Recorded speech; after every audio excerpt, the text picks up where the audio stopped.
Hi Nana, hi. Welcome back to another session. So in this session, what we're gonna do is that we're gonna start with new Ind AS.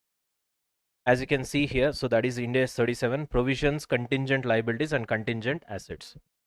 Now, again, this is theory dominated standard. It's theory dominated. Okay.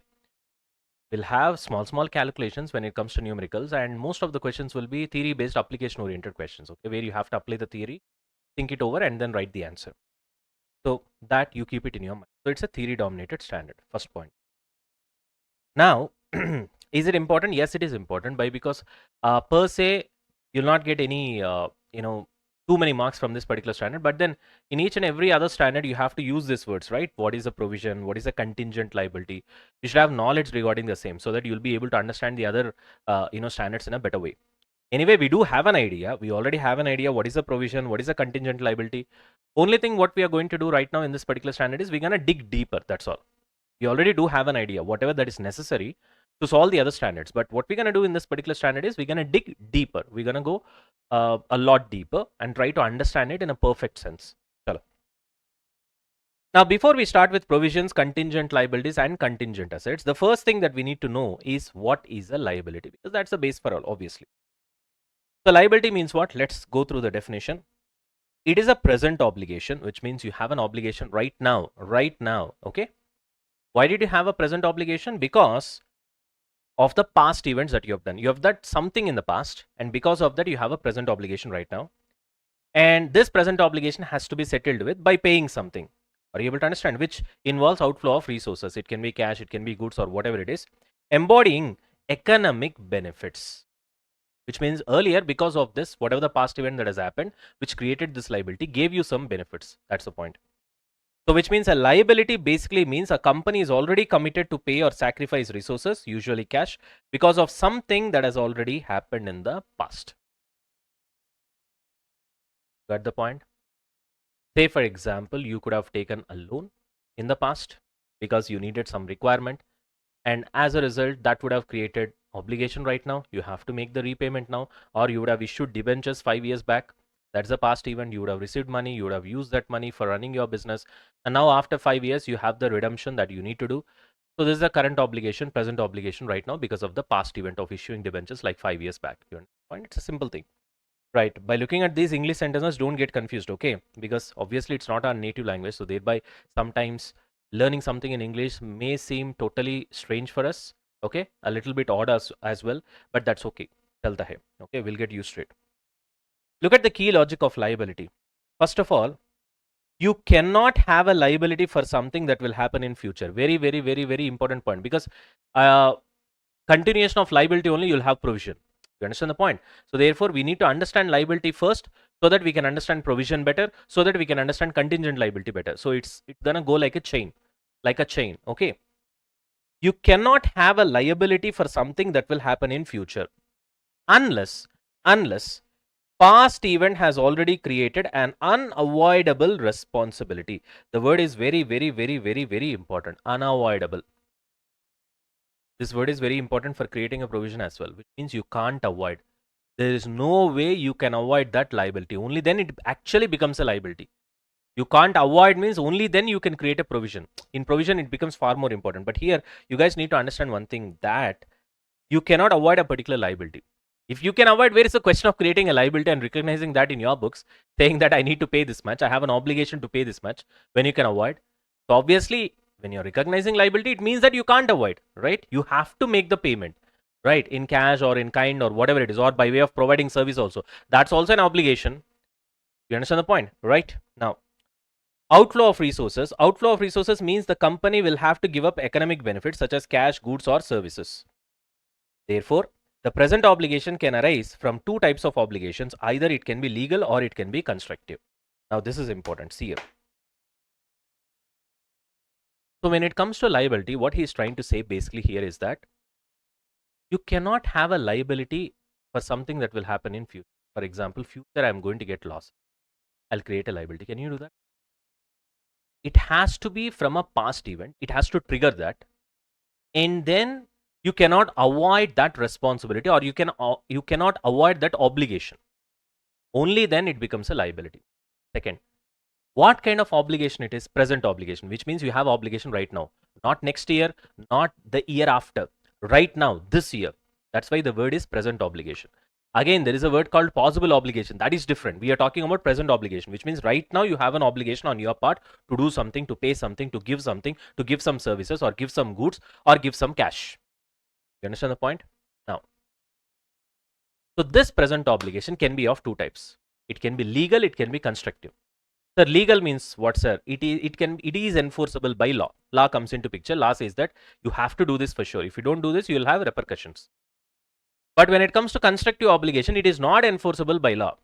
It is just your own obligation that you have created. You have announced something, or you have been doing something as a habit. For example, in bonus also we have seen, right? In employee benefits, a company has been paying bonus since last 3 years or 4 years every single year, or last 5 years. That automatically creates a constructive obligation that people, employees are expecting bonus this year as well. So company is technically not legally bound to do that, but it creates a kind of an obligation which is constructive in nature, not legal in nature. You have been doing something in last 5 years, so automatically people expect that. Or you have announced something, so people expect that. So it's a kind of obligation on your part. You understand what I'm trying to say? So that is constructive obligation. You have been polluting a river, you have a company, you have been polluting a river, and then every 2 years once you have been cleaning that particular river. In that case, this year again you have polluted, then obviously people expect you to clean. So that's a constructive obligation on your behalf, even though law is not saying anything. You understand the point? Law is not saying that you have to clean the river every 2 years, every 3 years or something like that. You are doing it on your own, let's say on your own will. And that you have been doing it from so many years, and that creates a constructive obligation. So when it comes to present obligation, the word which is very important in the definition of liability, which we will again see in provision as well, this obligation can be of two types. One is legal, the other one is constructive. Legal means it is due to legal obligation that derives from a contract or legislation that we already know. Law forces you to do it. If you don't do it, for example, suppose if you break the contract, the penalty is compulsory, you cannot escape it, therefore a present obligation exists. So this is legal obligation. What about constructive obligation? It is due to constructive obligation that as a company you have created for yourself from past practice, that is giving bonus, policy, or specific statement or commitment of the entity. Suppose you have come and you have announced bonus. Logically speaking, you can also after that you can change your mind, right? Example, promise to clean river due to pollution. A constructive obligation exists even when the law does not force the payment. Because of your own actions and commitments, that creates a valid expectation in others. And that also creates an obligation. And for that also you have to recognize. The logic is, if the company has a history of cleaning pollution it caused, or has publicly promised to do so, that is nothing but the statement over here. So the public expects the company to act. In that case, that creates a constructive obligation on behalf of the company. And for that also you have to create a liability. You understand the point? This expectation makes a company obligated in substance. That's fine. Okay. Now that you know what is a liability, now let's try to understand provision. This is where your actual Ind AS starts. Right now, we are just trying to touch the basics before we get to the provision. Now the moment you see the word provision is a liability. There is no doubt about it. Okay, everybody knows that, I know, everybody knows. But the thing is, what is the subtle difference between a liability and a provision? Okay, here is the thing. All provisions are liabilities, but all liabilities are not provision. I hope this is all provisions are liabilities, but all liabilities are not provisions, because when it comes to liability, the amount is certain there. There is a clarity. There is no estimation required. There is no uncertainty. So when there is an uncertainty element, automatically it becomes a provision. Therefore, all provisions are liabilities, but all liabilities are not provisions, because there is a certainty element. For example, if you want to figure out something is a liability or provision, first you have to ask this: is there any obligation? That is present obligation, obviously. Yes. In that case, it can be a liability. It can be a provision as well, because provision is basically a liability, right? Next question. Whatever the amount that you have to pay because of this present obligation, and at what time that you have to pay, which is nothing but we call it as a timing. Is this certain? Do you know it exactly? Do you know it precisely? Yes, then it is a liability only. Then it is a liability. Now, if you say, no, I don't know the amount is doubtful, which means exactly I don't know, I need to estimate it. Timing is also doubtful. You understand the point? So, when there is an element of uncertainty, provision comes into picture. Got the point? When there is an element of uncertainty, provision comes into picture. So, that's the point that you guys need to understand. Uncertainty with respect to amount as well as the timing, at what time it will happen. Provision. And of course, that is a liability. There is no doubt in that. Are you able to understand? But if these two are not there, if there is certainty, if there is preciseness of the amount that you're going to pay, the obligation and all those things, then it only becomes a liability. It will not be a provision. I hope you know the subtle difference right now. So therefore, all provisions are liabilities, but all liabilities are not provisions. So liabilities are of two types, where there is certainty in amount as well as the timing. That becomes only a liability. It is not a provision. On the other side, there is uncertainty with respect to amount and uncertainty with respect to the timing. Then it becomes a provision, which is also a liability. Got the point?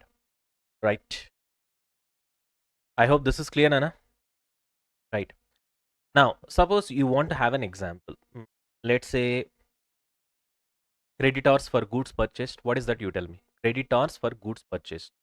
Your purchase goods, obviously, purchase account you will debit to, you will write trade creditors, correct? Now, everybody knows that when it comes to creditors, it's a liability. Why? Suppose you have purchased goods worth 50,000, say for example, and you know that payment has to be done within 30 days. For example, I'm just saying an example, okay? Tell me, is it a liability or provision? Sir, the questions you're asking, sir, obviously it's a liability. There's no doubt in that because precisely I know the timing. Is there any uncertainty with respect to the timing? No, sir. Within 30 days, I have to give, right? 30 days is preciseness. There is no confusion, right? There is no uncertainty. And with respect to amount also, is there any uncertainty? No, sir. 50,000 I have to pay, sir. So in that case, both the conditions are satisfied. In that case, it's a liability. It's not a provision. Now, what about provision, sir? Can you give us example? In fact, we'll see a lot of examples for provision because we have to understand that in depth because there are a lot of conditions. But I'll give you a small example before we start. Already you know that provision is a liability. With uncertain amount and timing, uncertainty, that is core, that is important. The easiest example that I can give you is provision for warranty. For example, let's say, I don't know. Okay. Let's take this calculator. Okay. Now I sell you this calculator and I say that it has got 1 year of warranty. And let's say I've sold 1,000 units this year. And I know that 2% of this units, what is that? 2%. That's my estimation. Precisely, I don't know. Only after the end of the year only I will know how many people have actually climbed, right? Till that time, what I'll know is only the, what can I say? Estimation. 2% of the sales may require warranty repairs. Okay. In that case, let's say the expenditure can be 100 per repair or let's say 50 per repair. In that case, 2% out of your 1,000, you can take it as 20. So 20 into 50, probably it will be like 100. Now, yeah, 1,000. Yeah, okay. Now, tell me, can you precisely say that this will be your eventual final amount of warranty claim repairs? No, this is just your guesswork. You're doing sales right now. You are thinking that after 1 year, probably this is what I'm anticipating that to happen. So it may not happen. It may happen a little bit more, a little bit less. So you can't really say. So therefore, there is uncertainty with respect to the amount. There is uncertainty with respect to the timing as well. So you don't know till what time, how many people will claim the warranty. So as a result, the moment you see uncertainty, still this is a liability because you have given warranty to your customers. So once they come up and claim the warranty, you have an obligation on your part. This is the present obligation on your part where you have to, give that warranty. You got to give that free repair because of the past event. That is nothing but the sales that you have done. You understand the point? So try to imbibe the definition with the concept that we are discussing. Only then you'll be able to remember, because in examination we need to write all these keywords. We need to write present obligation. We need to write arising out of the past events. You understand the point? When it comes to liability, we need to say that, okay, fine, the amount is certain, the timing is certain. With respect to provision, we need to say that, okay, fine, amount and timing is uncertain. The best example is provision for warranty that you create. because all you have to do is estimation. You can't be precise. But when it comes to the trading goods that you have purchased from a trade creditor, you know that precisely within 30 days I have to pay this much amount. Therefore, there is no uncertainty. Therefore, that's a liability and not a provision. Whereas when it comes to provision for warranty repairs, it is a liability and a provision. Or we can put it this way, it's a provision which is a liability. Got the point? I hope this is clear. Everybody so far? So far so good? All right, fantastic. Now, look at the definition of provision. Then we'll go with the example. Of course, I've got the examples over here. Ready? A provision is a liability. Everybody knows that. Of uncertain amount or timing. So this is the keyword. This is the keyword. Uncertain amount or timing. Okay, fine. So when should I recognize the provision as a liability in my books? Well, if these three conditions are satisfied. All the three? All the three. All the three? All the three. Okay, what is the first condition? Present obligation arising from past events. That we already know, na, sir, because that is a very definition of a liability. So that's obvious. It has to be there. You need to have a present obligation. For example, in case of warranty repairs, I have, or let me put it this way. I have a present obligation in case somebody comes and claims the warranty because of the past event. That is the sale of the calculators that I've done, obviously. So meaning you already owe something today. I owe in case of a warranty because of past event created obligation, sales of the so-called calculator. Without this, no provision can ever be created, which means this is a primary condition. And this is also the condition for a liability as well. Present obligation from past event. All these wordings you have to remember as it is, and you have to write it in the examination. This is a theory Ind AS. Your answers has to be based on theory. So most of the question first, if say for example there is a question on provision, you need to write the definition first, then only you apply that definition to the circumstances of the question and then finally conclude your answer. These are not MCQ questions. Please try to understand. These are not multiple choice kind of examination that you're going to face eventually. The CA is a descriptive kind of an examination. So you have to remember the definition. You have to reproduce them as it is. Coming on to second condition. Outflow of resources is probable. Now you have to focus on the word probable. Hereafter, we'll be getting one more word called possible once we go to contingent liability. So these words are very important, Nana. Probable means what? I don't know whether you could remember this or not. In business combination, we have already seen a basic idea. We have already discussed we have already discussed provision and we have already discussed contingent liability as well. I don't know whether you remember that or not. That's okay. Now, probable means anything that has more than 50% likelihood of paying. Probability. So there's more than 50% chance of that happening. It is probable. Clear? Less than 50% possible. We'll see that later. Right now, just understand this much. Why to have too much at a time? Greater than 50% probable. Okay. Logic. If the chance is less than 50%, then it becomes a contingent liability, not a provision. That's what. There we'll see a word called possible obligation. So right now, that's not the topic. So right now, one of the conditions to become a provision is that there has to be a probable outflow of resources. Resources can be anything, Nana. It can be money. It can be services that you have to provide, which you have committed, for which you have taken money already, or whatever it is. It can be goods as well, which you need to deliver. You understand the point? It can be any resource. But the chance of that happening should be greater than 50%. Sir, chance of that happening is 100%, sir. Then automatically it becomes a liability, Nana. Of course, presuming that this condition is also satisfied. Okay, so liability means amount has to be precise. Okay, timing has to be precise. Clear? Right. Okay. Here what is happening? Your amount is not precise because outflow of resources is probable. The chance of that happening is greater than 50%. Okay. Then what about the amount? A reliable estimate can be made, which means exactly you don't know. That is for sure. Exactly you know means we'll not be discussing about provision. It becomes a liability. Exactly you don't know. But at least you should be able to estimate, na? See, when it comes to provision for warranty repairs, I exactly don't know how much it's going to be, how many warranty claims will happen, each and every warranty claim, what kind of repair I'll get, how much is the expenditure from my side. I can't exactly say that. But at least you should be in a position to estimate, right? Okay, approximately this much will happen. The question is, if you're not able to estimate, how will you write a number in your books if you want to account it? You create a provision, Nana. You need to write some number, na, here. But that number, at least you should be in a position to estimate, na? If you're not able to estimate, then you can't put a number, then how will you account it? The bare minimum thing to account it is you should have been, you should have been able to estimate a particular number, isn't it? If you can't estimate the number, then you can't put the amount. If you can't put the amount, you can't create a provision or recognize a provision in the books.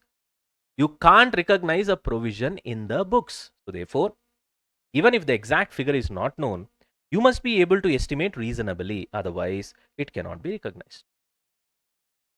Which means,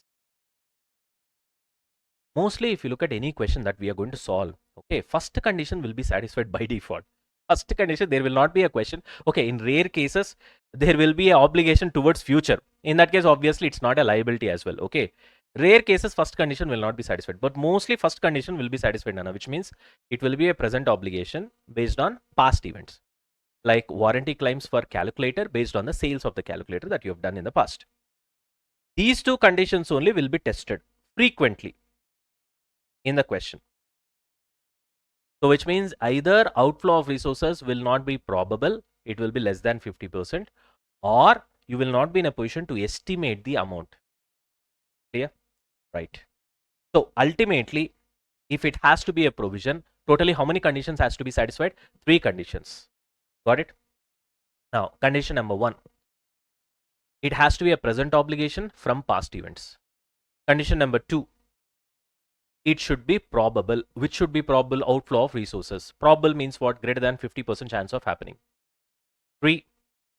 What is 3? Obviously, you should be in a position to estimate the amount. Even though precise amount you don't know. If at all you would have known that and also the timing, then it would have become a liability. Na? If there is certain amount and timing that you don't know, that's why it became a provision, which is also a liability. But we are calling it with a different name to differentiate, because otherwise both of them, if you call it as a liability, what happens is that you don't know for which the amount is certain, for which the amount is uncertain, for which the timing is certain, for which the timing is uncertain. You get confused, na? Because both of them are basically liability. So therefore, to differentiate it, we call this as a provision. Anyways, done. All right, then we are done with the conditions. Now let's look at the treatment. Obviously, you have to recognize it as a liability, right? It appears like any other liability because it represents an expected outflow. Only thing is that you don't know that exactly how much will be the outflow and what will be the timing of the outflow as well. Another important thing is when it comes to provision, you always consider the best estimate. Sir, what do you mean by best estimate, sir? The provision amount should reflect the best estimate of the expenditure required to settle the obligation. Best estimate means that estimate for which the probability of happening is very high. You understand the point? Let me tell you one thing. This is very important. Listen, this is very important. Very, very important. Listen, everybody focus. You are writing FR exam. Okay. You have written the exam and you have come. You and me, we are having a conversation. I'm asking you, what are the marks that you're expecting from? You're saying, sir, if everything works in my favor, the most optimistic marks would be 80. Optimistic. Everything works in your favor. Sir, if nothing works in my favor, pessimistic marks will be 50. If some works in my favor, some doesn't work in my favor, which we call it as most likely scenario, my marks will be 65, most likely. Now, according to your so-called treatment of provisions, as per your Ind AS 37, you have to consider the most likely scenario. Because for this 65 only, the probability of that happening is very high. See, always understand optimistic and pessimistic, the best estimate and the worst estimate, these are rarities. One is on this side of the spectrum, the other one is on this side of the spectrum, right? So extremities are always rare to happen. The probability of that happening is very less. Now, when it comes to provision, we need to consider that which has higher probability of happening, because that's the second condition, where the probability has to be greater than 50%. So therefore, always I need to consider that where the probability is high. So for which one probability will be high? Most likely scenario. Not optimistic, not pessimistic. This is very, very, very important. This is where he will confuse you in the question. I hope this is very clear. Done? Okay. Let's go to example 1 now. Look at example 1. PK Limited sold vacuum cleaner to SK. Okay. Product damaged. Case filed on PK, this particular company, okay, PK Limited only.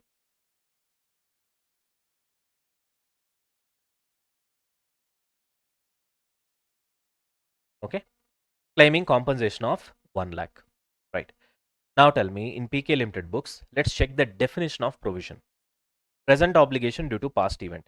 You have a present obligation of giving the compensation which is arising right now because of the past event where you have sold the vacuum cleaner. Okay. Is it probable that you have to eventually pay a compensation of 1 lakh? That somebody will do that math. It is not our job. Let's say it is probable. The probability is greater than 50%. This condition is also satisfied. Third condition is reliable estimate. Are you able to estimate the amount? Not exact amount, but are you able to estimate? Yes, 1 lakh. Third condition is also satisfied. Create provision. That's all. Clear?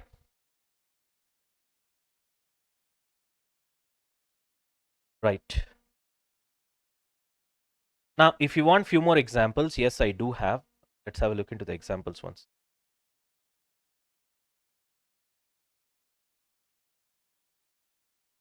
Okay, see here. Hindustan Zinc Limited. Okay, what is the scenario? Hindustan Zinc operates a zinc mine in Rajasthan. Under the Mines and Minerals Act, every mining company must restore land after mining, fill excavated pits, treat contaminated soil, plant trees in the affected area. Last year, government inspector visited the site with respect to this particular company and issued a legal restoration directive, which must be completed within 18 months. What's the point? Now tell me, this government order where they have to complete all these things within 18 months is a present obligation. This has arisen because of the past events of these guys polluting stuff. And can you avoid it? You cannot avoid restoration by selling the mining or stopping operation. You can't avoid. You can't sell it to somebody else. So which means that this is one of the major important condition. Unavoidable is a very, very, very important condition, both for liability as well as for provision, especially for provision. If there is a chance of you avoiding, then you should not create a provision. Very, very, very, very important. Third one is past event, mining already done. Because of that only present obligation has come. Correct? Future actions cannot avoid the cost. Got it? So therefore, Hindustan Zinc must recognize a provision for land restoration. Are you able to understand?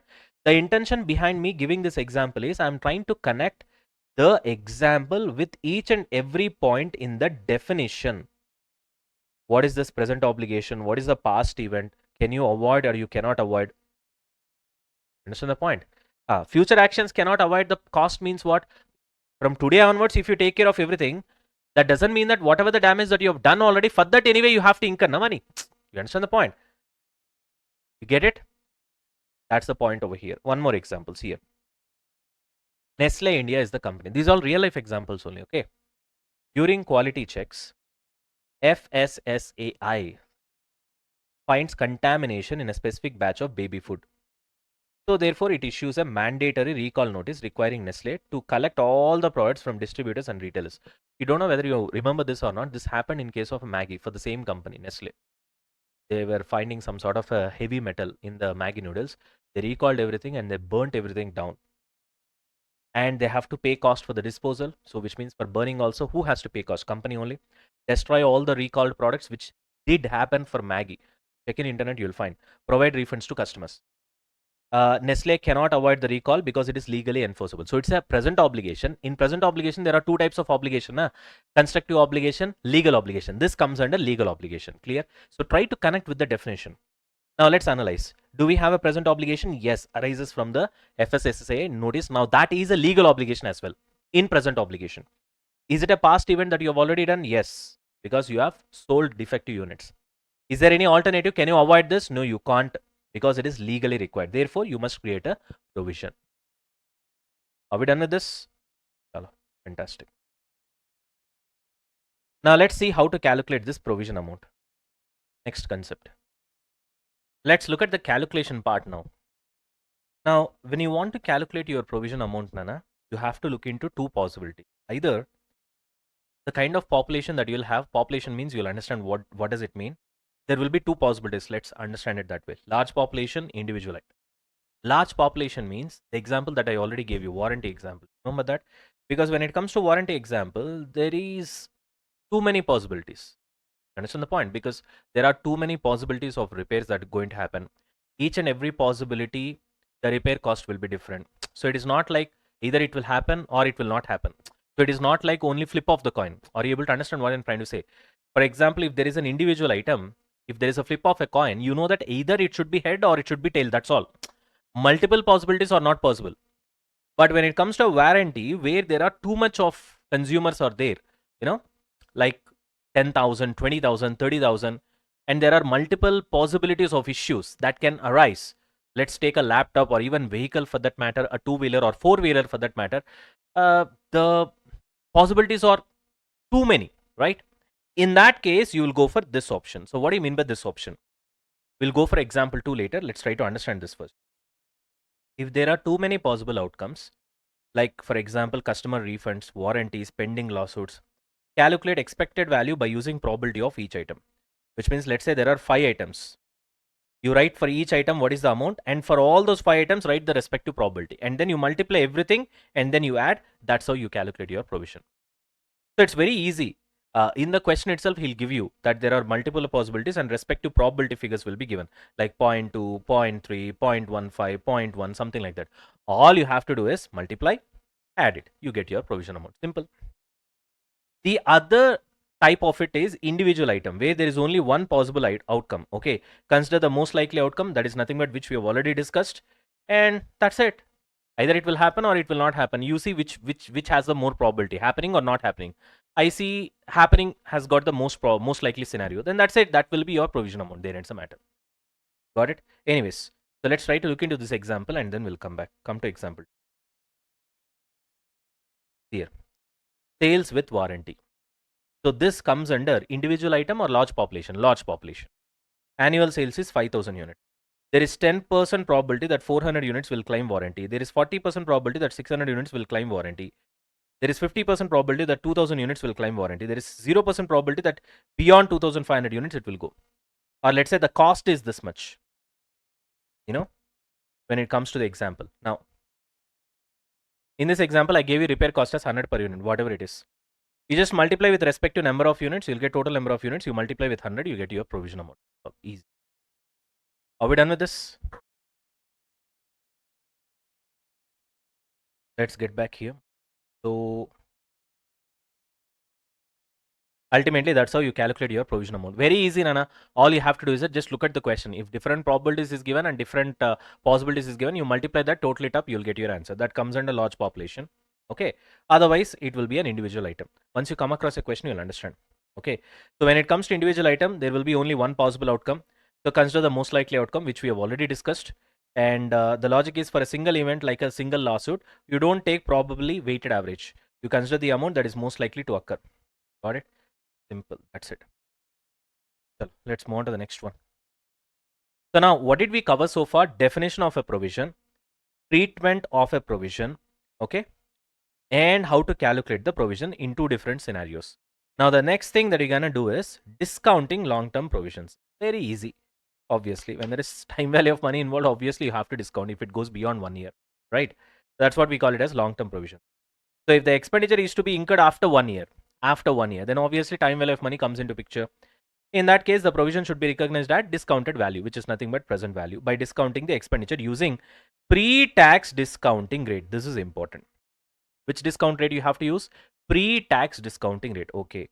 And then you have to do unwinding of the discount, where interest expense or finance cost will be charged. That is nothing but we call it as unwinding, and it will be debited to P&L account. So we know that we have done this so many times. We know the reasons as well. Only thing that you need to remember here, something that is new. Pre-tax discount. Pre-tax accounting rate. This is very important. Sir, what is this, sir? When time comes, we'll see. Right now, just keep it in mind. So when it comes to long-term provisions, we'll be using pre-tax discounting rate to discount the provision to find out the present value.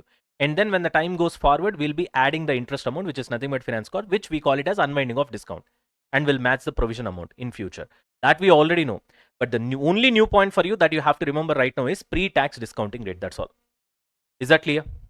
Fantastic. Journal entries for provision, everybody knows that. Debit the P&L account to provision. It's a liability, obviously credit balance.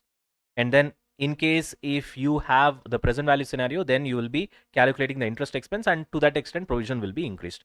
Provision is a liability, so obviously you have to credit it to increase it. Interest expense is a expenditure. It has to be debited in P&L account. Very easy. All these things we know. Now come to the most important point, when not to recognize provisions. Now that we know when to recognize provisions, now we'll try to learn when not to recognize provisions, because mostly questions will be based on this only. So thereby, I want you guys to have full focus right now. Now, this is the most important part of provisions concept. Okay, questions are based on this only. Hello. All right, now, so the most important part of a provision. Now, somebody has asked me, what do you mean by pre-tax over here? I already told you, when the problem comes, you'll understand. But anyway, the simple answer is that we are talking about a liability here. So therefore, you have to take the discount rate before tax, because it is not taxable na, when it comes to liabilities. Yeah, exactly. Any other doubt? You use the discount rate before considering income taxes now, because provisions or liabilities, right? They're not taxable cash flows.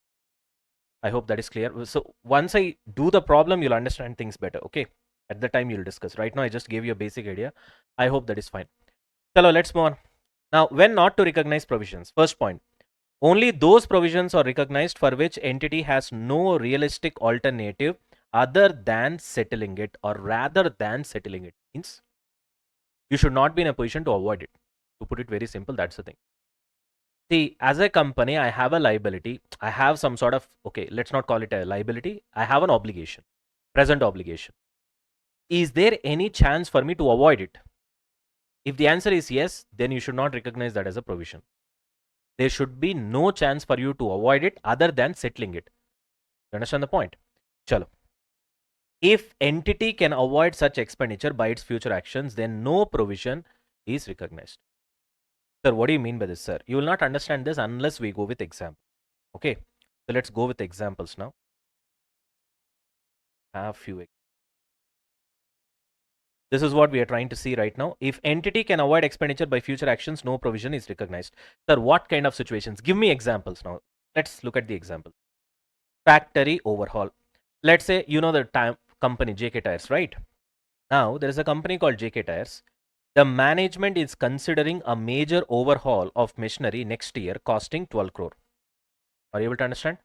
Okay. However, the company may shift production to new automated facility. That alternative is available instead of overhauling this. They may also sell the old plant next year. If they sell this old plant, there is no need to overhaul the machinery. The board has not approved the overhaul, which means, is there a possibility of them avoiding? Yes, they can avoid by shifting to new automated facility, which is new machine altogether. Yes, they can avoid by selling the plant itself. In that case, do not recognize the provision. Analysis. Overhaul is not a present obligation because you can avoid it. It depends upon the company's future decision. Therefore, you should not be recognizing any provision. Sir, one more example, sir. Let's go to this example. This example is there in your ICAI. I mean, this is one of the questions of your ICAI. We'll solve it eventually. Okay, what is this?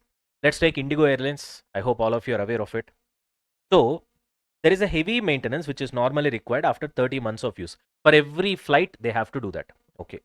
But Indigo is planning to sell the aircraft within 12 months. Can you avoid it by selling the aircraft? See, after 30 months from today, say for example, you need to incur this. So you are thinking that, okay, anyway, after 30 months, I have an obligation. Okay, I need to incur this expenditure. Therefore, let me create a provision.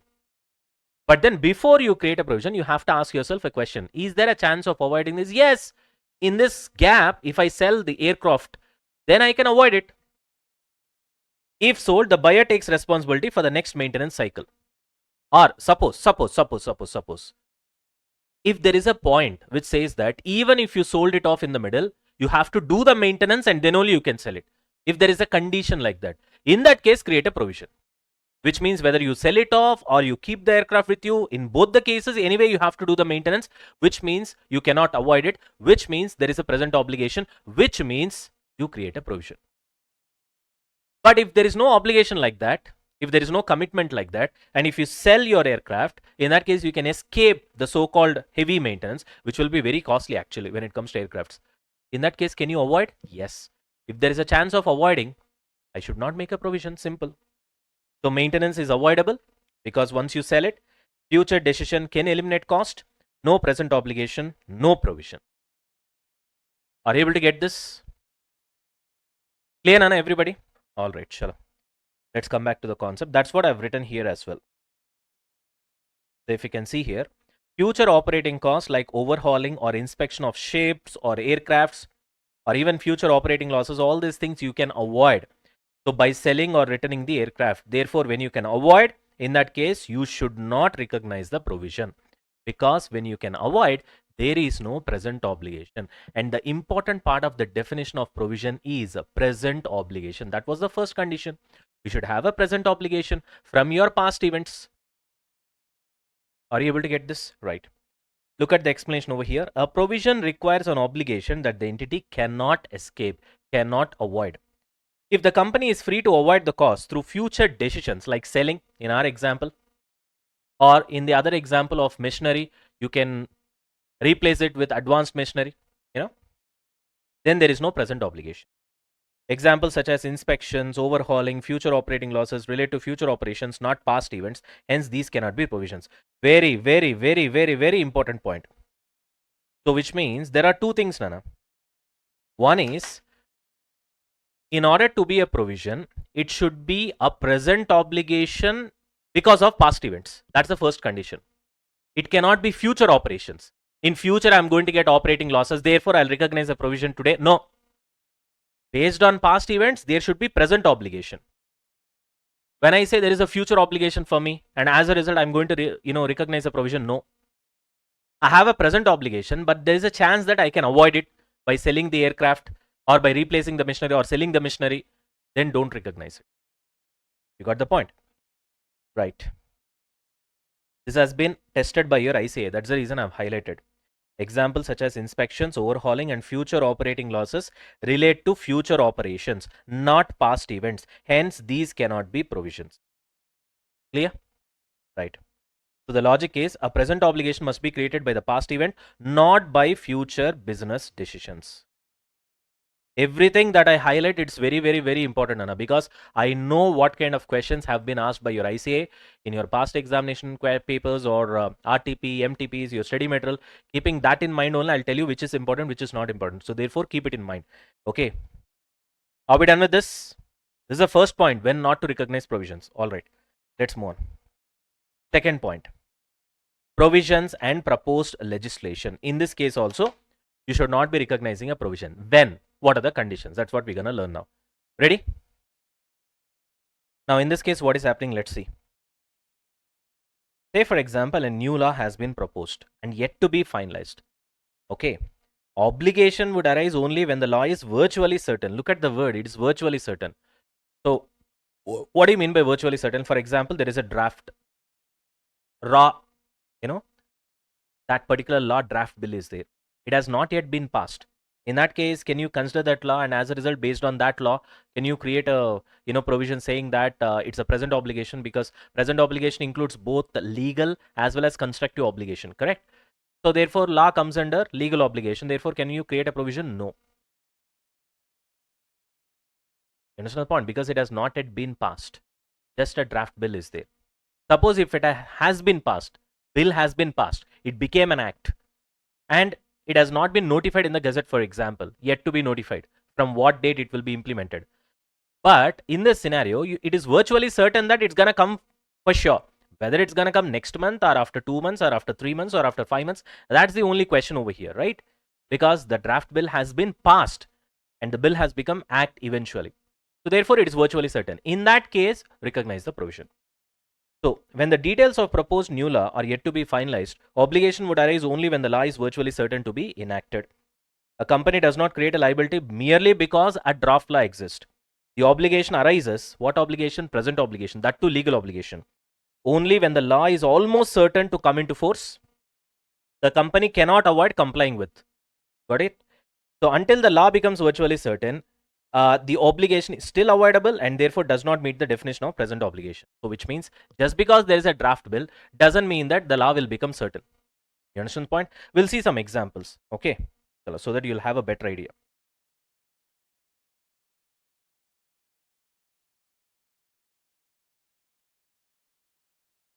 Right here. When does it create an obligation? Proposed legislation. New proposed law, obligation arises only when the enactment becomes virtually certain. Otherwise, company cannot recognize provisions based on draft laws. Any minister has given some speech, proposed regulations.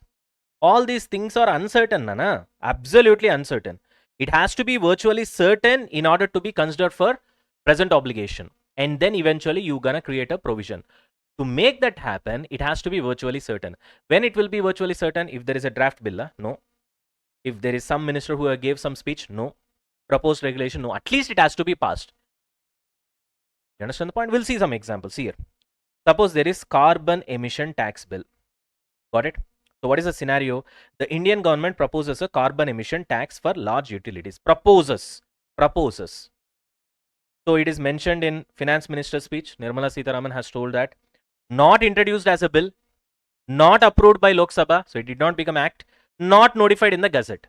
So which means, does it satisfy the condition of virtually becoming certain? No. In that case, will it be a present obligation? No. In that case, will you create a provision? No. Analysis, even though the tax is likely to be imposed someday, 6 months or 1 year or 1.5 year, 2 years, I don't know. But the law is not virtually certain. Therefore, no provision for future carbon tax. Clear? Right. One more example, see. New labor housing levy. Stakeholder consultation phase. For example, there is a draft. Labor welfare cess. Company housing contribution is circulated for stakeholder comments. They're just asking comments, that's all. Can we do something like this? If you have any comments on this, you just give me the same. Like that, the company is circulating the draft. If passed, not yet passed, if passed, companies will need to pay 500 per month per employee. In that case, it's a obligation. You have to create a provision. When? If passed. Is it passed now? No. So it's only a draft, not a final bill. There is no cabinet approval. Company cannot recognize a provision because the law is uncertain. So what you guys need to understand is that, first of all, there has to be a tad bit of certainty, at least virtually certain, in order for you to create a present obligation, which is a legal obligation, obviously in this case, and then eventually create a provision. But when it is not virtually certain, it is remotely certain. So you don't know when it's going to happen. In that case, no need to create any provision. Okay? Because still we are discussing the same topic, when not to create a provision. In that first example, we have already seen, when you can avoid it, do not create a provision. Second, when there is just proposed legislation and it is not virtually certain, do not create a provision. Two conditions we have seen. Now, coming on to the third one. What is the third one? Future events and provisions. In this case also, we are not going to create a provision. When? What are the conditions? Let's try to understand. Look at the next one, Anna. Future events and provisions. So what we are trying to say here is that, say for example, there is a chance that because of some development in technology in future, your cost might reduce, which is related to a provision. Should we revise it? Here, future events that may affect the amount of provision should be considered. See, when there is sufficient evidence available that will occur for sure or they will happen for sure.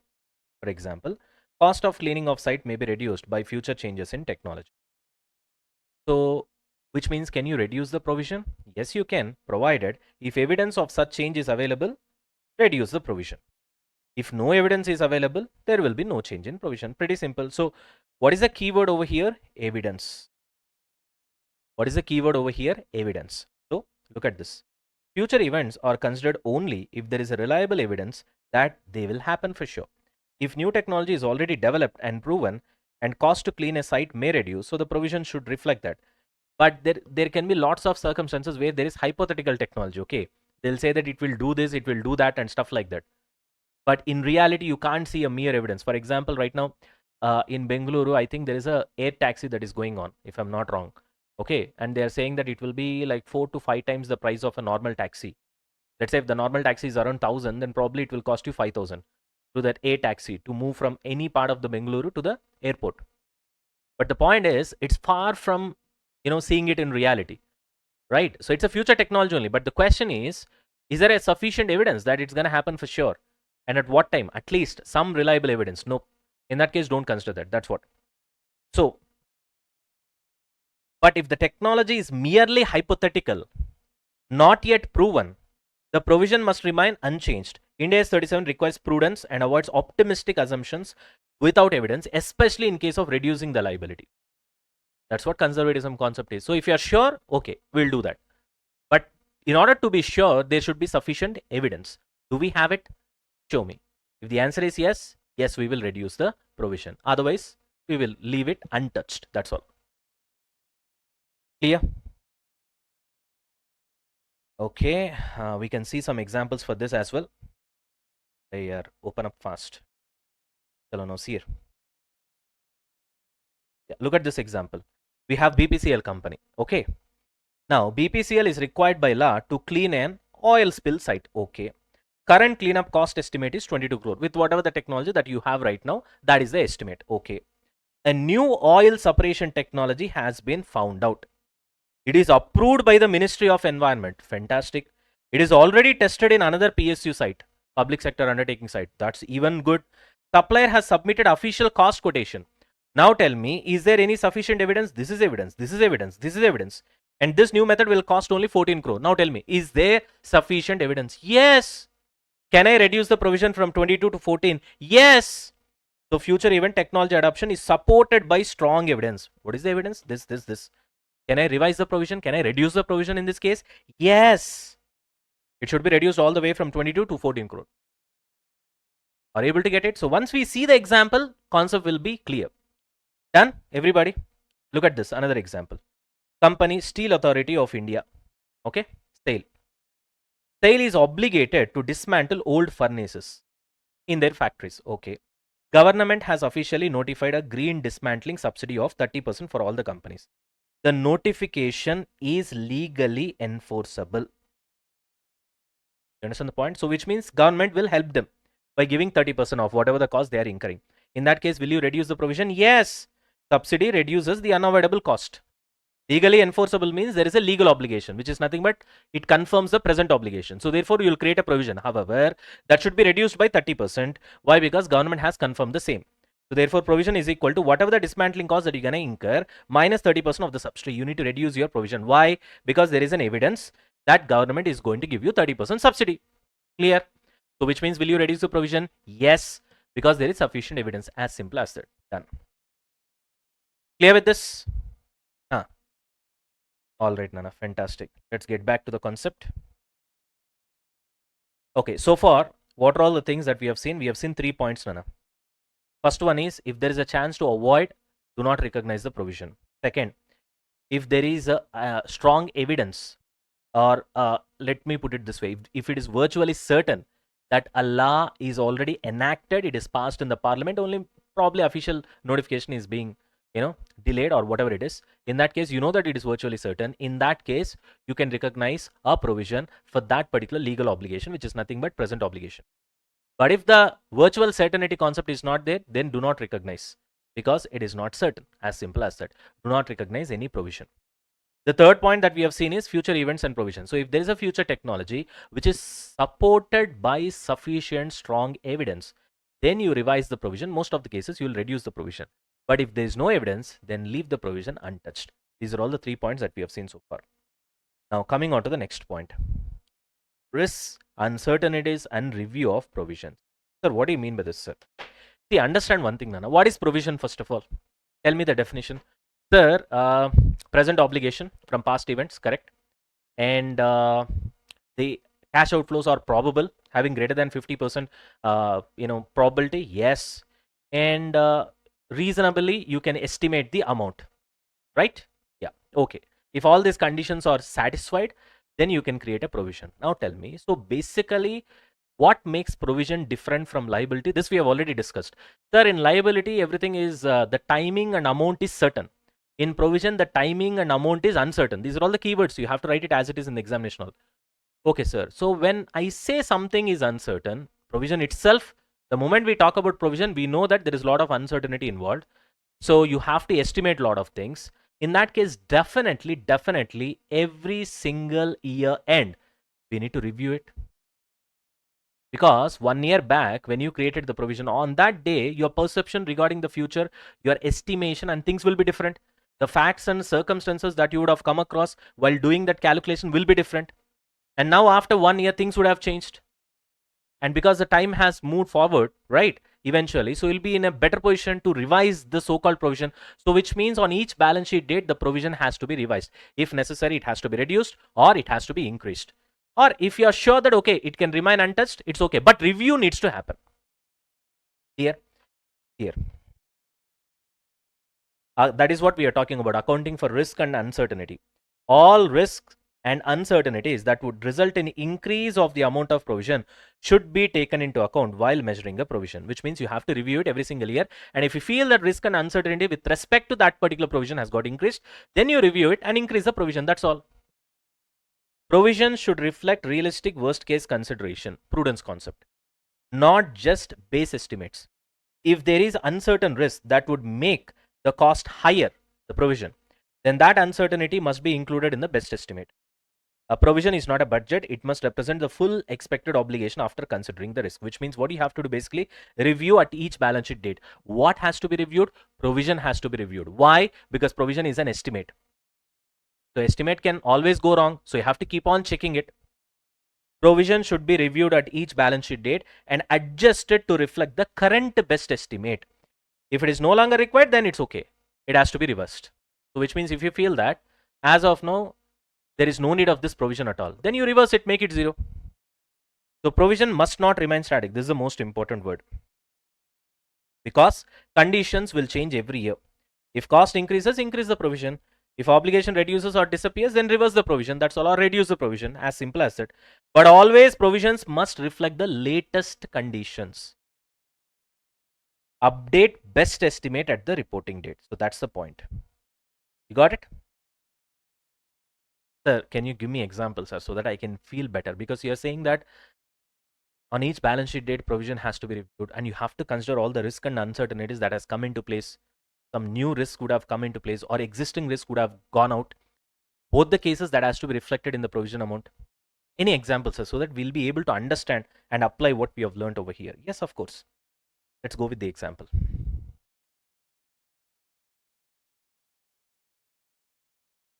Somehow this app has become slow. That's okay. Here. Prestige company, you know, very famous for cooker, and the moment you go to the kitchen in your home, you'll have a Prestige product for sure.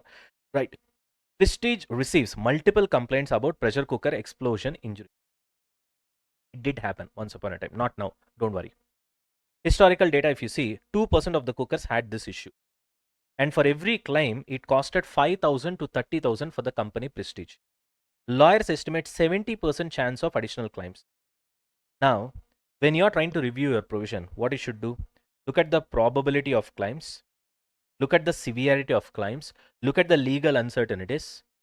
So every single year, see, provision you have created, say for example, last year, Nana, in this 1 year time, you would have got new data regarding these three. You would have got new data of how many cookers had issue this year. You understand the point? And how much is average cost per repair? And how much is somebody would have got injured because of the blast? There might be some damage and they would have taken you to court. And that case is going on. For that also you would have created provision. Last year you would have thought that you will be winning that case. But in this 1 year, a lot of evidences would have happened. Government policies would have changed, or mentality of the public would have changed.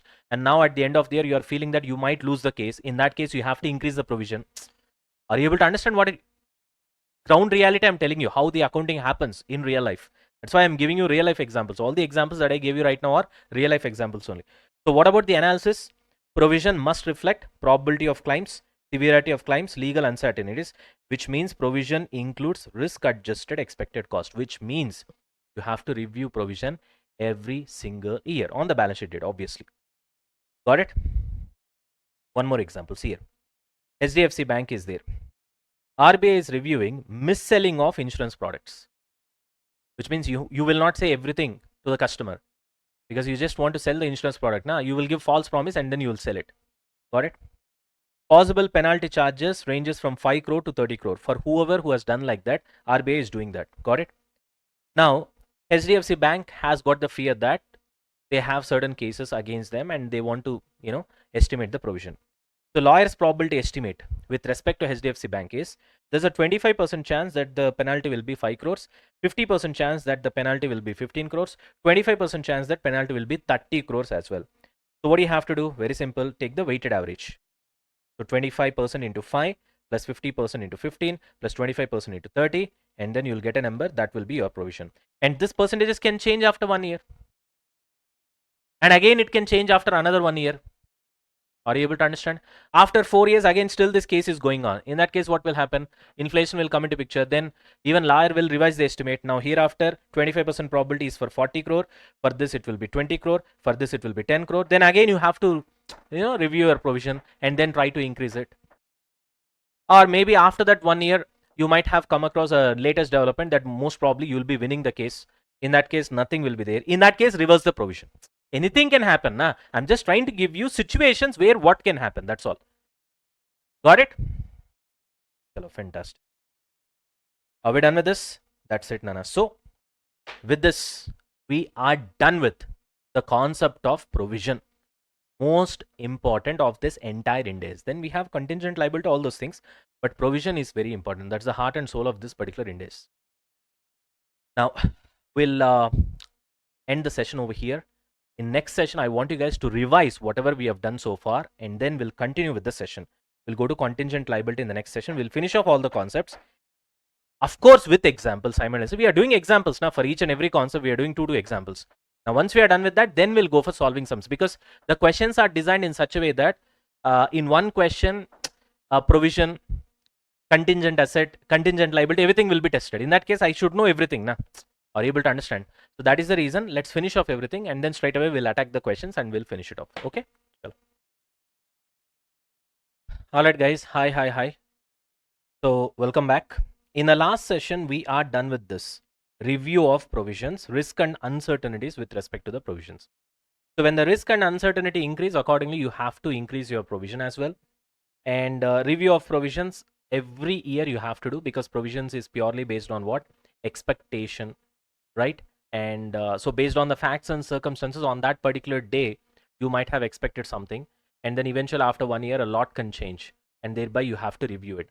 Technology can improve, and as a result, you might want to reduce the provision, or you might want to reverse the provision, or if risk and uncertainty increase, you might want to increase the provision as well. Okay, right. Now let's look at few examples regarding the same.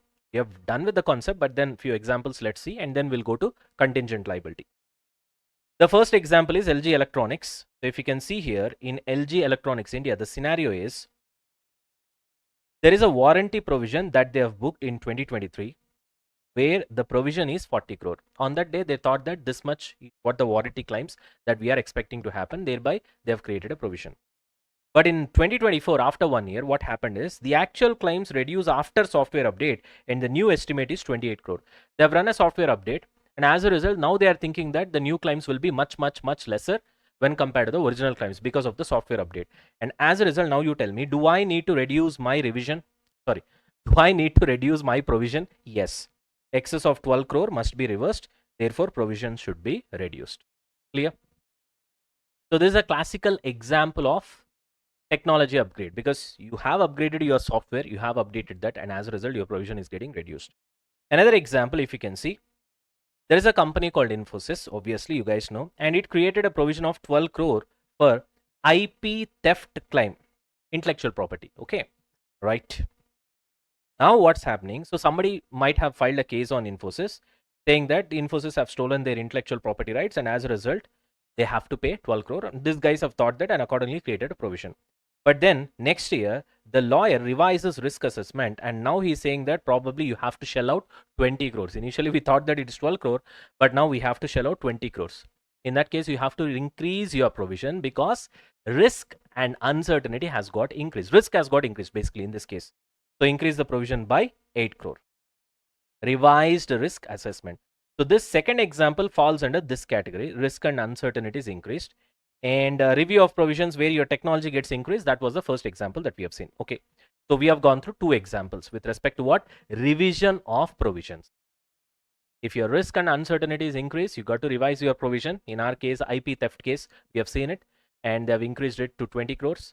And in the other case, when the technology is going to reduce your warranty claims, in that case also your provision has to be reduced.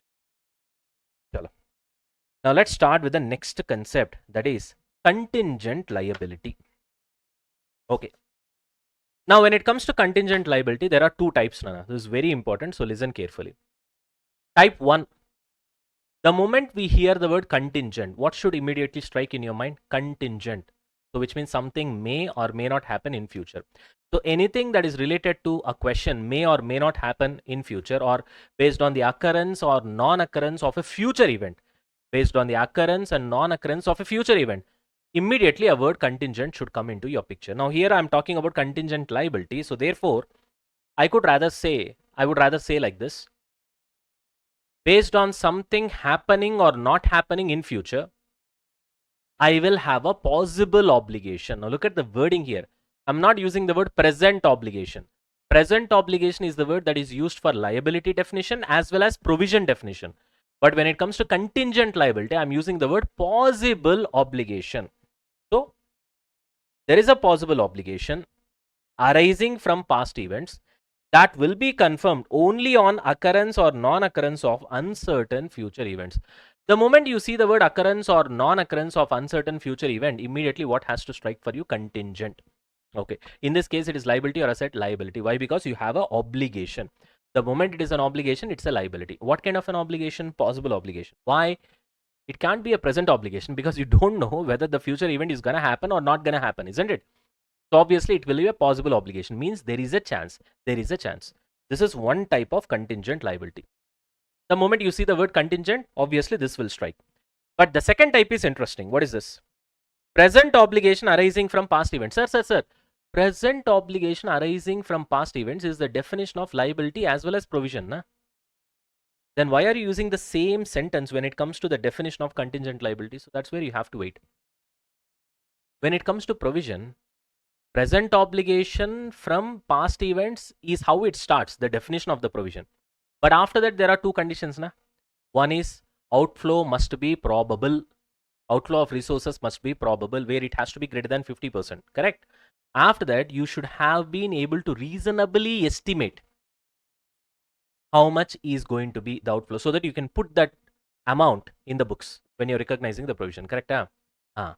Those two additional conditions also has to be satisfied in order to be a provision, to recognize a provision. Correct?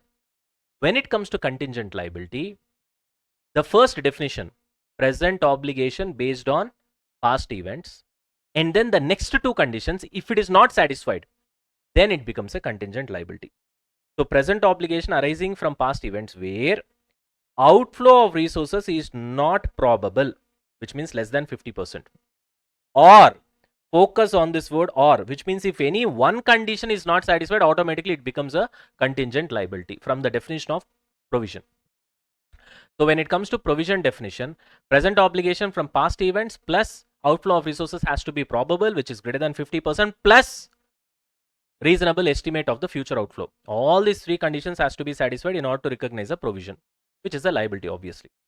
However, in these second two conditions are there after the definition, the two conditions, that is probable outflow of resources as well as a reasonable estimate of the amount. Any of these conditions are not satisfied, it becomes a contingent liability. So outflow of resources is not probable, which means it is less than 50%, right? Or amount cannot be reliably estimated. If you can't estimate the amount, then you cannot recognize it as a liability. How much amount you will write when you can't estimate the amount itself? You will write question mark. Huh? No. Have to write some number, 10,000 or 1 lakh or 50,000 or something. You are not able to reasonably estimate it, then you cannot recognize a provision. Then what about contingent liability, sir? Here anyway we'll not do recognition. We'll just disclose it. That's the treatment for contingent liability. We'll see that now. So therefore, there is no need of any amount estimation for me. If I can just write there is a contingent liability like this, that's all. That's enough for me. Got it? So two types of contingent liabilities. One is possible obligation. The other one is present obligation. Possible obligation means its outcome depends entirely on future uncertain events. Like for example, customer lawsuit. You may win or you may not win. Depending upon that, you might have a liability. Second, present obligation, but not recognized. Why? Because why you are not recognizing? See, generally present obligation arising from past events means you have to recognize it either in the form of a liability or in the form of a provision, which is also treated as a liability.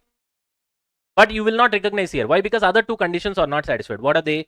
Probable outflow, which is not greater than 50%. It is less than 50% in that case. And also amount cannot be measured reliably. In that case, what amount you will write? How will you recognize? You can't. Therefore, you don't do that. You will only disclose it as a contingent liability. The logic is financial statement should be conservative, prudence concept. If an obligation is uncertain or unlikely, Unlikely means less than 50%. Uncertain means your amount cannot be measured reliably.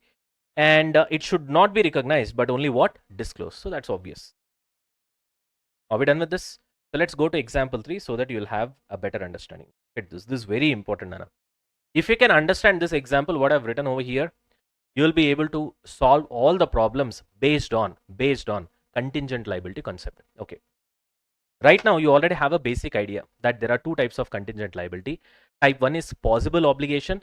Type 2 is present obligation from past events where remaining two conditions are not satisfied. Either of the two conditions.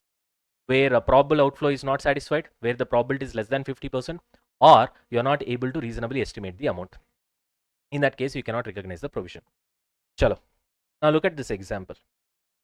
There are three conditions when it comes to definition of provision.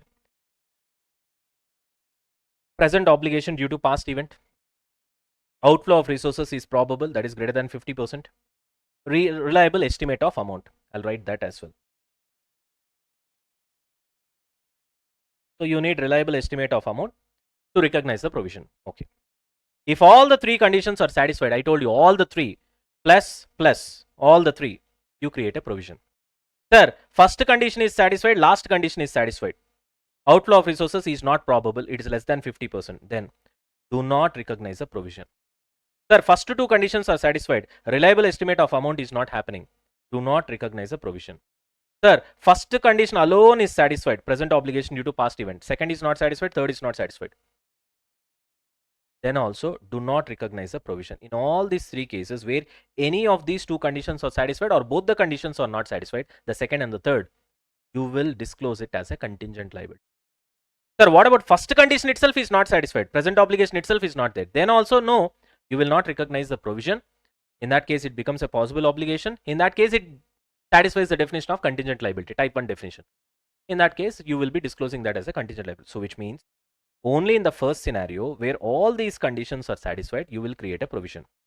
In all the remaining four scenarios where either one condition is not satisfied or both the conditions are not satisfied, doesn't matter, it will be disclosed as contingent liability. I hope this is clear. Right. Are we done with this? So now with the example, we have understood how to solve the problems as well. Let's look at the treatment. Ready? Now, what about the treatment when it comes to contingent liability? Pretty simple. First of all, it will not be recognized because it's not certain, first of all. Moreover, you don't know how much the amount is going to be, right? What will you recognize? But it will be disclosed. So it shall not be recognized, but it shall be disclosed in notes in financial statements. Reason, recognition requires probability of greater than 50%. Moreover, contingent liability lacks this certainty. Not only that, there are most of the times where you will not be able to estimate the amount. Without estimating the amount, what you are going to recognize? Okay, you cannot say greater than or equals to this much, or you cannot put a range. It will be in between 10,000 to 25,000. You can't put that, right? Suppose in certain cases, let's say this condition is satisfied. You are able to estimate the amount, but then the outflow of resources is not greater than 50%. It is less than 50%. In that case, you cannot recognize it, okay, because the probability is not enough. Another one is remote possibility. If the possible of outflow is remote, less than 5%, then disclosure also is not required. So which means what you need to understand is that greater than 50%, it becomes a probable outflow. And if you are able to reasonably estimate the amount, then it becomes a provision. Suppose you are not able to reasonably estimate the amount and the probability is greater than 50%, but you are not able to reasonably estimate the amount, then one of the condition of provision is not satisfied. Then it becomes a contingent liability, but at least you will be able to disclose it. Suppose if the probability is less than 5%, so which means greater than 5% to 50%, which means this is the range. 5% to 50%, you will do the disclosure as a contingent liability. If it is less than 5%, then remote possibility, which means very rare chance of happening, then don't even disclose. That also is not necessary. Don't even disclose. Okay. What about a special case where there is a joint and several liability? Now, this is very interesting. Now, joint and several liability means put together you have a liability. You alone doesn't have a liability. You along with two or three others, you have a joint liability. What do you mean by that, sir? When an entity is jointly or severally liable for an obligation, then what you have to do is that for your own share, because you have a joint liability, you will have your own share. Now, for your own share, create a provision. You got the point? Whereas for other share, create a contingent liability because you don't know whether other will pay or not. It's uncertain. Therefore, you create a contingent liability. Logic is a company is surely responsible for its own share, therefore create a provision. But responsibility for others becomes contingent, therefore create a contingent liability, which means you have to disclose it. Look at the example. I've written example 4 over here. A Limited plus B Limited took a joint loan of 50 lakhs. A Limited uses 30 lakhs, B Limited uses 20 lakhs, which means A Limited is responsible to the extent of 30 lakhs out of 50 lakhs. Therefore, for 30 lakhs, you create a provision. Liability in your books is 30 lakhs. Why? Because you have created a provision. What about 20 lakhs? That is your partner's liability. But then that can also become yours because you're jointly liable, right? So therefore, for that, you create a contingent liability. So, but for B, for your partner, what happens? His liability is 20 lakhs. For that, he'll create a provision. Whereas, for your liability, he'll create a contingent liability disclosure in his books. So, it's exactly opposite for both of you. Okay. Now, let's see a few more examples so that you'll have a better understanding.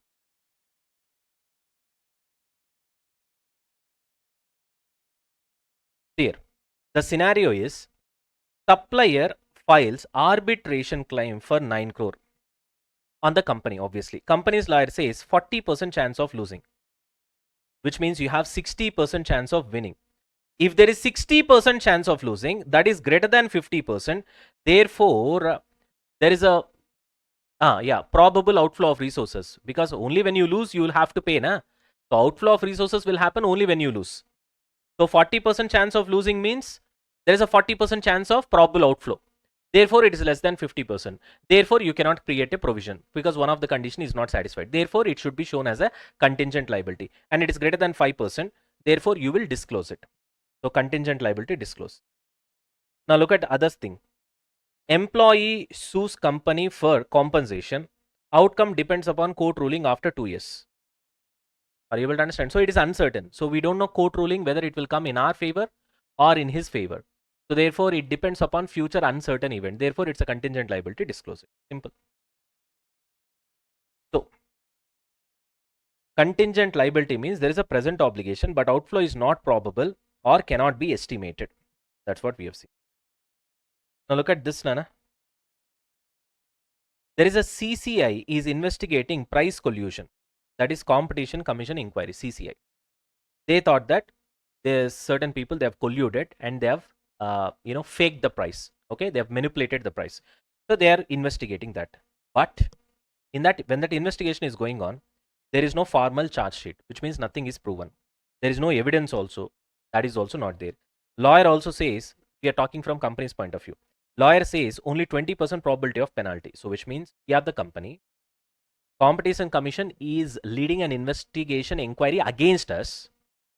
So now the question is, do we need to create a provision or should we show this as a contingent liability? So we are checking the evidence. No evidence, no formal charge sheet. So we are talking with our lawyer. Lawyer says that the probability of penalty is nothing but outflow of resources is 20%, which means it is less than 50%, which means is a contingent liability. So disclose it. That's all. Present obligation exists, that is inquiry, but outflow is not probable, therefore contingent liability. So it comes under type 2. So when it comes to contingent liability, we have two types, na? Type 1, type 2. It comes under type 2. This example, not this one, this example, outcome depends upon court ruling. So court ruling may come in our favor or against us after 2 years. So therefore, this comes under type 1, contingent liability disclose. Got it? Now look at this. Company faced a cyber attack. Okay. Data Protection Authority is investigating, but no penalty range is defined. So there's a lot of uncertainty. Cannot estimate the amount. So provision definition is not satisfied. So it's a contingent liability because you need to disclose it. That's all. Why? Because you cannot estimate the amount, obviously. Done? In some cases, there will be remote possibility where it is less than 5%. In that case, disclosure also not required. That we have already seen. So when the likelihood of the outflow is remote, very low probability, Ind AS 37 does not require any disclosure. This prevents financial statements from being cluttered with immaterial or highly unlikely scenarios. So why? There is remote possibility of less than 5% means what, Nana? It's very rare to happen. In that case, no need to disclose also. Otherwise, unnecessarily, my financial statement will be having lots of unnecessary things. You understand the point? Simple logic. Done? Okay. Now look at this. There is a customer who claims 1 crore emotional damage because AC was noisy. There are people, especially in foreign countries, there are people who do this. Okay, now tell me, lawyer says zero probability, court accepts this. In that case, now tell me, zero probability means remote possibility. So therefore, should I disclose this as a contingent liability? No. Disclosure also not required. Clear? There is a disgruntled ex-employee threatens lawsuit without any grounds. Doesn't even file the case properly. In that case, do I need to disclose a contingent liability? No, not necessary. They're all baseless customer complaints where there is remote possibility. Joint and several liability, that we have already seen. So where multiple parties are jointly and several liable, one party recognizes a provision for its own share. For the other shares, you will have a contingent liability disclosure. So you can see the example over here. 3 companies, L&T, Chapurji, NCC, jointly build a metro line. Okay. Penalty for delay of this metro line is 90 crore. That falls on the shoulders of all the 3. Each company share is 30, 90 divided by 3. Now, but if others don't pay, then LLT may need to pay additional share. Therefore, what LLT will do in his books? He will create provision for 30 crores. For the balance 60 crore, he'll create a contingent liability and he'll disclose it. So in L&T books, provision will be created for 30 crores. Contingent liability will be shown for remaining 60 crores. Clear? Now look at this. 2 companies jointly guarantee 50 crore loan. This is what the example that I've told you. Okay, company's A share is 20 crore, B share is 30 crore. So in company's A books, what it will do? 20 crores, it will recognize a provision for its own share. Remaining 30 crores, contingent liability disclosure. That's all, simple. All right. Now let's move on. Now come to contingent assets. Contingent liability is done. Come to contingent assets now. Now coming on to contingent assets, Nana. Right. Now, when we are trying to learn this particular concept of contingent asset, always keep in mind that we will go with the prudence concept. Okay, that's very important. Prudence or conservatism means when it comes to losses, we'll try to recognize it as early as possible. But when it comes to gains or assets or something, we'll be a bit lazy or hesitant. The right word is we'll be hesitant a bit to recognize it. That's the concept of conservatism, right? So that you keep it in mind. Ready? Now, so look at this. Contingent assets. So what is a contingent asset? Just like a liability. So it's an asset which is possible, that arises from past events, whose existence will be confirmed only on occurrence and non-occurrence of uncertain future events, which is not within the control of the entity. If you look at this, it's exactly the definition of contingent liability, except that one word is replaced. What is that? In the place of obligation, you have asset. So which means if you look at the definition of contingent liability, it is a possible obligation, okay, that arises from past event whose existence will be confirmed based on occurrence or non-occurrence of uncertain future. Correct? This is type 1 definition. I'm talking about type 1. In case of contingent liability, there is a type 2 definition as well, where the definition of provision is not satisfied, then automatically it becomes a contingent liability. That here does not exist. So there is no type 2. In type 1, there we have used the word obligation, therefore it becomes a liability, and that obligation word is replaced by what? Asset, thereby it becomes contingent asset. Simple. Get the definition. Possible obligation arising from past event. Possible asset arising from past events. That will be confirmed only on occurrence or non-occurrence of uncertain future events. That will be confirmed only on the occurrence or non-occurrence of uncertain future events. Obviously, these are not within the control of the entity, both the cases. So this is only type 1. So you take the type 1 definition of contingent liability, you replace the obligation with the word asset, and then it becomes a contingent asset. Simple. Got it? Right. Look at the explanation. These are potential gains. For example, losing a court case, losing a court case comes under contingent liability. Then what about the other side of the coin? Can win also, right? Then that comes under obviously contingent asset, winning a court case. That depends upon future events, obviously, occurrence or non-occurrence. Accounting does not recognize uncertain gains because it would lead to early profit recognition. That's the concept of prudence, right? Only when inflow becomes virtually certain. What do you mean by virtually certain? Greater than 95% probability. Then only you will recognize the asset. You got the point? This is just a rough idea. Now let's look at the treatment of contingent asset. This is really interesting. You guys are ready? First one is virtually certain. This we have already discussed, where you need to have a probability of more than 95% to recognize the contingent asset.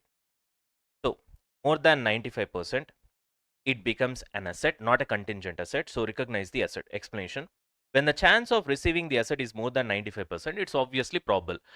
See, the logic is very simple. On the other side of the coin, more than 95% means less than 5%. Na? If it is less than 5%, we have already seen that contingent liability will not even be disclosed. You guys remember that? Always think the other side of the coin. See here.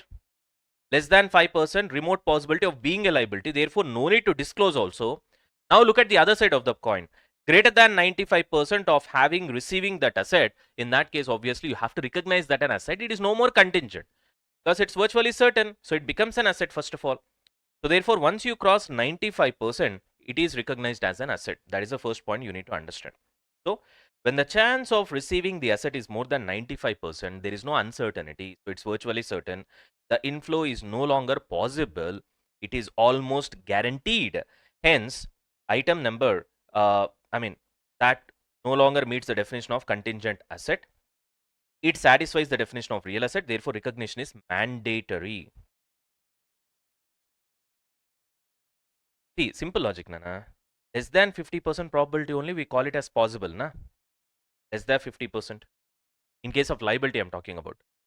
Greater than 50%, we call it as probable. We have seen this in the definition of provision. Now, here we are talking about literally more than 95%. Now, obviously, it is virtually certain. In that case, how can you call it as a contingent asset?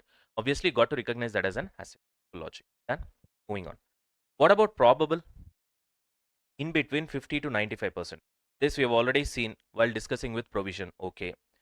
Not to be recognized but disclosed in notes to financial statements, obviously. No need to recognize. Why? Because it's a contingent asset, not a liability.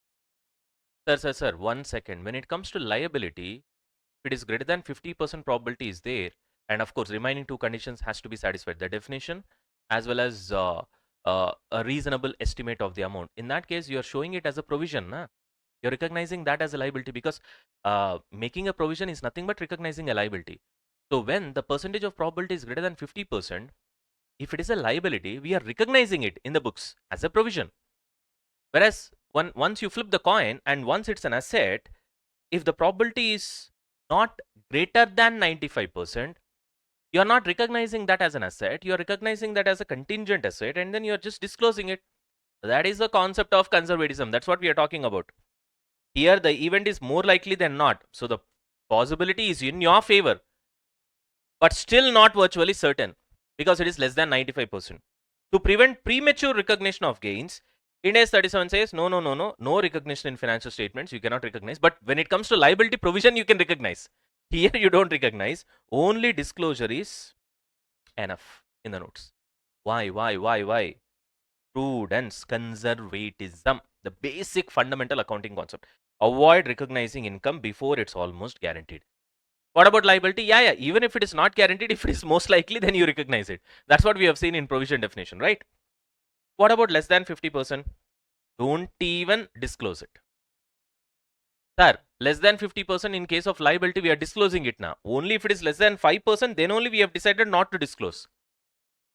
You understand the point? That's the way it is. Again, prudence. Okay. So wherever you go, prudence will follow when it comes to accounting. Clear? Right. I know you guys are little bit confused. That's the reason we have a tabular presentation. No worries. Okay. Chalo. Now see here. Virtually certain. Greater than 95%. When it comes to contingent liability, you will recognize the provision. There is no doubt in that. Greater than 50% only will recognize. So greater than 95% means it's obviously greater than 50% will recognize. Contingent asset, yeah, recognize the asset itself. Okay. Here also recognize provision means liability only, na? Don't get carried away by the word provision. Provision means what? Liability, obviously. So if it is greater than 95%, liability also you'll recognize, asset also you'll recognize. Clear? 50 to 95%, what's going to happen? Here comes the problem. In case of asset, you will just disclose it. In case of liability, you will still recognize. So all the way from 50 to 95%, 100%, that's obviously it becomes a liability. If it is 100%, we'll not be talking about provision. Na? It will be called as a liability only. That's why we did not take that. 50 to 95%, be recognizing the provision, which is a liability basically. But when it comes to asset, only greater than 95% will recognize it. 50 to 95%, we will just disclose it like a contingent asset. Then what about less than 50%? In case of liability, we'll disclose it. In case of asset, don't even disclose. Less than 5%, in case of liability, we don't disclose it. In case of contingent liability, in case of asset, less than 50% itself, we are not disclosing. Less than 5% comes under less than 50% only. Not disclose. Very, very, very, very important table. Now, a lot of questions will be running in your mind. The answer is one single word: prudence. This table compares how liabilities and assets are treated under different probability levels, and they are treated differently, obviously. Liabilities are recognized earlier at probable because losses must be anticipated, whereas at the same time assets are recognized only at virtually certain levels because gains must not be overstated. This is the essence of prudence concept, conservatism, which we already know, fundamental accounting concept. So this table you got to remember. Now it's very easy, Nana.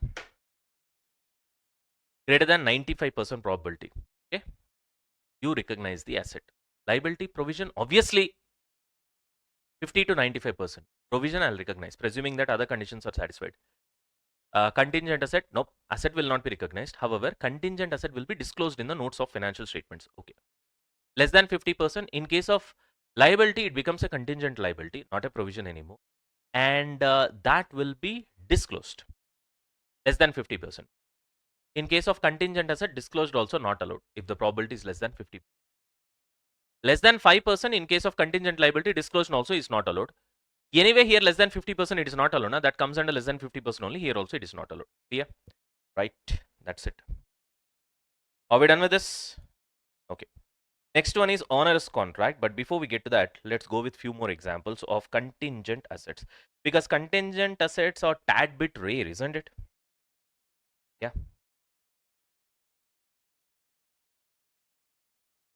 Now see here. Look at this example. There's a company, L&T, Larsen and Toubro. You guys know this. Very famous company.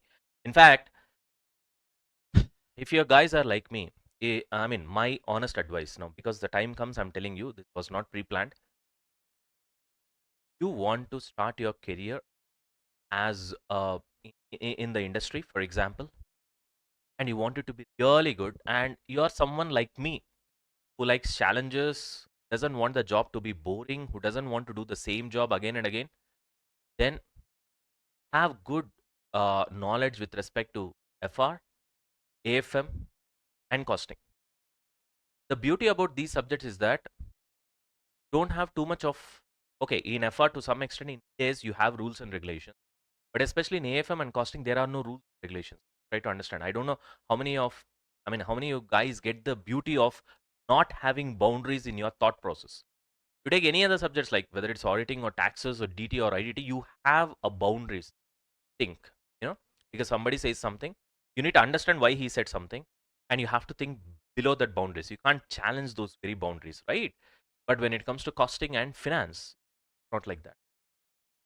So there's no limit for your thought process. See? So that typically certain people will like it, and for certain people who wants to grow, well, that's a good thought process. That's a good, what can I say, ideological thought process. So if you want to really give a kickstart to your career, manufacturing, especially you choices in.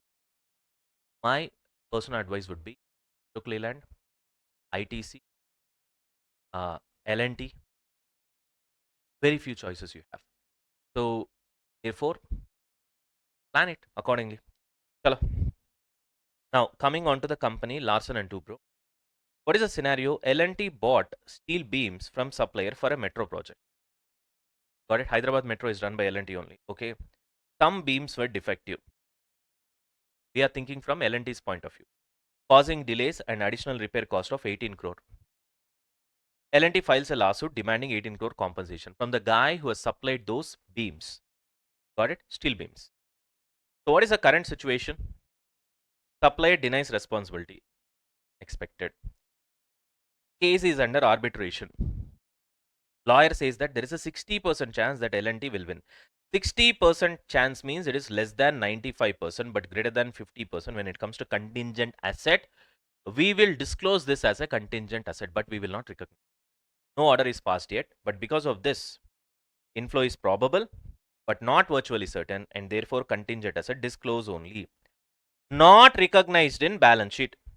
Why? Because the inflow depends upon future court decisions, which is not fully in L&T's control. Yep. Suppose if this is greater than 95%, I would have shown this as an asset. They have been recognized. I hope this example is pretty clear. Respect to contingent asset, all of you. Real life examples only, right? Are we done with this? So, let's move on. Look at this. Britannia, especially Britannia Marie. In our childhood, it's our go-to snack.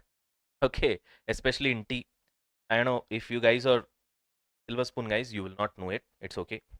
Coming on to the scenario, a Britannia warehouse catches fire. Goods worth 40 crore destroyed. Insurance policy covers fire losses. Britannia files an insurance claim for 40 crore. Okay, sir. Simple case scenario. What is the status? Surveyor is appointed. Obviously, insurance companies will not give you just like that. And surveyor report says claim is valid. Okay. Final approval is pending. 80% chance of receiving full money. Again, this is not virtually certain. I want it to cross 95.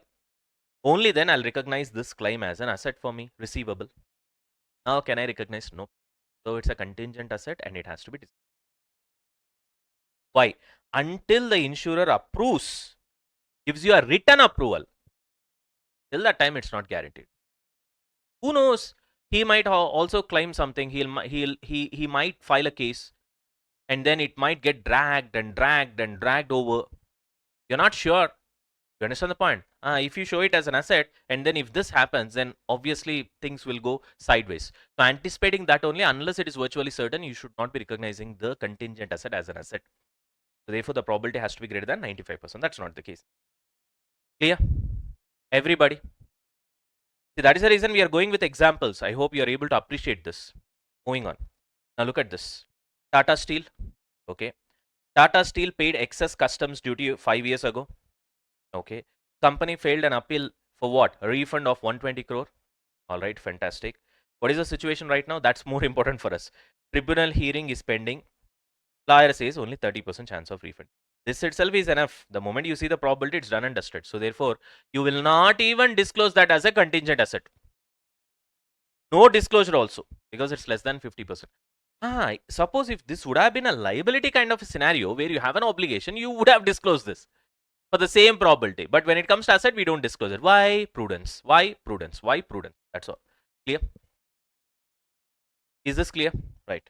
On to this one. Now look at this. Geofiber. Everybody knows, right? I don't use it personally. I'm good with Airtel, but many of the people are using it. Right. Now, Geo contracted a vendor to install fiber cables by 31st March. Vendor delayed installation by 3 months. Okay. Contract terms, penalty 5 lakhs per day for delay. Total penalty 450 lakhs. Vendor's response, he accepts the delay, but he is negotiating the amount. Lawyer says 70% chance that Geo will recover at least 350 lakhs. At least 350. But 70% contingent, not an asset. So inflow is probable 70%. Contract clearly supports the claim. Negotiation is still going on. No settlement is signed yet. If it is signed, probably we'll say virtually certain and will recognize the asset. As of now, it is not virtually certain. So therefore, contingent asset is clear with this. One more. Godrej Properties. So what's the scenario? He hired a contractor for building a residential tower. Okay. Contractor failed to meet safety requirements. Fantastic. Causing delays and extra cost. Godrej demands 25 crore in damages. So let's see what is the scenario right now. Status. Project consultant submitted official audit proving contractor's fault. Fine. We are Godrej, okay? Contractor has not refused but is negotiating again. 65% chance that you will get 15 to 20 CR, which means greater than 50% but less than 95%. So therefore, contingent asset disclose.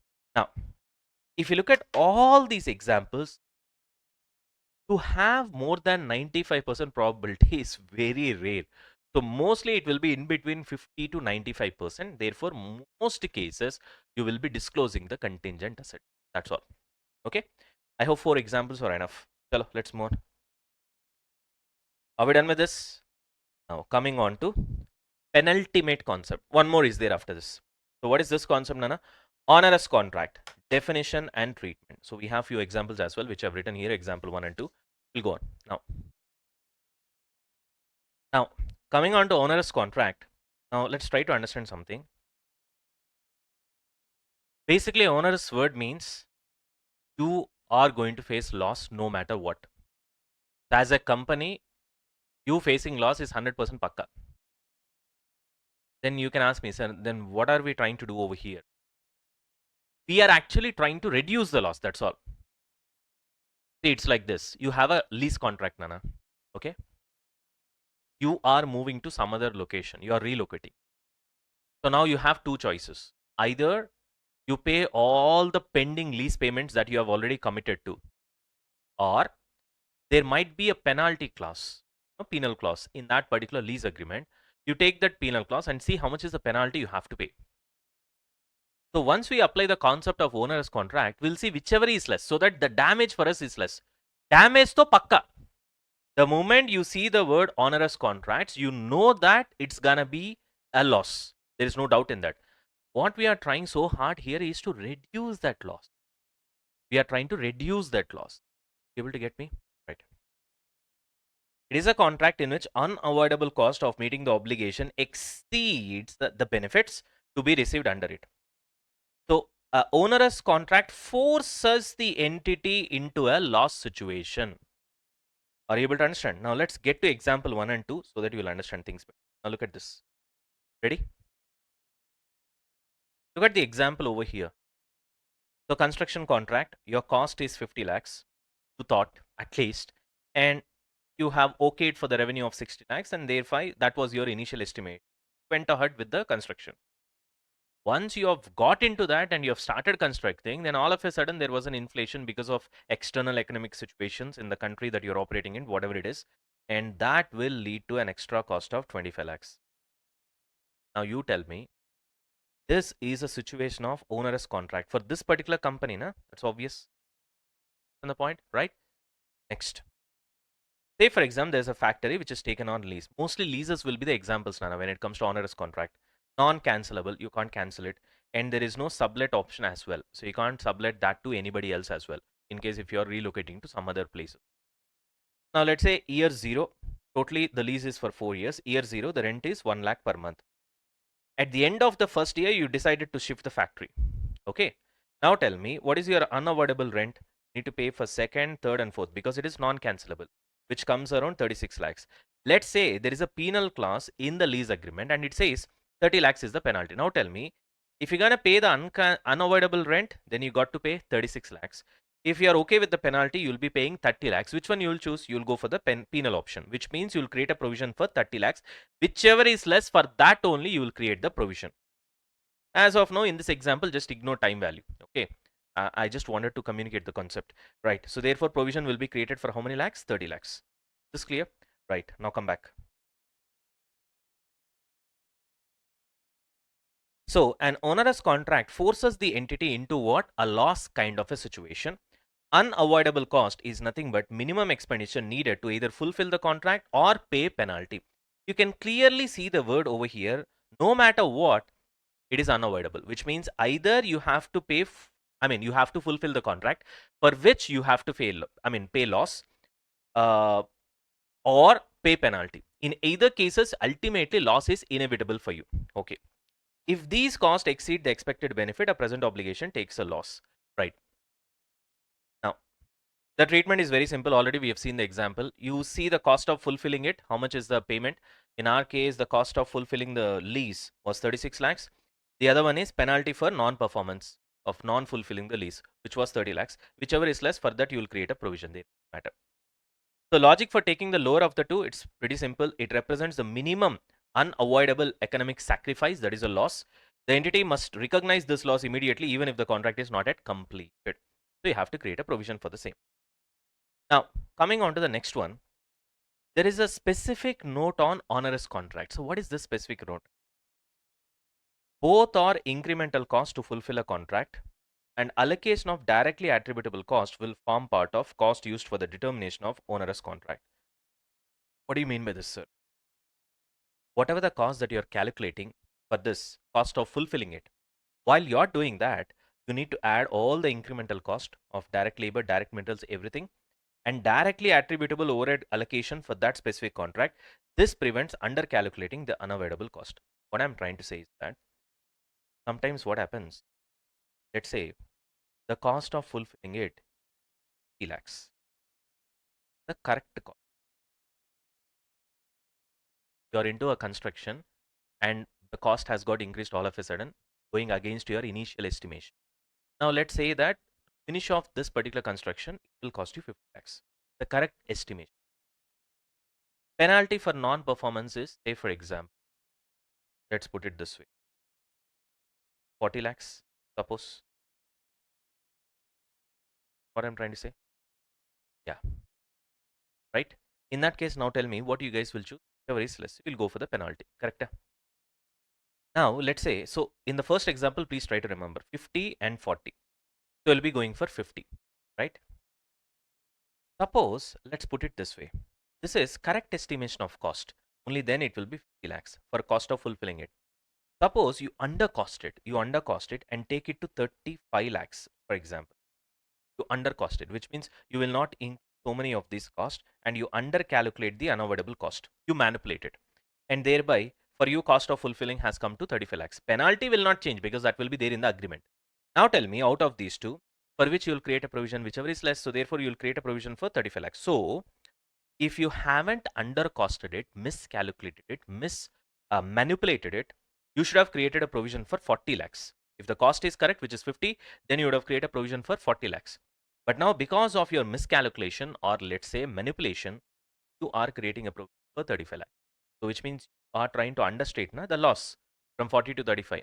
To avoid this zone, what Ind AS 37 specifically says is, when you are calculating the cost of fulfilling the contract, ensure that all the incremental cost means additional cost, extra cost, directly attributable overhead cost means it is directly related to the work that you are doing. So therefore it becomes relevant, which means you need to add it, which means you need to consider that cost.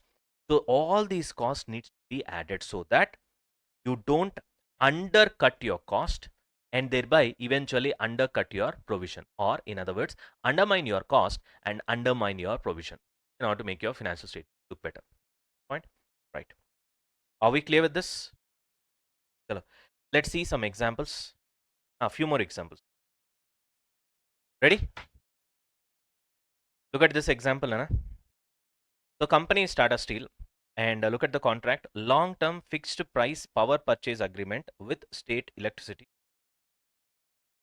Right now, Tata Steel must buy 100 megawatts electricity at 6 rupees per unit, fixed for 10 years.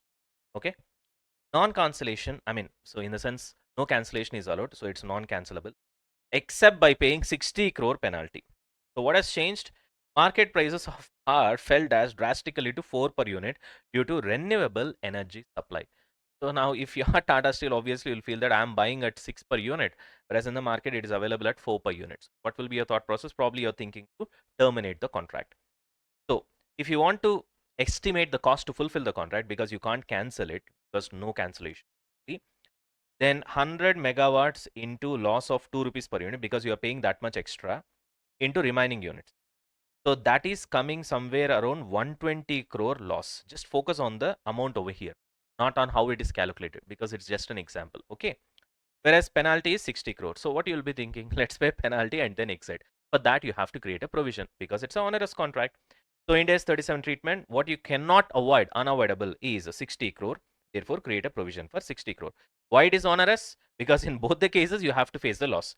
Because Tata Steel must continue buying power at a higher rate or pay penalty. Either way, they incur unavoidable loss. That's why it is an onerous contract. Are we clear with this example? Right. Moving on to next example here. Infosys, okay, it wants to deliver an end-to-end ERP implementation for a client at a fixed price of 40 crore. Fantastic. What went wrong? Client requested additional reporting modules. Client delayed several approvals. Infosys underestimated complexity. Cost of specialized ERP consultants skyrocketed. And as a result, continue the contract also there will be loss. And if you want to cancel it, obviously you have to pay penalty. So revised cost to fulfill is 58 crore. Revenue still capped at 40 crore. So therefore, that leads to an unavoidable loss of 18 crore. The cost is this much, revenue is this much, the difference is nothing but loss. And if you want to exit, then you have to pay this much. So in both the cases, anyway, there is a loss for you. So which one you will select, whichever is less, obviously. So 9 crore, and for 9 crore, you will create a provision. Done. Look at this particular example, Barbecue Nation. I think most of you, yeah, it's okay, right. Contract 10-year lease for a prime mall restaurant location at 20 lakh per month. Okay, 10 years lease. Then COVID happened. COVID has hit a lot of restaurants. Pretty bad, right? Mall traffic reduced drastically. Dine-in restrictions continued for 16 months. Sales dropped to 30% of pre-COVID levels. Lease contract cannot be cancelled because it's non-cancelable. But if you cancel it, you have to pay 3 crore penalty. Expected unavoidable loss from continuing operations 7 crore, literally. That much loss you have to pay because you are not getting that much enough customers for dine in. Whereas penalty is 3 crore. What you will do? You'll pay the penalty and you'll exit. For that, create a provision. So I hope this is clear. That's enough. Chalo, let's move on to the last concept, that is reimbursement. I don't think this is the last one. I think one more is the restructuring. This is last but one. Sorry for that. All right, chalo. It's a simple concept. So what do you mean by reimbursements? Let's try to go for examples. Example 1 and 2, I've written. Example 1. So let's look at the example, Anna. Hyundai, the company we are all aware of, sells its cars to dealers only, to the customers. So first, it sells to the dealer. Dealer has to pay money, okay, and buy the cars, and then they'll have a margin. They'll sell it to customers. You all are aware of this. Now, we are discussing this reimbursement from the point of view of the, because you know that many of the times when we buy cars, even or two-wheelers, even for that matter, you know that most of the times first 3 services or 2 services will be free. Now, in this example, let's presume that including any repairs, everything is free for the first 3 services. Okay, or let's say there is a timeline like for one. Now, in that case, think from dealer's point of view. Dealer knows that the moment a car is sold to the customer, okay, for the first 3 services, when the customer comes, I have to keep everything from my pockets, expenditure, to dealer. And then whatever the expenditure that I keep from my pockets, 80% will be reimbursed by the company. Got it? So first of all, he has to estimate how much will be the expenditure. So it is a present obligation for him. The moment car is sold, that is a past event because first car sales, sales happens first. After that, he knows that because of the past event, that is he has sold car to the customer, he has got a present obligation where he has to bear the expenditure for the first 3 services, including. So this is a present obligation based on the past event, which is sales, and therefore the dealer has to create a provision. Let's say he creates a provision in his for 3 lakhs. What will be the entry? Obviously, P&L account will be debited and provision will be created. So repair expenses, P&L account debit to provision for repair. Provision is a liability. Therefore, you create a provision. Now, once you create the provision and you keep it ready, simultaneously what you will do is that this is not the total expenditure that as a dealer I need to incur, because 80% of this will be reimbursed by the company. So 80% I have a receivable, and that is a right for me, and therefore it becomes asset, and it is certain, it is virtually certain. And as a result, what you have to do, reimbursement receivable, create an asset, to reimbursement income, credit the P&L account.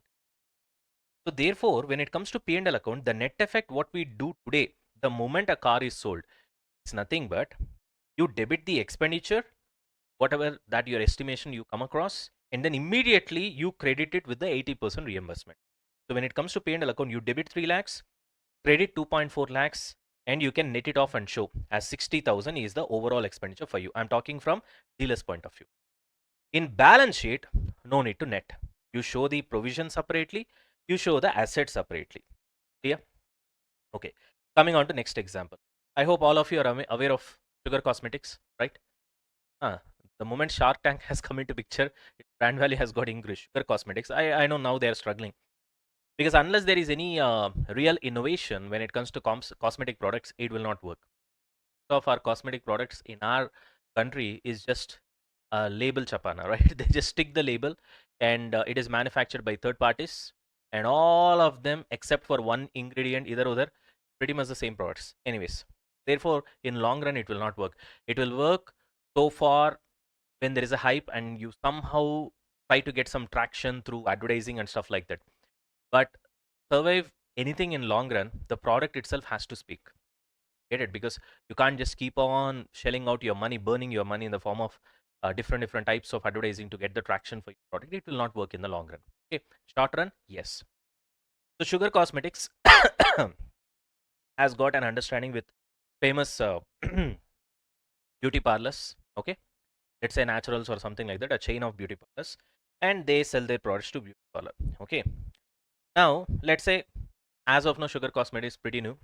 Therefore, beauty parlor says that in case if I resell your product to the customer, and if customer files a complaint, or because of that if I face any damages, then you have to take responsibility for the same. So what Sugar Cosmetics says is that, okay, fine, whatever the expenditure because of my beauty product, if you are going to incur because of the complaints from the customer, I will reimburse 70% of it. So the moment beauty parlor sells the Sugar Cosmetic products to the customer, are you able to understand? Then immediately it also gets ready for creating a provision. Okay. Say for example, there is a case filed and it knows that it has to pay 2 lakhs for the complaints from various customers put together. Let's put it that way. And then it creates a provision just like here. Debits the P&L account. At the same time, it also creates a reimbursement receivable. Okay. Which is nothing but an asset to the extent of 70%. And this will be netted off, and 60,000 will be shown in the P&L account, but when it comes to balance sheet, it will not be netted off. So to put it simple, this is the concept of reimbursement. So reimbursement has to be from the middleman's perspective. Here dealer is the middleman between Hyundai and customers, and here beauty parlor is the middleman between Sugar Cosmetic and the customer. Got the point? So reimbursement always works from the middleman's perspective. Now come back to the concept. Here, what is reimbursement? If some, that is 70% or 80%, or all of the expenditure, that is 100%, is required to settle a provision, is expected to be reimbursed by the other party. That is Hyundai in one case, Sugar Cosmetics in another case. A reimbursement is a recovery from another party. Example, insurance company, supplier. Sugar Cosmetics is a supplier. Indemnity contract. If at all you face any loss, I'll take care of it. Promise like that. That is nothing but indemnity contract, right? Face any loss, I'll take care of that to this much extent. Okay. That compensates for the provision expense. So what is the treatment? Pretty simple. If it is virtually certain, more than 95%, you will recognize that as an asset. Which one? Reimbursement. So reimbursement shall be recognized as a separate asset in the balance sheet if it is virtually certain. And provision, expense and reimbursement can be netted off and presented in P&L account. However, the most important point is reimbursement shall not exceed the provision amount. To take this example only, here provision is 3 lakhs. Can I create reimbursement receivable saying 3 lakh 40,000? Can I do that? Your expenditure, whatever that you incur, that will be reimbursed by the company, correct? So whatever the reimbursement that the company does cannot be greater than your expenditure. That's common sense, correct? Chalo. So that's what I've written here. Reimbursement shall not exceed provision amount. Okay, what else? The asset is recorded separately, not netted in the balance sheet, that we have already discussed. But in P&L account, netting is allowed for clarity. Fantastic. The reimbursement cannot exceed the provision. That also, Ind AS does not allow recognizing profit from reimbursement. That's obvious. It's the question of profit from reimbursement, because your reimbursements can never exceed the expenditure that you are incurred, right? So therefore, there is no question of profit. Suppose in some cases, the reimbursement is not virtually certain. Naturally, in that case, it should be disclosed because the probability is less than 95%. No asset will be recognized and only disclosure will be done. This matches the rule for contingent asset. But this is a rare case scenario. Mostly when it comes to reimbursement, there will be a pre-understanding and it is virtually certain. In this case, between the dealer and the Hyundai company, it is virtually certain. Between the beauty parlor, chain of beauty parlors, as well as the Sugar Cosmetics, it is virtually certain. You understand the point? In rare case scenarios only, it will not be virtually certain. So 99% of the cases, it will be certain. Therefore, you will debit the P&L account. You will also create an asset simultaneously by creating the P&L account as well. Got it? The asset and liability will be created simultaneously. Got it? Chalo. Pretty simple concept. Now come to the last one. What is the last one? Restructuring. Now look at this, Nana. This is a little bit important. So listen carefully. Restructuring means what? A drastic change in your existing. That's what you call restructuring. For example, discontinuing a line of business, closing operations in a closing a big branch, non-operating branch, not operating well in terms of profit or stuff like that. So restructuring basically refers to major change, not a routine cost or small internal adjustment. That will not be called as a restructuring. A major thing needs to happen. Get the point? Some examples include shutting down a product line. A product is stopped. Get it? Closing a factory or regional office. For example, you take Tata. Suppose there used to be a very good SUV called Tata Hexa. Now this product has been stopped. Na? Get the point? Now if you see Maruti Suzuki and Skoda, Volkswagen, all these guys, few years back, I think 3 years if I'm not wrong, they have stopped 3 or 4 years. They have stopped completely diesel. No diesel whatsoever. Now diesel is being offered only by Hyundai, Kia and Tata and Mahindra, right? Remaining guys, they've stopped. So therefore, of course, Toyota is an exception, especially in the bigger cars. Now, so therefore, all these are big restructuring decisions. Get the point? So shutting down a product line, closing a factory or regional office. Now Ford has shut everything initially. Now Ford, they had a basic, fundamental strategic problem because they have constructed factory in India on US terms. In US, you'll have all those hasty winds and stuff like that. Therefore, you have to build your factory with high tensile strength and stuff like that. But in India, that's not required. But these guys went ahead with that, and as a result, their capital cost has got increased, whereas the other competitors haven't done that, and they made a very fundamental flaw, and that's the reason it didn't work out for them. Anyways, changing the entire way operations are run, major changes. Like for example, earlier once upon a time there was no computers, and all of a sudden you are introducing computers in all your banks. Then imagine the kind of change that is happening.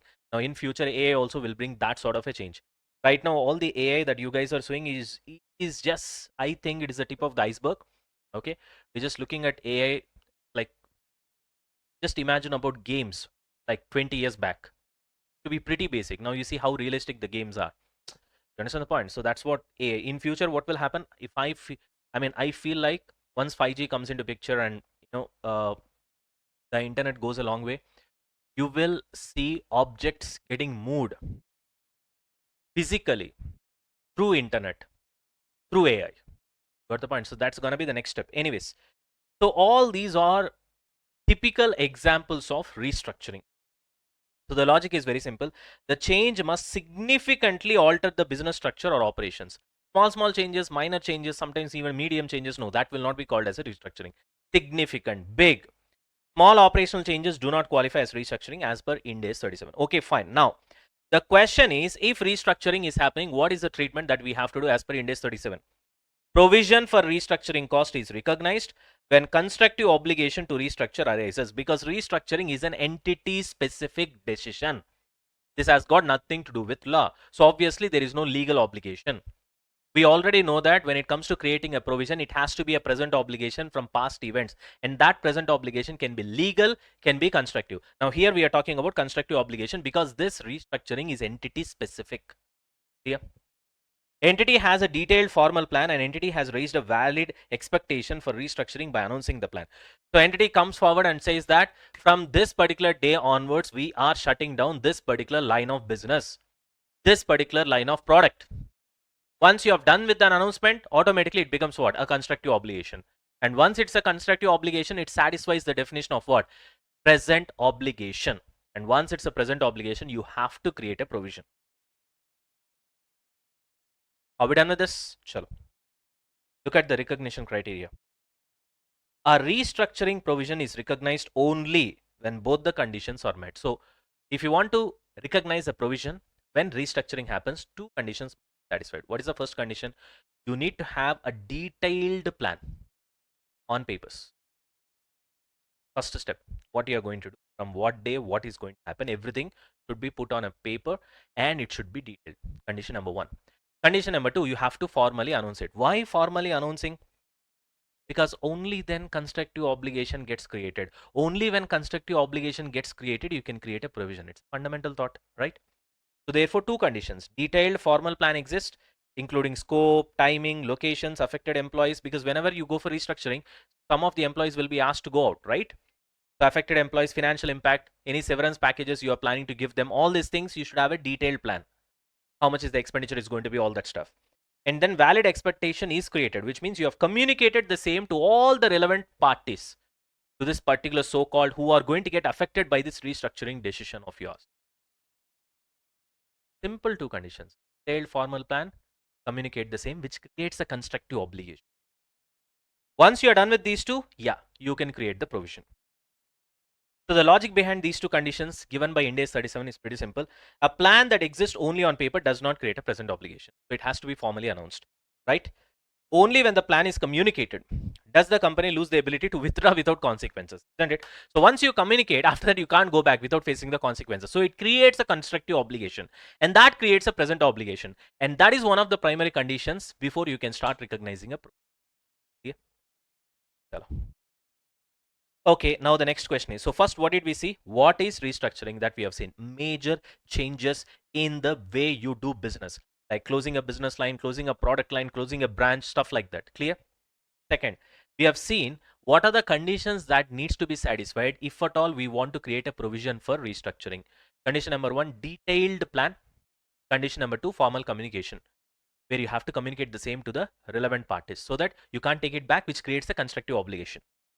So now we have seen, okay, fine. Now you know what are all the conditions that you need to satisfy to create a provision. Now the next question is, okay, how to create a provision? How much amount? For that, what are all the concepts and things that we need to take into consideration to create a provision? What is the amount of provision that needs to be created? Is there any conditions for that? Yes. Computation of restructuring provision. What are all the things that you need to include? What are all the things that you need to exclude? Well, what are all the things that you need to include? This is very important, so listen carefully. Staff termination or redundancy cost. Whoever the staff who you are asking to get out, leave the company, you are firing the employees because of the restructuring. For them, you need to pay compensation. That should be included while creating provision for restructuring. Clear? Compensation to customer. Why customer has come into picture? Safe. The customer means there might be B2B customer also. Whenever we use the word customer, always the problem with students is you always think about a retail customer like you and me. No, there will be B2B customers. You understand the point? And they are doing business based on your supply because your product is their input. Your output is their input and they are doing business. Now, if you say, for example, take a decision, you understand the point, to stop your manufacturing in a particular area, that affects that guy's business. Who's going to compensate him? So there might be an agreement between you and me. Maybe you have to compensate him for the same. So therefore, compensation to customer. Are you able to understand? I'm talking about B2B customer, business to business customer. I'm not talking about customers like retail customers, individual customers like you and me. Clear? Lease termination cost. This will come everywhere. When you are trying to shut down a particular line of business, a particular factory in a particular location, obviously it will be on lease. So you have to terminate that. Then in that case, what happens? You have to pay the lease cancellation fee, right? So all these costs, if you could observe, they are strictly related to the restructuring decision only. Because of a decision of business restructuring, you are incurring these expenses. Therefore, they have to be included while creating provision for restructuring. Fantastic. Only those costs that are directly caused by restructuring and will not continue once the business returns to normal. Once the restructuring is done, will you pay redundancy cost to the employees that you have fired? No. Will you pay again compensation to customer? No. Will you again and again pay lease termination cost? No. All these are one-time things. And that too, these things have come into picture because I've taken a decision to restructure my business. Therefore, this will be included while calculating provision for restructuring. What about this side? Relocation or retraining cost for continuing staff. These guys are the future. So why are you incurring relocating and retraining cost for them? Because you want to continue them in your business in future. That has got nothing to do with restructuring. That's gonna be expenditure that you're incurring for using these employees in your future business. That will become cost of the future business that you're going to run. It has got nothing to do with restructuring over here. So you exclude. Marketing cost. Are you going to market your restructuring plan? You get it? That will not be included. Investment in new systems and distribution networks. That is with respect to future. It has got nothing to do with your restructuring. You understand the point? Impairment on assets, which you are going to keep with you and then continue. Not the assets you have demolished and sold because of restructuring. You understand what I'm trying to say? So all these belong to future, which should not be included in while creating provision for restructuring. These items are not restructuring costs because relocation or retraining costs relate to ongoing operations, future. Marketing and new system investments relate to future operations. Impairment of assets is accounted under Ind AS 36 separately. That's okay. But here, anyway, the discussion will not come. Logic, these costs are not caused directly by the restructuring itself. That is the point over here. They would occur as part of continuing business activities and they belong to future and other accounting standards. And as a result, this should not be included. This should be included. Simple summary is restructuring provision only covers the cost to close the old business, whatever you are closing, as a part and parcel of restructuring plan, and not the cost to run the new one. These are all the costs that you're incurring to run the new one or run the existing one. These are all the costs that you're incurring to close the one that you have taken a decision to close eventually. Got it? Done? Fantastic. Now, yeah. We're gonna go with few examples. Don't worry about that.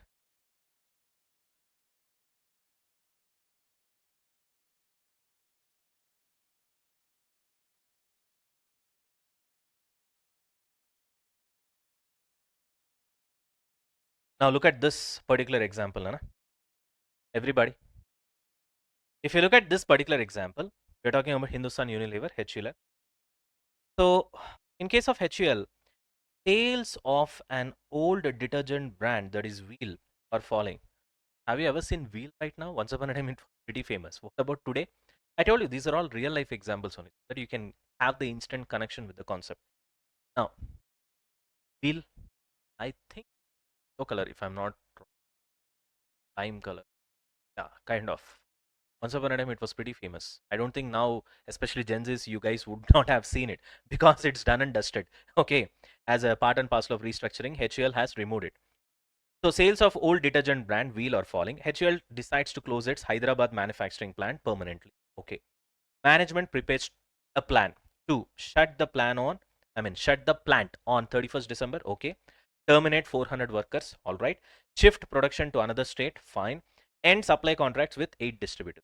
There is a clear cut plan. Detailed plan is there. Yes. Are you able to understand? Now tell me, can I call this as restructuring? Because is it a big decision that you're doing over here? Big change? Significant change? Does it fit the definition of restructuring? Yes. This changes the scale and geography of business. Therefore, it is restructuring. Clear? Let's go to another example. See this. Tata Motors. Already I gave you this example, but I was talking about Hexa. Okay, now here in this example, we are talking about Bolt. You know Bolt? Tata Bolt. Yeah, it's a hatchback. It's a hatchback. Earlier you had Indica Vista, I think so. That was renamed as Tata Bolt and then it was stopped. Okay. Actually, it's a very spacious car. In the hatchback class like i20, Swift and Baleno, Tata Bolt was a very spacious car. Anyways, Tata Motors, the company decides to stop manufacturing the Tata Bolt model because of low sales. Same happened with Hexa as well, but Hexa is a great car actually. The body on frame SUV, and that's what you call it as a real SUV. Anyways, this involves closing a particular assembly line, okay, reducing staff, yes, canceling component supply agreements, yes, notifying dealers about discontinuation. Now tell me, is it a major shift, significant change? Yes. Does it fit the definition of restructuring? Yes. Done. Right now we are just we are discussing what makes a restructuring, right? Not small decisions, not minor decisions, okay? Major decisions, significant decisions. Clear with this? Fantastic. Next. Look at this. ICICI Bank decides to exit its UK retail banking business. It also happened. So this requires closing 10 international branches, relocating 50 employees back to India, terminating lease of the office buildings in UK, settling customer accounts. You have to pay all the money back. Now tell me, is it a small decision or big restructuring happening over here? Big. Therefore, this is an example of restructuring. Now, when to recognize a restructuring provision? We have already seen two conditions has to be satisfied. One, a formal detailed plan. Two, it has to be communicated. There's a detailed formal plan, a valid expectation is created, which means announcement is made. That's all. Then only expectation will create, and that will create a constructive obligation, which we have already seen, which creates a present obligation, and that satisfies the definition of provision. Correct? Both conditions must be met. A plan alone is not sufficient, and an announcement without a detailed plan is also not sufficient. So you have done only this. not sufficient to create a provision. You have done only this, not sufficient to create a provision. So both conditions must be satisfied. Let's see some example. Now see here. Infosys. What is the scenario? Infosys decides to shut its Bhubaneswar Development Center. Okay. Before recognizing a provision, it prepares a documented plan. Closure date, list of employees to be laid off, compensation, how much you need to pay, termination of building lease, return plan submitted to board and approved. Now tell me, is it a detailed plan? Yes. Does it satisfy the first condition of having a detailed formal plan? Yes. Fantastic. Now, did you inform the employees over here? Sir, I don't see anywhere employees getting informed. No. Which means second condition is not satisfied. This is satisfied. Is it sufficient? No, it is insufficient. Which means, can I create a provision in this example? No. Still no provision until employees are informed. If one condition is satisfied, you cannot create a provision. Both the conditions satisfied. Asian Paints closing a division. See here, Asian Paints plans to shut its industrial coatings division. The formal plan includes discontinuation timeline, compensation to employees, list of contracts to terminate, expected penalties, disposal of assets. All these sounds like a perfect detailed flow plan. Sorry, not floor plan, plan. Okay, now tell me, this qualifies as a detailed restructuring plan? Yes. Can I create a provision? That depends upon whether you have announced. You do formal announcement, then you can create what? A provision. Now that topic is not discussed. Now look at this one. Vodafone India decides to close 350 stores nationwide. Okay, a written plan exists. Fantastic. One condition is satisfied. Then they send official letters, emails to employees, landlords, vendors. Fantastic. Announcement is done. So valid expectation is created. That creates constructive obligation. Now you can create a provision. Now a restructuring provision must be, because the announcement creates constructive obligation. Okay. Everybody. Fantastic. One more example. Britannia, it issues a press release saying we will discontinue Tiger Crunch biscuits by December. Remember Tiger Crunch? It tastes similar to Parle G in a way. Anyways, now retailers, do they know? Yes. Distributors, no. Employees, no. Which means formal communication is done, which means valid expectation is created. Now, presuming that they have a plan, detailed plan, can you create a provision? Yes. Next concept is, what are all the costs that needs to be included? This we have already seen. Okay, whatever that is related to the restructuring plan of closing down, that will be included. It will be a one-time expenditure. And whatever the cost that you're incurring in order to run your existing or future business, that will not be included. Creating a provision. Okay. First of all, to create a provision, two conditions must be satisfied. Detailed plan. What is the second condition? Announcement, formal announcement. Creates a valid expectation, which is nothing but constructive obligation being created. Now, look at this example. Amazon India. Amazon closes a warehouse in Mumbai, so it must pay 2 months salary to all workers, redundancy or severance package, right? Leave encashment, statutory severance pay for removing the employees. So these costs arise only because of closure? Yes. Then this will be included in restructuring. Now, next one, see. Bank merges branches. A bank merges 12 branches to one. Employees of all the merged branches receive compulsory buyout packages, and this compensation is unavoidable cost that also needs. Next, lease termination penalty. See here, Reliance Retail. Reliance closes 30 Reliance Trend stores. Each store has a lock-in period. Now tell me, in this situation. So it has got a lock-in period. Lease termination penalty is 2 crore per store. So it is unavoidable cost. It is included. You can see the concept over here. Lease termination cost. Right? Yes. Chalo. Wipro, it withdraws from foreign market. Their office lease still has 3 years pending in the foreign branch, whatever it is.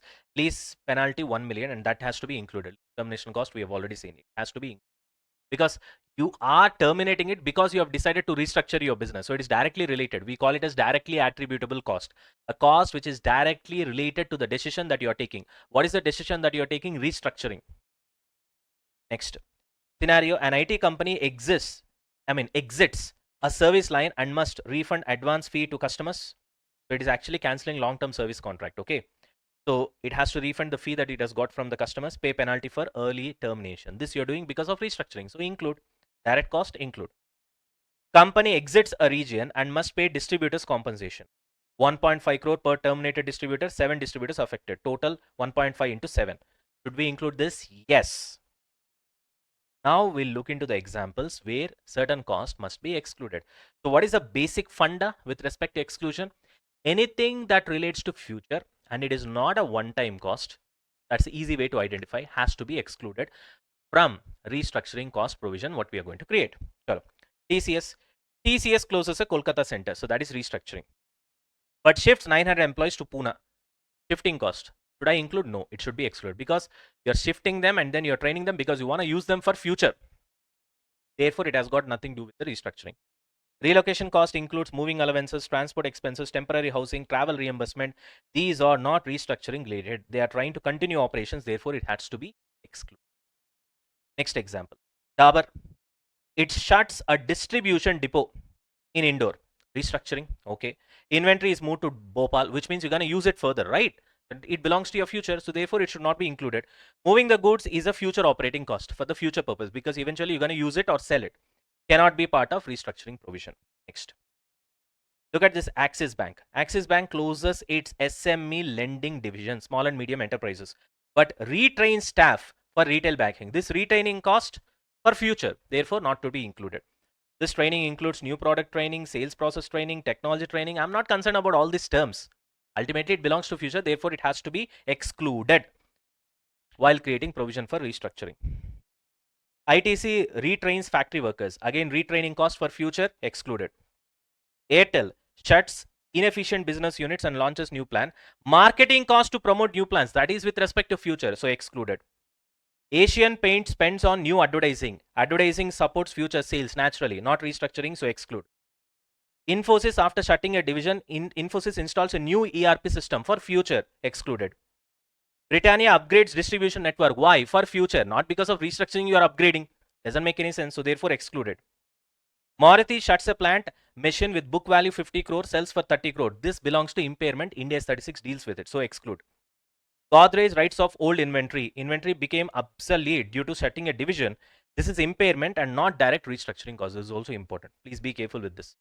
Anyway, big assets, okay, you know that 36 takes care of it. But here also, when there is old inventory and it became obsolete due to shutting a division, you might be tempted to feel that it is a restructuring cost. The answer is no. That is impairment and it has to be excluded. Next. Clear? I think we are done with enough examples. All right. I've given you all the examples that is relevant to understand the restructuring concept better. What is restructuring? We have gone through 4-5 examples. And when a restructuring provision has to be created, for that 2 conditions has to be satisfied: detailed plan as well as the formal announcement. For that also we have gone through examples. Then what are all the costs that has to be included? We have gone through 3-4 examples. Whatever the cost that has to be excluded in order to create a provision, that also we have gone through good number of examples. Now with this we are done with all the concepts of Ind AS 37. So what I want you guys is that we're gonna stop the session over here. Okay, revise everything properly that we have discussed so far and then come for the next session, because in next session we're going to start solving problems. Okay, of course there are no problems in this particular Ind AS. It's all about theory based application oriented questions. So it's theory only now, so you have to remember them pretty well. What is the provision? What is the contingent liability? What is the contingent asset? You understand that? What about reimbursement expenses? What about restructuring? Get it? Right? And difference between liability and provision. So you have to be very clear in your thought process. Only then we should be able to solve those questions fatafat. There are no problems per se, so we will not be focusing too much on calculating the numbers. And we'll finish off this ASAP and then we'll move on to the next standard. Clear? Right, chalo. All right, guys. Hi. Welcome back. So now we're gonna start solving questions. We are done with the concepts with respect to Ind AS 37. Now, my request is, the last session itself, I have requested to revise the concept. I hope you have done that.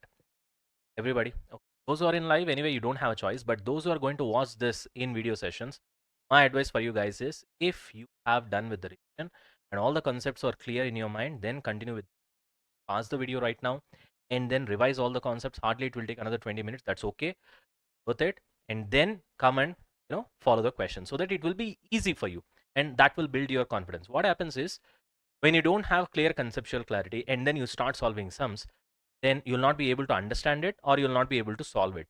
Both these will affect your confidence. That is a lot more important. Okay, having said that, now shall we continue? Question number 1, we'll go in the order. Only this is the only Ind AS where we'll be going in order. Okay, chalo. Question number 1.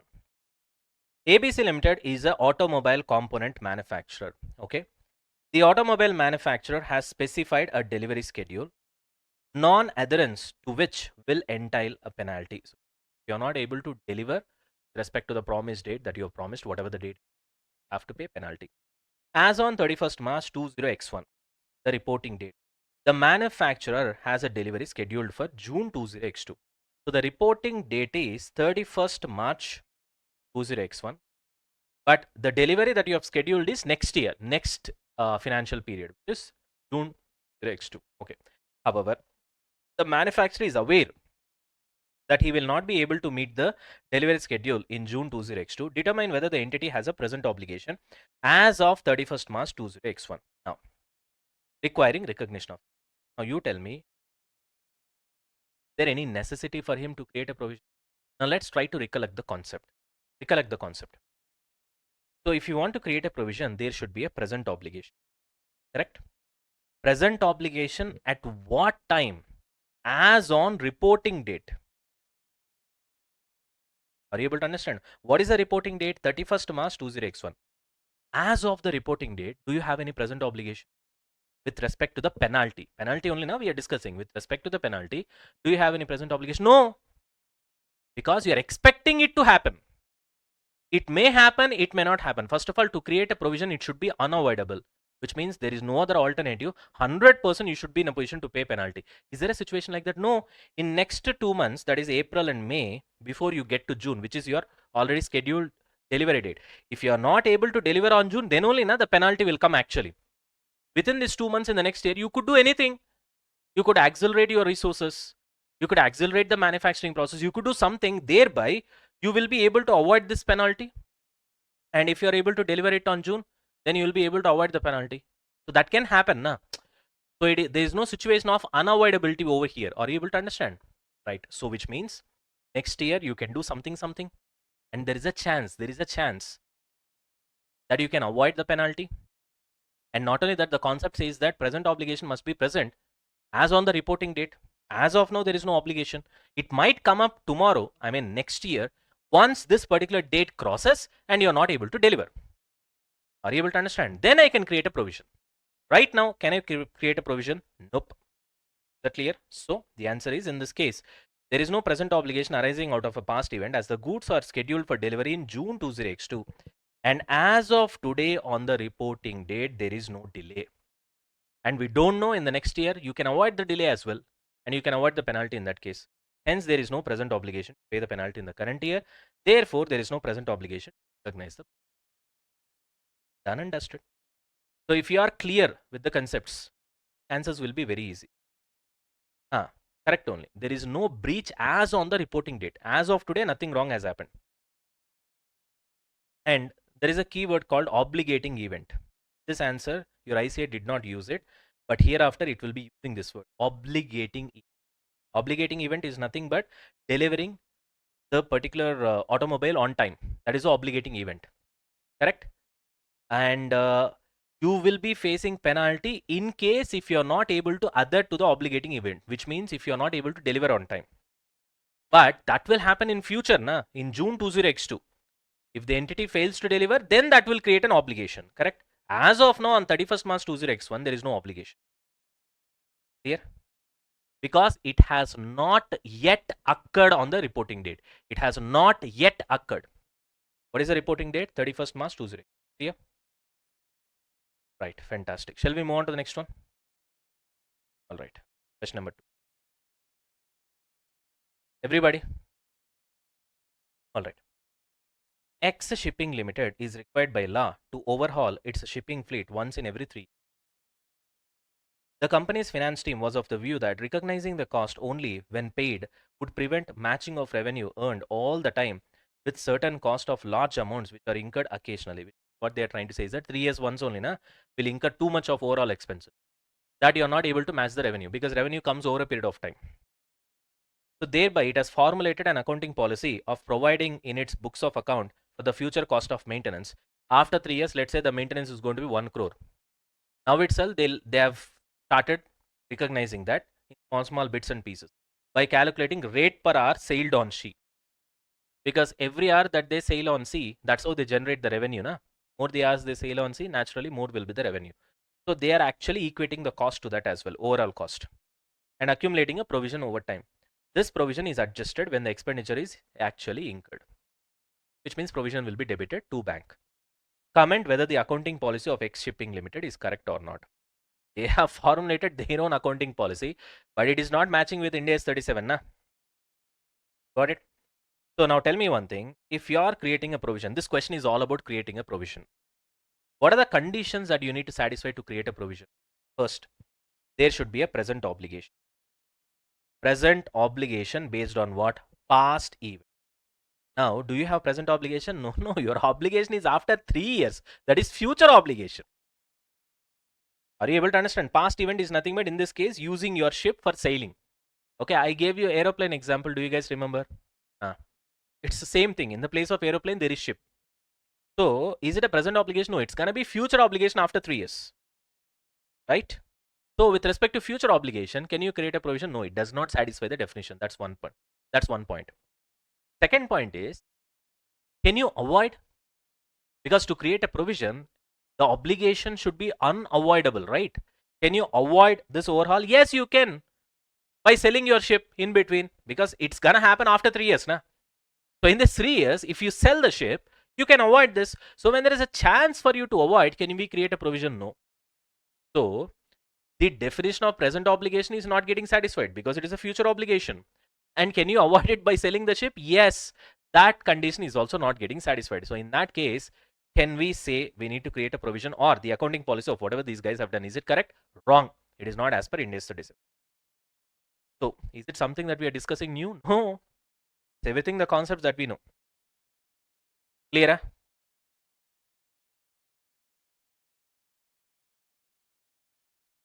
Yes, Nana, correct. The company could avoid the future expenditure of overhauling the asset by selling the asset. That is ship in this case. It can be ship, it can be airplane, whatever it is. Got it?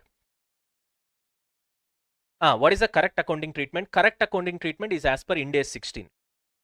Component accounting. You remember that? So the correct accounting is that because overhaul is a big expenditure, it will be like a component accounting where you will capitalize that part of the asset. You'll add to the cost of the asset, and then this capitalized portion will be depreciated over a period of time. Got the point? So you will not create a provision. That is not the, I hope you guys remember. You're done with PPA. Of course, it is long back. I can understand that. If you don't remember, then anyway, I've told you right now. So this is the correct treatment. Therefore, whatever these guys have done is not correct as per Ind AS 37. Have to do component treatment as per Ind AS 16. Recognize this and capitalize it, and then eventually depreciate that. Clear? All right, fantastic. So look at the answer of your ICAI. A provision is made for present obligation arising out of the past event. That is the definition. Even a legal requirement to overhaul does not make the cost of overhaul a liability, because no obligation exists to overhaul ships independently of the company's future actions. The company could avoid, see this, the future expenditure by its future actions, for example, by selling the ships. Did I tell you this? So, as a result, there is no present obligation. As per the standards, financial statements deal with the financial position of the entity at the end of its reporting period and not its possible position in the future. Therefore, no provision is recognized for costs that need to be incurred to operate in the future. The only liabilities recognized in the entity balance sheet are those that exist as of now. That's why the definition is present obligation, not future obligation. If the definition is future obligation, then you might consider it. Even in that case also, avoiding condition is not satisfied because you could avoid by selling it. Therefore, accounting policy of X Shipping Limited is not correct.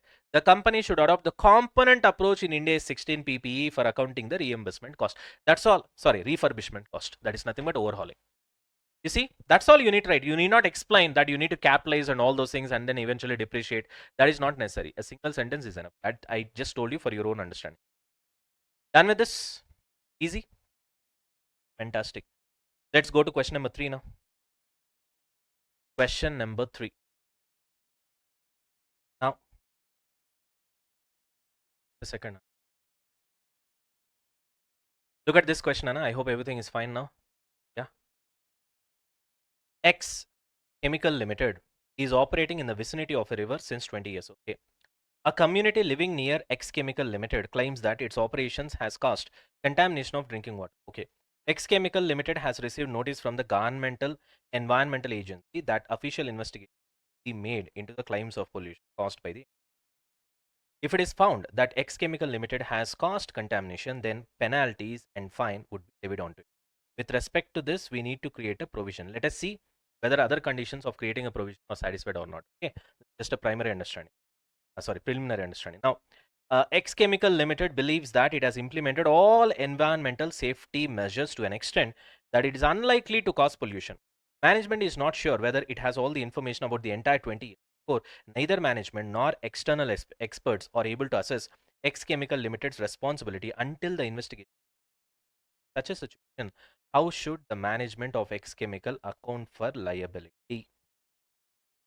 Now, you people tell me, what is the situation over here? Can it create a provision? It can create a provision provided what is the condition? You should have present obligation. Do you have a present obligation? Yes, they might have, but the point here is then it should be probable as well, where the probability should be greater than 50%, correct? And you should also be in a position to estimate the amount. Got the point? And present obligation should be existing as on the reporting date, correct? And there should be evidence for present obligation where there is an outflow which should be probable, which is greater than 50%. In that case, I can recognize a provision. Otherwise, I have to go with contingent liability, correct? If you look at the facts of the question, okay, tell me. First thing is, do you have any obligating event? I told you this word will be obligating event, which is nothing but past event gives rise to obligation. Nothing but present obligation. We have something like that. We need to identify that, correct? And then collect the evidence, basically. And you see whether it is working or not. If you look at this particular situation, particular question, I don't see any probability over here. I am not in a position to estimate how much is the amount that I have to pay as a penalty, no information. Which means, can it satisfy all the conditions of being a provision? In that case, obviously, it can be a contingent. But the point, because it's going to be less than 50%. Right. As per the standard in the present case, the available evidence does not support a conclusion that a present obligation, because there is no evidence. However, there is a possible obligation where the probability of outflow is less than 50%, which exists and will be confirmed upon the completion of investigation. The investigation may be in your favor or may not be in our favor. Whether it will be in our favor or against us, we don't know right now because nobody has got any idea. Therefore, management should disclose the contingent liability for potential penalty and fines that may be imposed if the contamination is. So when you are doubtful, you don't know whether it will go in your favor or against you, simply disclose a contingent, as simple. Got this, everybody? Yes, Nana.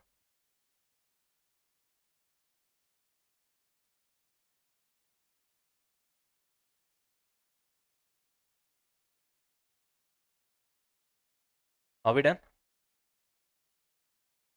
Chalo, moving on to fourth one. Question number 4. All right. X Limited has entered into an agreement with its selling agent Y. In accordance with, X Limited has to pay base percentage of commission, okay, on export sales, and an additional commission be paid if the export incentives are received. All right. All right, guys, come to question number 4. Okay. X Limited has entered into an agreement with its selling agent Y. There was a short delay in things. That's okay. That's okay. Small error. Now, with its selling agent Y, in accordance with which X Limited has to pay a base percentage of commission on export sales, and an additional commission is to be paid if the export incentives are received. Okay. As per the accounting policy of X Limited, it recognizes export incentives when actually realized. So that will happen in future. on account of uncertainty in realizing such incentives. What is important, Nana? Export incentives have not yet been received for the year 20X1, X2. The word not been. However, X Limited is hopeful of receiving the export incentives in the year 20X2, X3. So whether in the financial statements of X1, X2, that is current year, should X Limited provide for both these base commission and additional commission? So he's asking you treatment for base commission and additional commission. That is the point. Well, the answer is very simple. See here. I don't know. When it comes to base commission, it is a present obligation, correct? Is it a present obligation? Yes. Why?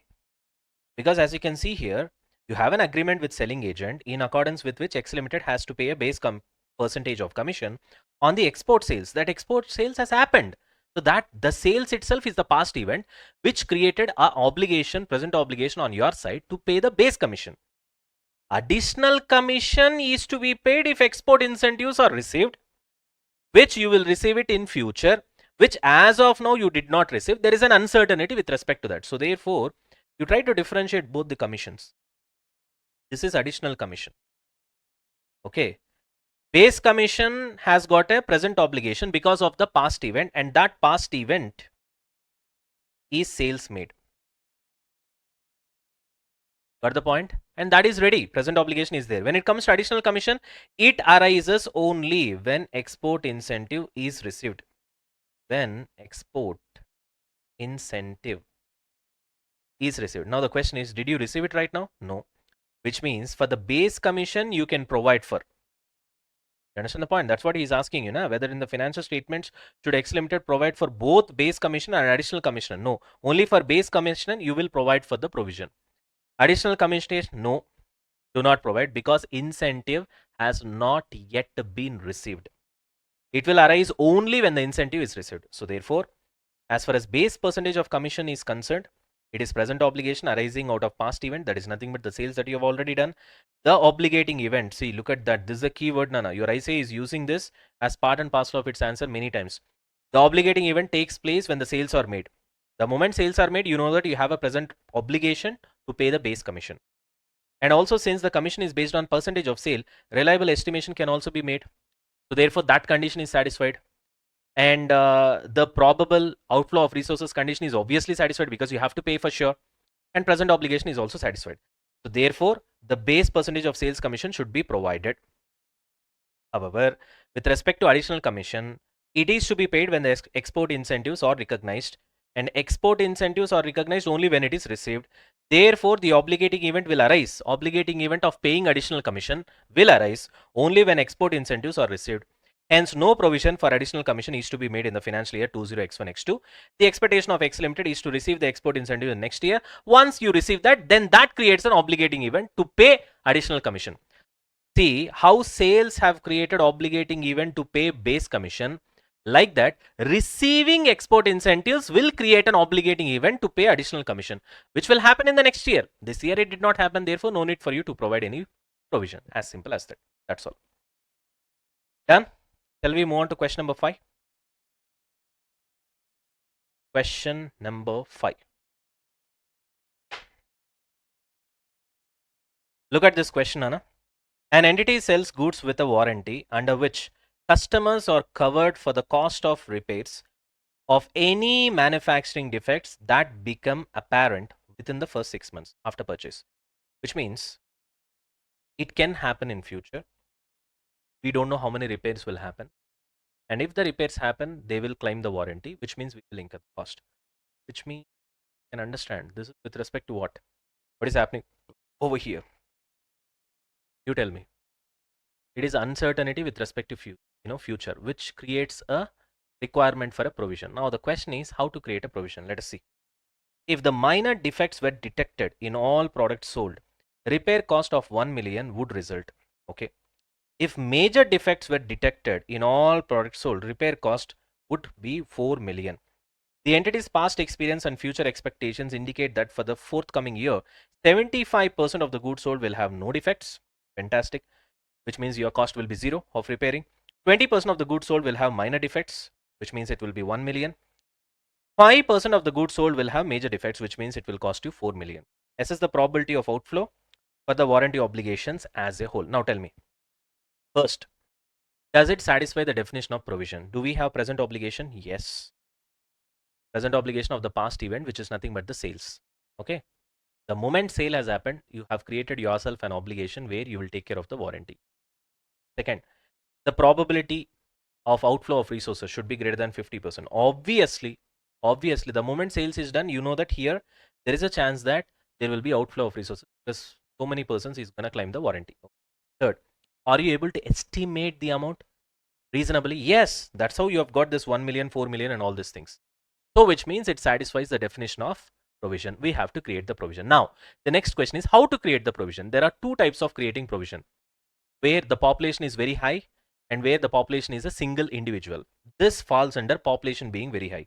We have already learned the concept, so it is not something that is new for us. Here, calculating provision amount, large population, individual item. This falls under large population. You can see warranties clearly it has been written, and we have seen the example also, right? So in that case, what you have to do, very simple. Expected value is equal to probability into amount. That's all. So which means here what we need to do, probability into amount. So first, 75% there is a probability that there will be zero defect. So 75% into nil. 20% into 1 million. And 5% will have serious defects, which means that will result in 4 million. So 5% into 4 million. Finally, you'll have the expected value of cost of repairs, which is 4 lakhs. Per 4 lakhs, you will create a provision. That's all. Simple. Yeah. Clear? See, once you know the concept, it is very easy. Okay, we gone through the example. We know how to calculate the provision amount. There are two possibilities. One is large population, the other one is individual, right? In large population, this is how we have to do. You'll have a probability, you'll have the amount, you multiply both and you add it, you get your expected value, which is nothing but your provision. Done with this? Shall we move on? Fantastic. Question number 6. Now come to question number 6. Okay. Ready? X Solar Power Limited, a power company, has a present obligation to dismantle its plant. He himself told you that there is a present obligation. One definition of provision is satisfied.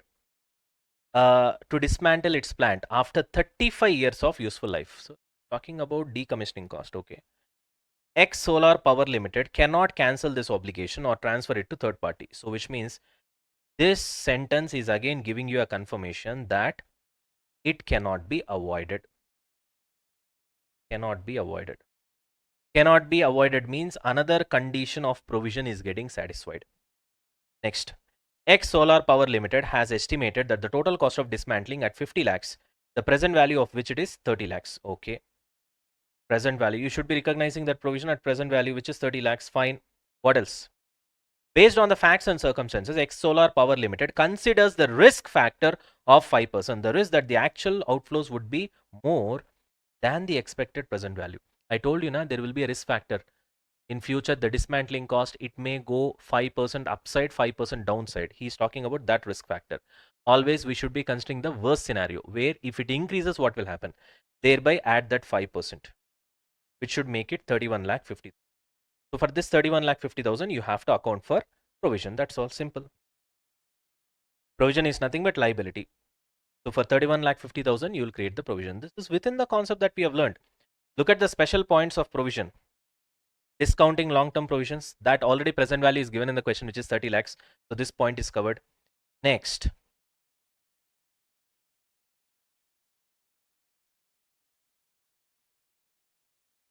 risk and uncertainties. What do you have to do?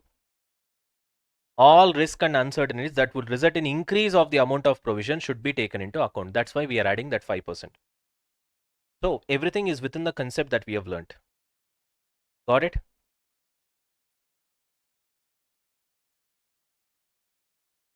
All right then.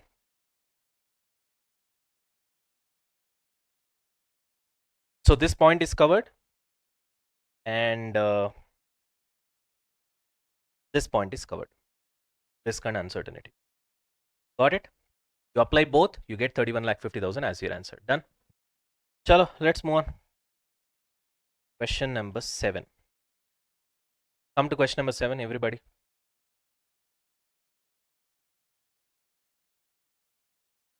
Ready?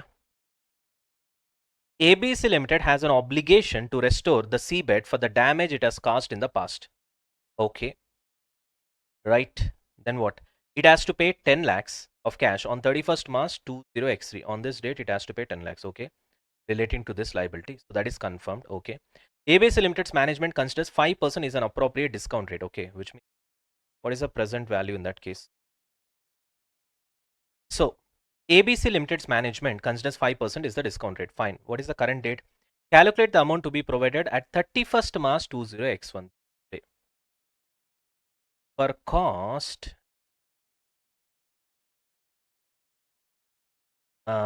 of restoring the seabed, as it's accounting year, okay, 2 years later you have to incur 10 lakhs, Nana. Okay, so what is asking you, how much is the amount that you need to provide today? Very simple, you'll discount for 2 years, that's all. Now what is there in this? Provision initially measured at discounted value, and then you will do unwinding of the discount. So what you should do? 10 lakhs. Okay. Future value in present value factor at 5% per 2 years. Future value is how much? 10 lakhs into 1 divided by 1.0 power of 2. 10 lakhs. 1 divided by 1.05 whole to the power of 2. How much is the discount rate, right? 0.907. Current year, how much? 9,07,000. What you have got here? The present value of provision as on 31st March 20x1, 9,07,000. Then what you will do for this 9,07,000?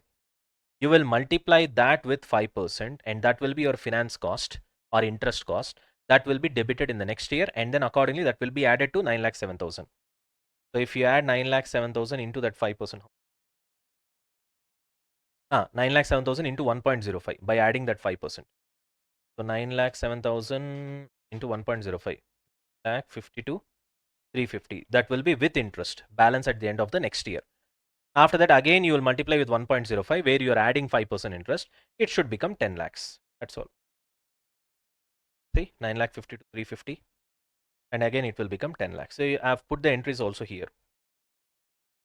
So this year, P&L account, you will debit 9,07,000 and provision will be 9,07,000 created. Next, you will put this entry, interest cost to provision for decommissioning. So you'll increase the provision by 45,350, 45,350. That is the difference between 9,07,000 and 9,52,350. Okay. And it will increase to 9,52,350. Then again you multiply with 5%. That will be interest for the next year. Again this 47,650 should be added to 9,52,350, getting 10 lakhs. Very basic thing, Nana. This we already know. So many chapters, I mean, so many Ind AS we have done. Okay, come to question number 8. Once you know the concepts, this particular Ind AS is very easy. I think there are 3 sums which will little bit trouble you. Other than that, it's easy. Shall we move on? Now, X Chemicals Limited, engaged in a chemical industry, causes environmental damage by dumping waste in the river near its factory. Okay. It does not clean up because there is no environmental legislation requiring cleanup, and X Chemicals is causing damage for the last 40 years. As at 31st March 20x2, the state legislature has passed a path-breaking legislation. It has been passed. Passed means virtually certain. Okay, we have seen specific point relating to the legislation. You remember that? Specific point relating to legislation. See, provisions and proposed legislation. We have seen it. It should be virtually certain, which means when it is passed, it is virtually certain. So the law is almost certain that it will come into force and you cannot avoid. Got the point? So it is virtually certain because it has been passed. Now, if you can see this, as at 31st March 20x2, the state legislation has passed a path-breaking legislation requiring all polluting factories to clean up the river water already contaminated. The formal gazette notification in the law is pending. So that is nothing. It's just official notification is pending. Law has been passed. It has been enacted. So therefore, it is virtually certain, which means you have to create what? Provision. If the legislation is virtually certain, obligating event already exists, which means you have to what? Clean up, right? Because you have already caused the pollution. That is a past event. Present obligation is you have to clean it up. Late legislation is also already passed, which means you must recognize provision. How much is the amount? That we don't know. Current year, recognize the provision for cleanup. That's all. Because it is virtually certain that you are having present obligation. The obligating event is the contamination of water, and because of the virtually certainty of legislation requiring cleanup, an outflow of resources is certain, which it satisfies the definition of provision. It is possible to arrive at the best estimated cost for the cleanup activity, so a provision should be recognized in the books of X Limited, X Chemicals for 20X1, X2. Clear with this? Shall we move on to the next one? Question number 9.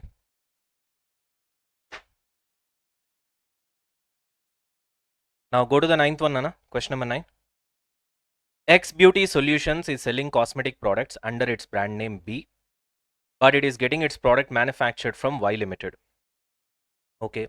It has an understanding enforceable agreement with Y Limited that if the company becomes liable for any damage claims due to any injury or harm to the customer of the cosmetic products, 30% will be reimbursed to it by Y Limited. So this is linked to what, Nana? Reimbursement, obviously, the concept of reimbursement. And we have already seen this beauty parlor example. I hope you guys remember that. So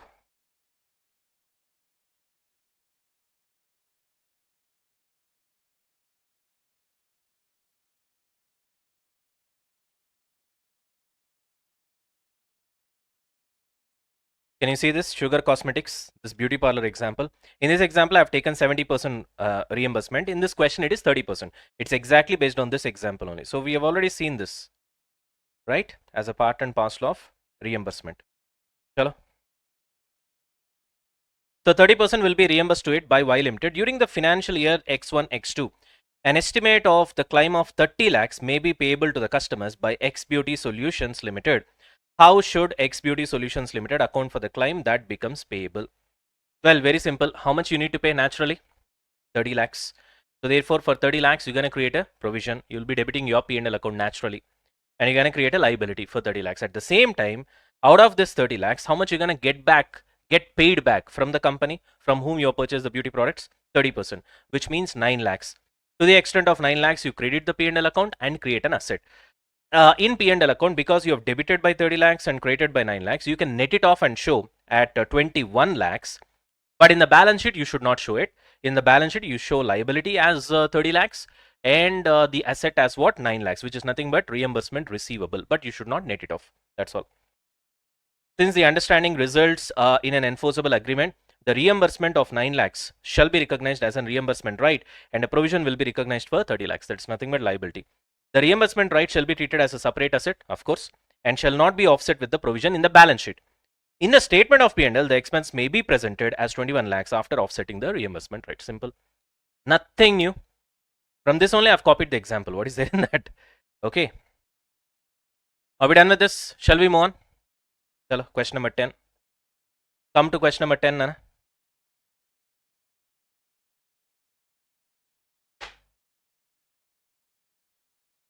Now look at this, Nana. X Telecom Limited has income tax litigation pending before appellate authorities. Legal advisor's opinion is that X Telecom Limited will lose the case and estimated that the liability of 1 crore may arise in 2 years. So after 2 years, which means time value of money will come into picture. The liability is recognized on discounted basis. Okay. The discount rate at which the liability has been discounted is 10%. Okay. 1 divided by 1.10 whole to the power of 2 because 2 years. And it is assumed that discount rate does not change over a period of 2 years. Okay. Okay. Calculate the amount of finance cost, which means interest cost. Sorry. Now, Nana. The liability is recognized on discounted basis. The discount rate at which the liability is 10%. Okay, fine. So he has just asked you to find out the finance cost. So what do you have to do? Pretty simple. First, discount this for 2 years. 1 divided by 1.10 equals to how much you get? 0.826. You multiply with 1 crore. You'll be getting 82 lakh 60,000. That's what you have got. Yeah, that's the present value right now. From 82 lakh 60,000, you again multiply with 10%.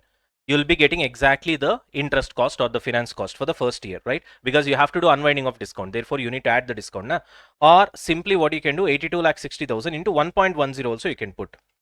So 82 lakh 60,000 into 1.10. will give you 90 lakh 86,000. So that will be the approximately 90 lakh 90,000. That will be for second year. The difference is nothing but interest or finance cost. Okay. So this 90 lakh 90,000 and 82 lakh 60,000, or you can take 82 lakh 60,000 into 10% straight away. So many times we have done this, nothing new. So 8 lakh 26,000, approximately 8 lakh 30,000 will be your see, finance cost, 8 lakh 30,000. They have done approximation. Okay. So because of approximation, there is a difference. Otherwise, because it is 0.826 only, na? You got it. So 82 lakh 60,000 into 10% means you'll be getting what? 8 lakh 26,000. Because of approximation, they went with 8 lakh 30,000. That should be fine. Next year, what will happen? You will take the revised value of 90 lakh 90,000. On that, again, you'll put 10%. So that will be 9 lakh 10,000. Approximate. Yeah. Otherwise, you'll be getting 9 lakh 9,000 over here. 9 lakh 10,000 will be your finance cost for the second year. Pretty simple. Right? Nothing there in this question. Now come to question number 11. Question number 11.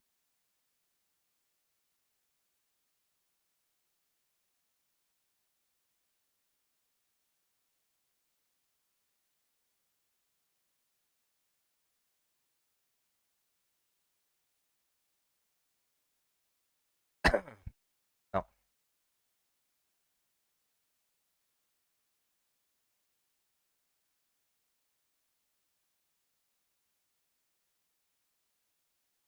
X Packaging Limited has two segments, Packaging Division and Paper Division. In March 20X1, the Board of Directors approved and announced a formal plan to sell the Paper Division in June 20X1. So this is restructuring, because you're planning to sell what? Paper Division. Obviously restructuring. Operating losses of the Paper Division are estimated to be approximately 50 lakhs during the period from 1st April 20X1 to the expected date of disposal. Okay.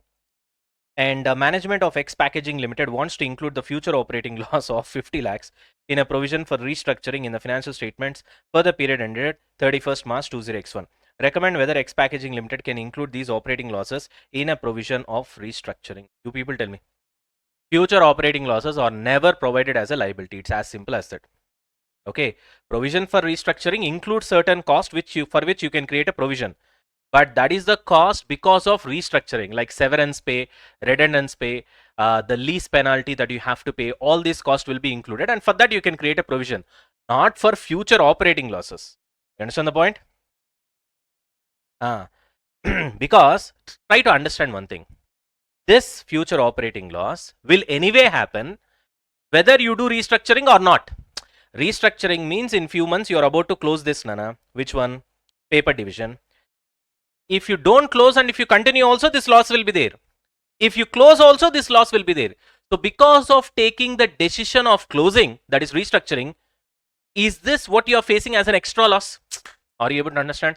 So this is nothing but like a relevant costing concept from your costing. Okay. See, always understand one thing. Whenever you're getting confused between what cost we need to consider for restructuring and what cost we should not consider, the thought process is very simple. Okay. So the thought process is, if I do restructuring, what will happen? Will I face this loss of 50 lakhs? Yes. If I don't do restructuring, then also I'll face 50 lakhs loss, because anyway it is an operating loss. You understand the point? So because of restructuring, am I incurring something extra? Then that will be the cost of restructuring, as simple as that. So what is that I'm incurring extra because of restructuring? I'm asking employees to go out. That is because of restructuring. Because if I continue, I'll not ask them to go out.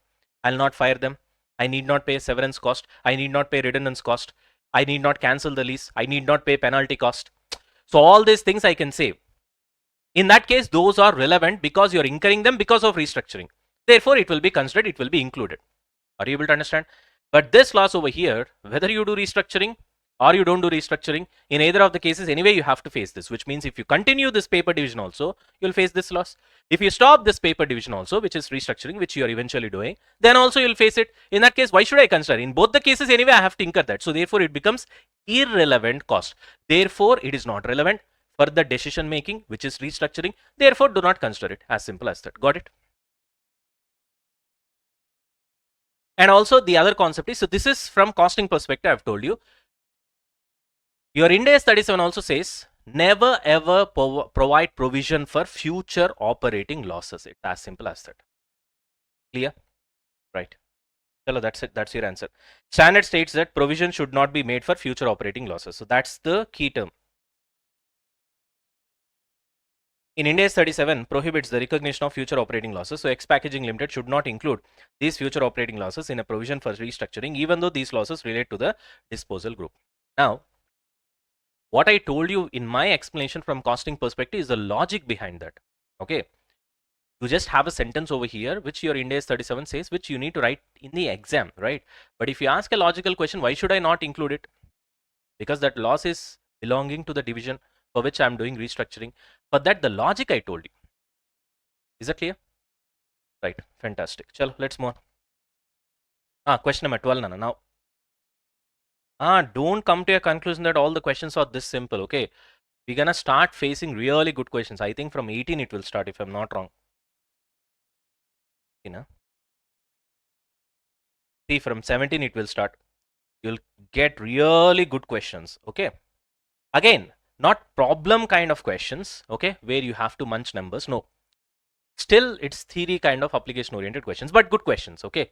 Not as simple as the kind of questions that we are doing right now at present, at the moment. You guys are ready? Chalo. Shall we start? Sorry, shall we continue? All right. Now, X Metals Limited has entered into non-cancelable contract with Y Limited, okay, to purchase 10,000 units of raw material at 50 per unit, okay, at a contract price of 5 lakhs, obviously 50 into 10,000. As per the terms of the contract, X Metals Limited would have to pay 60,000 to exit the said contract, okay. X Metals Limited has discontinued manufacturing the product that would use the said raw material.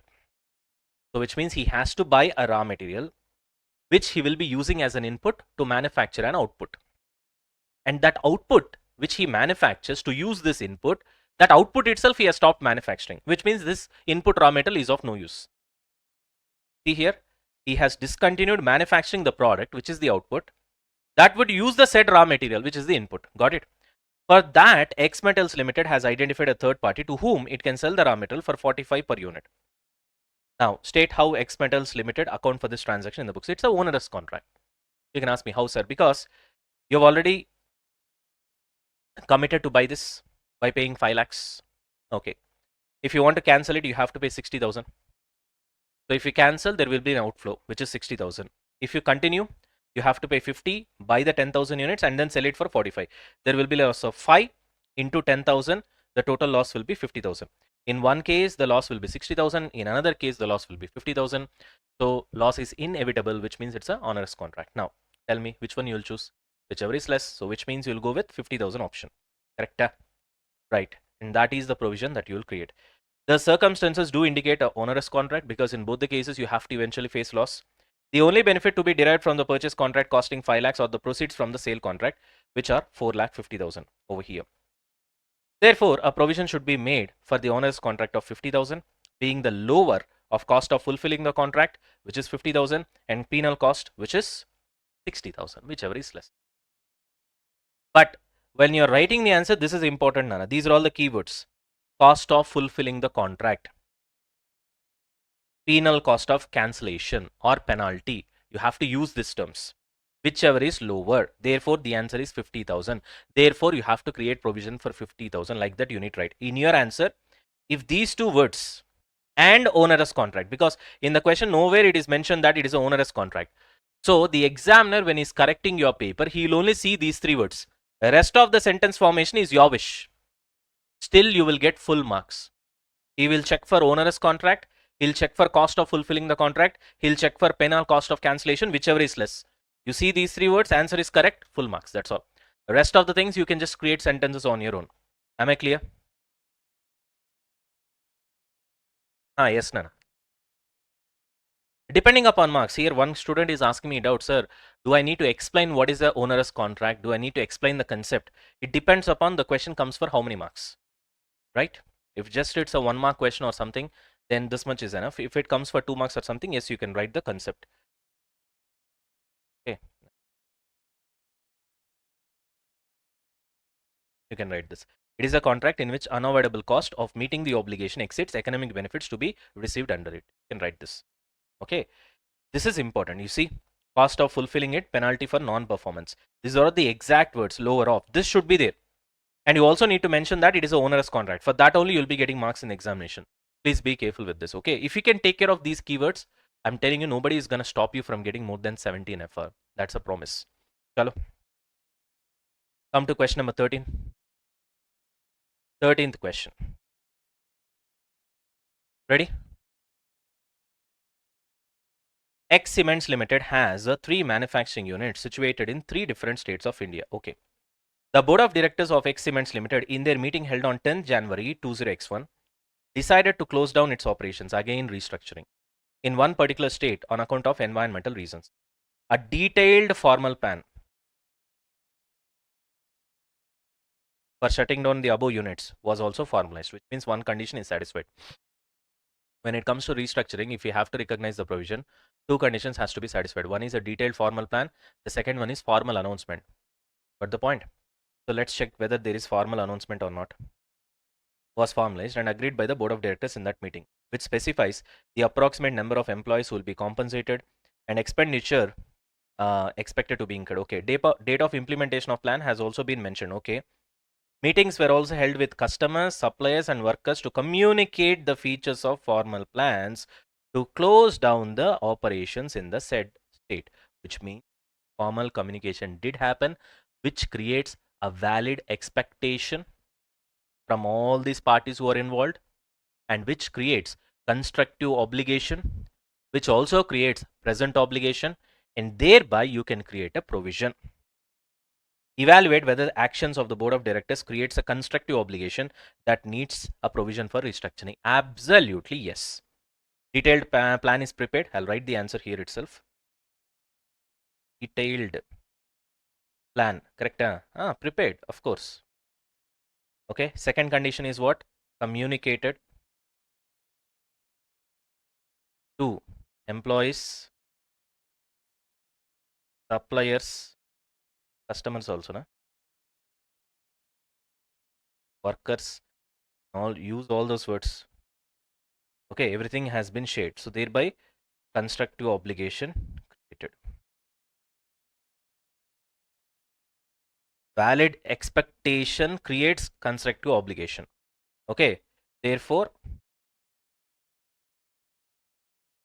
I don't know why I'm not able to properly. Sorry for that. I know somehow my hand is not supporting me. Therefore, recognize provision for restructuring. Pardon me for my bad handwriting. I don't know. Somehow I'm not getting the flow. Are we done with this? You can just go through the answer. That's what has been written over here. Now come to question number 14. Question number 14. Ready?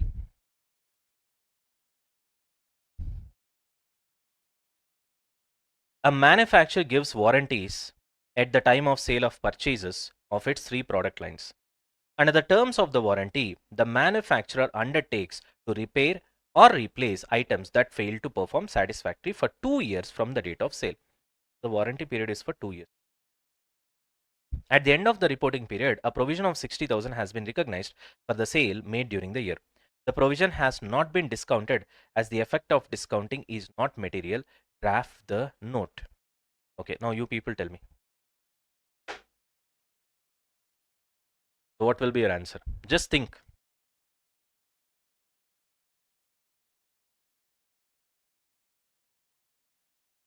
The question is the provision has not been discounted as the effect of discounting is not material. So what's your opinion on the same?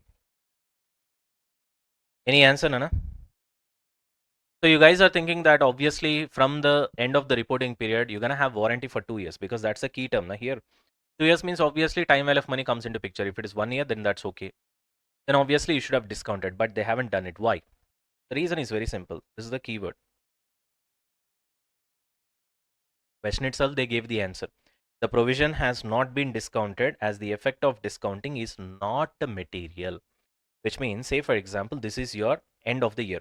for whatever the sales that you have done in this year, 1 year and 2 years from now, they can claim the warranty. So logically speaking, here you should be discounting it, correct? But then they feel that the discounting is not material because probably they are feeling that majority of the claims will come in the first year itself, which means within 1 year from now. Therefore, they feel materiality will not, discounting will not come into picture. Time value of money will not come into picture. If majority shifts to second year, then yes. But they feel that the majority of the warranty claims might come within 1 year. And that is the reason why they felt that it is not material. So that's a kind of an assumption that they have made. So you always understand one thing. There is a reality behind this assumption as well. I'll tell you one thing. So I have a Harley Davidson bike with me. So it's a highly, there's a lot of electronics. Usually Harley Davidson will not have electronics, but mine is Pan America. So that has got a lot of electronics. Okay. So I was pretty much, in a dilemma to take the additional warranty. So it comes with, I think, 2 years of standard warranty. And I wanted to take another 2 years of additional warranty, which is costing me around 50,000 to 1 lakh. That's the cost they were charging. So because it's a sizable amount, so I was thinking whether should I go for it or not. Then I talked with the mechanic whom I know, because before that also I had Harley Davidson 48. So he knows me pretty well. I know him personally. So I asked him, should I go for it? Now he said one thing, sir, if at all any sort of core problem in the bike, if at all it has to come, it will reveal itself in the first year itself. Understand the point? Anything after first year, till first year, if you don't get any problem, after that, most of the problems will be wear and tear problems. Like you have to change tires, you have to probably work on suspension if that's gone, and you have to work on the the chain sprocket, the brake pads and stuff like that. All these are wear and tear related. But core problem will not come in a bike if in the first 1 year, if it is perfect. So logically speaking, you have warranty for 2 years now. So that anyway covers the first year now. So once you come to second year, if there is no core problem for you, then there is no need of warranty now. So just go for it. So he said not to go for the extended warranty. I did not go for it, and it worked actually. So why I'm trying to say this is because here you can understand the logic behind the assumption that they went ahead. They also feel that if there is no problem in the first year, then obviously second year also it will not come. If at all anything comes, it should come in the first year itself. Thereby they thought that it is not material. I hope you are able to connect with the logic which I've told you. Right, moving on. Come to question number 15. 15, Nana.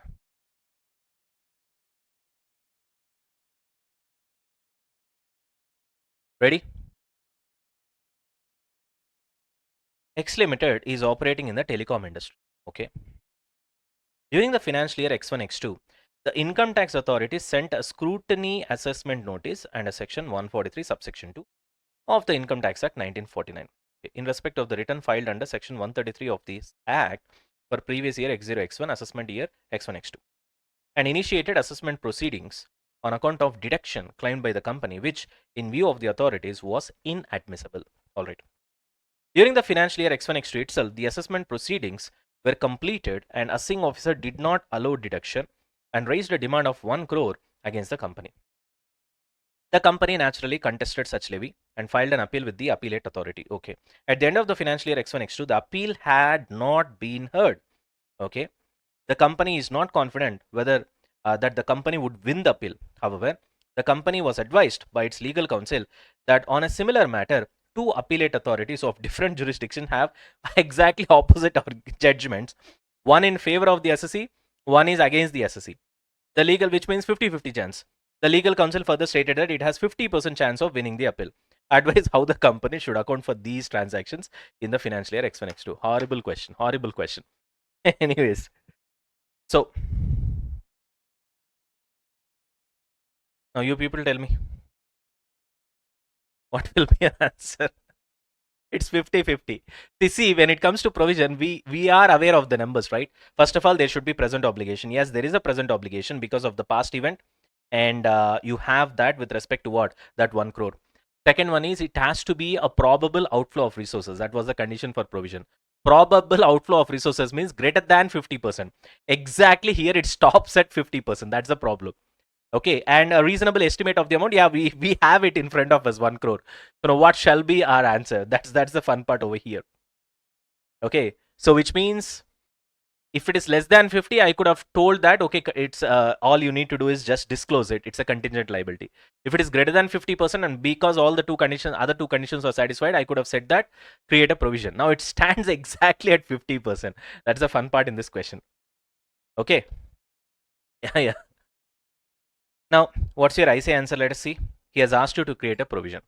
Logically speaking, you cannot honestly say this answer, but let's say we always follow prudence concept. So based on that logic, it's okay. Even though it's 50%, we shall be considering the worst case scenario probably. And as a result, you will go with outflow of resources being probable. And as a result, you can create a provision. Maybe that's the only, what can I say? Because I cannot say this is most likely than not. Okay, this is the keyword that your ICAI uses. Most likely than not means it has to be greater than 50% probable. Okay, that's what the meaning of the word most likely than not. In most of the answers of your ICAI, he uses this keyword. So I also recommend you guys to do the same. But here, when it's exactly 50%, how can it be more likely than not? Because exactly it is 50-50, na? So I think it comes to individual judgment, to be very honest, of the company. So as a result, they went with the provision. That's okay. Let's say conservatism principle or prudence they would have applied and they would have gone for it, right? That's it. It's a kind of tricky question. Okay, not difficult, but just tricky only with respect to that particular area. That's all. Okay, right. I hope we are done with this. See, look at the answer also. In the present case, the company is not confident whether it would win the appeal or not because 50% in favor, 50% against, because there are two judgments opposite. By taking into account the opinion of the legal counsel, it is not sure whether the company would win the appeal. On the basis of such evidence, it is more likely than not that a present obligation exists at the end of the reporting period. Present obligation is there, that we know. The only question is whether two remaining conditions are satisfied. Are you able to estimate the amount reasonably? Yes, 1 crore that we have. So one condition is satisfied. The only condition that is not satisfied is the outflow of probable resources, where it has to be greater than 50%. Here it is exactly 50%, but that's okay. Chalo. Are we done with this? Right, chalta hai. Just remember this question, that's all. It works. Right, moving on to next one. Hey, question number 16. Question number 16. Ready? An entity is a telecom operator. Laying of cables across the world is a requirement to enable the entity to run its business. Okay. Cables are also laid under the sea and contracts are entered into, for the same. By virtue of laws of the countries through which the cable passes, the entity is required to restore the seabed at the end of the contract period. State the nature of obligation that the entity has in such a case. Okay. Now, very simple. He's asking you what is the kind of obligation that entity has got. You people give me the answer. What kind of obligation? Look at the word here. By virtue of law of the countries through which the cable passes, the entity is required to restore the seabed at the end of the contract period. For example, let's say the contract period is for 5 years. Once the 5 years is done, the cable passes through a lot of, kilometers or distance where certain kilometers comes under the purview of certain countries. Okay. If that country law states that after this contract period, let's say it is 5 years in our example, you have to restore the seabed. Means whatever that you have done to put the cable, you remove that. And before putting the cable, what kind of seabed you have got, what kind of ecological balance you have got, that you have to bring it back. Which means you need to do that for sure because it requires as per law, which means it's a legal obligation only. Na? So what kind of nature of obligation means? Legal obligation, naturally. Because it is because of the virtue of laws of the countries. Correct? If law of a respective country requires restoration, it's a legal obligation. Simple. Right? So when you will recognize provision in that case? When conditions are satisfied. So provision will be recognized if, first one, just a second. Okay. Legal obligation is there. That is anyway there. Next, outflow is probable. There's no information with respect to that. And amount can be reasonably estimated. So write all the three conditions of the provision. If they are satisfied, then you will recognize a provision. That's all. Okay. So what is the obligating event over here? I've been telling you so many times that they'll be using the word obligating event. What is the obligating event?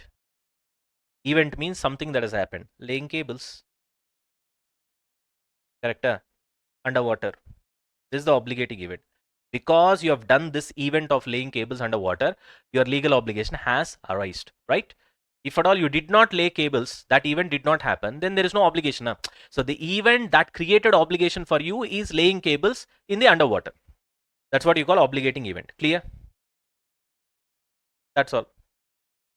So provision required immediately for the extent of cables already laid, provided in that jurisdiction of that particular country, if there is any law which says that you have to restore the seabed after the contract period. That will be your answer. Because in certain countries, there might not be any law. In that case, no need to create any provision because I don't have any legal obligation. In certain countries, there might be a law. In that case, there is a legal obligation for me. Therefore, I have to create a provision provided other two conditions are also satisfied. Clear? Yeah. Let us see your IC answer, what they've done. Provision shall be recognized. Okay. Concept of provision, all three conditions is given. That's obviously. Next. For an event to be an obligating event, it is necessary that the entity has got no realistic alternative. Of course, if it is asked by law, then you can't avoid it, right?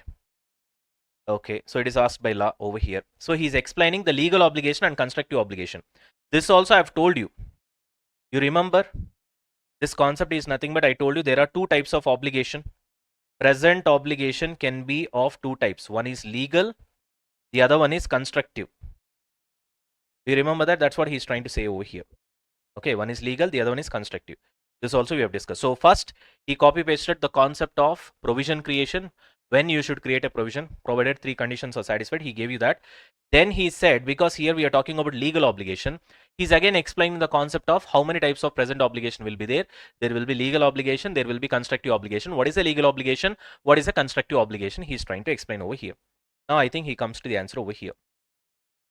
On the basis of the above, provision should be recognized as soon as the obligating event takes place because the entity is under legal obligation to restore the seabed provided the other recognition criteria are met. Moreover, the amount of the provision will depend upon the extent of the obligation arising from the obligating event. That is nothing but laying cables in the underwater. In the instant case, an obligating event is the laying of cables under the sea. See, that's what I've written over here. Honestly, I did not go through your IC answer. To the extent the cables have been laid down under the sea, a legal obligation has arisen. To that extent, provision for restoration of seabed should be recognized. I think I'm not happy with your IC answer. See, he has to specifically mention that if your cable is passing through many countries' jurisdiction, okay, there is no rule that each and every country will have a law where it will ask you to restore the seabed. Na? In that case, there is no legal obligation for me. Did the company announce anything so that they can have a constructive obligation? No. In that case, there is no present obligation. In that case, the very definition of provision is not satisfied. In that case, no need to create a provision. You should create a provision only when the law specifically says. So for that respective countries where your cable is running, where it falls under their jurisdiction, you create a provision. Next, for certain distance, there is a country's jurisdiction and there is no law, then there is no legal obligation. Then you need not create any provision. Simple answer, na? He did not explain that point. He's just saying that for the entire, whatever the kilometers that you have cable have been laid out for all the countries, for all the jurisdiction, you just create what? So he's going with the presumption that every country has got a law of restoration of seabed. And therefore, in every jurisdiction, you have a legal obligation. And therefore, you create a provision. That's what he's trying to say. Provided the remaining conditions are satisfied. That's the answer. That's okay. That's your IC answer. I hope you guys are okay with it. Are we done? Chalo. Right, Nana. We'll wind up the session here. We are done with 16 questions and then big questions start. I think we are done with the time. In the next session, we'll be going with big questions. I think 13 questions are left over. We'll finish off this Ind AS and then we'll move to the next one. Okay. Chalo. All right, Nana. Hi. Welcome back. So now we'll be going with the big sums, okay, relatively big sums. Let's start with question number 17. In the last session, we are done till question number 16, isn't it? Let's go. Now concentrate, Nana. Multiple standards and multiple concepts are applicable on this particular question. Now, I'm going to start reading the question. I want you guys to focus really well. Once we are done with the reading, I want you guys to answer one thing, okay? What are all the concepts from Ind AS 37 that we need to apply to solve this particular question? Is there any other relevant Ind AS that also I need to apply eventually over here? That also you got to figure it out. That's all. This is your first test. Okay. After that, you and me anyway will solve it together. We have to solve this together. It's a theory question only, theory based application oriented question, right? But still we got to solve it. So let's go slowly. Ready? U Limited is a large conglomerate with a number of subsidiaries. It is preparing consolidated financial statements as on 31st March 20x2 as per the notified Ind AS. Okay. The financial statements are due to be approved for issue on 15th May 20x2. Okay. Following are the few transactions that have taken place in some of its subsidiaries during the year. Let's look at the transactions in the subsidiary. U Limited is the parent. Okay. G Limited is the subsidiary. What kind of a subsidiary it is? Wholly owned subsidiary. So there is no NCI, all those things. Wholly owned subsidiary of U Limited engaged in management consultancy services. I told you, na, if you are really good with costing, management consultancy services will pay you crores of money. You cannot imagine the kind of money that you will get in this. But of course, for that, the only thing is that initially you have to go through the, you know, uh, go into the industry, at least work for 5 to 7 years, get some really good circle, and then come out and have your management consultancy services, provided if you're really strong in costing. On 31st January 20x2, the board of directors of U Limited decided to discontinue the business.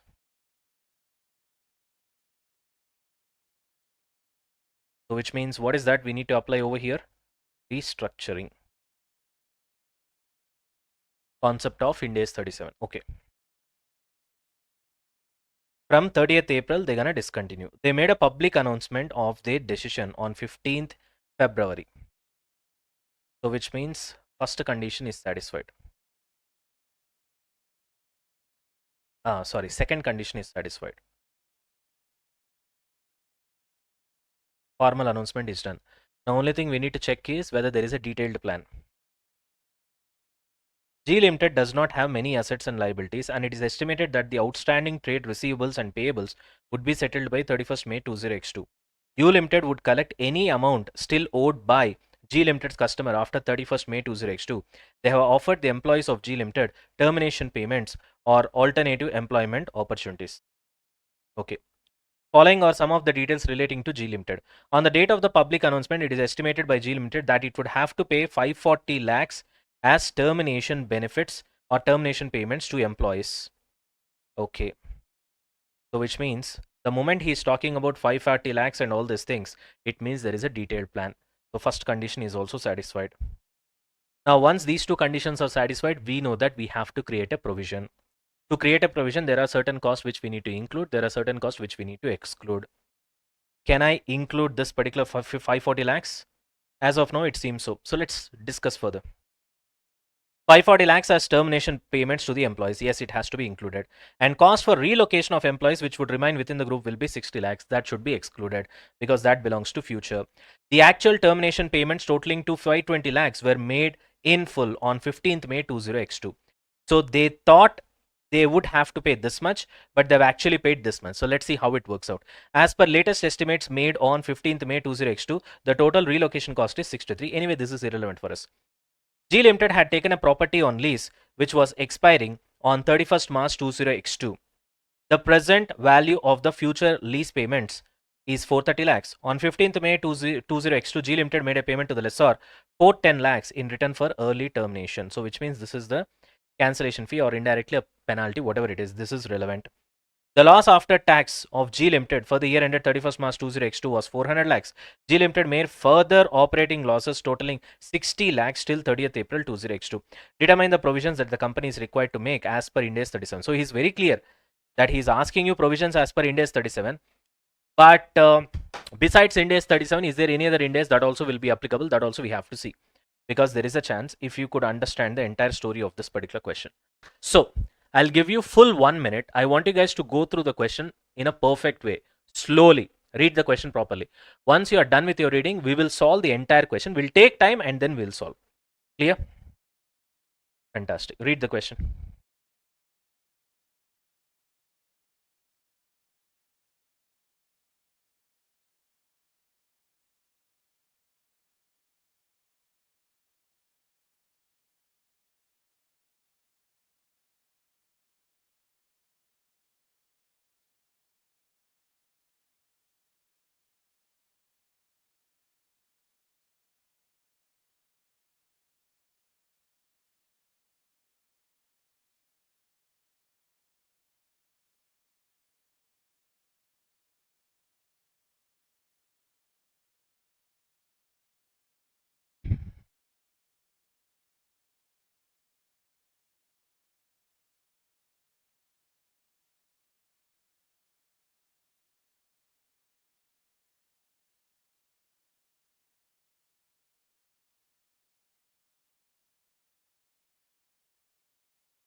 Done with the reading?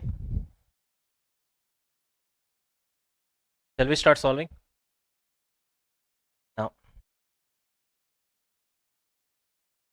question number 17. See, although, yes. Now, honestly speaking, this is the first question that we are solving when it comes to Ind AS 37.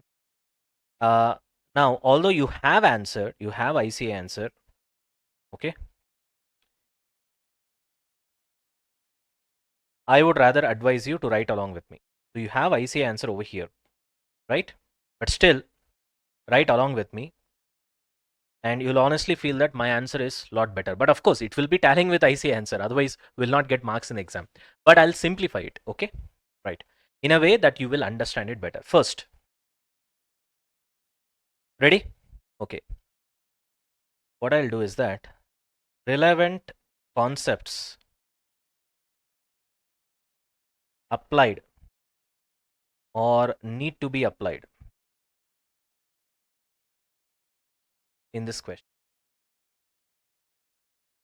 because we have multiple concepts now, so we need to check everything. That's important. You guys are ready? Okay. First, we need to create a provision, isn't it? Even for restructuring, ultimately you need to create a provision. So provision means we know that there are three conditions that need to be satisfied. What are the three conditions? Present obligation. Write along with me. Only if you write like this, you will get practiced. Okay, that's really important. Next, probable outflow. When I say probable outflow, it is of resources. Okay, I'll write resources as well. Greater than 50%. What is the next one? Reliable estimate. I'm talking about amount here. So this is the first concept that we are going to apply in this particular question, naturally. Next, obviously restructuring. Okay, when it comes to restructuring, first what we need to decide? Two conditions. What are those two conditions? Condition number one. What is the first one? Of course. Okay, let me write formal announcement.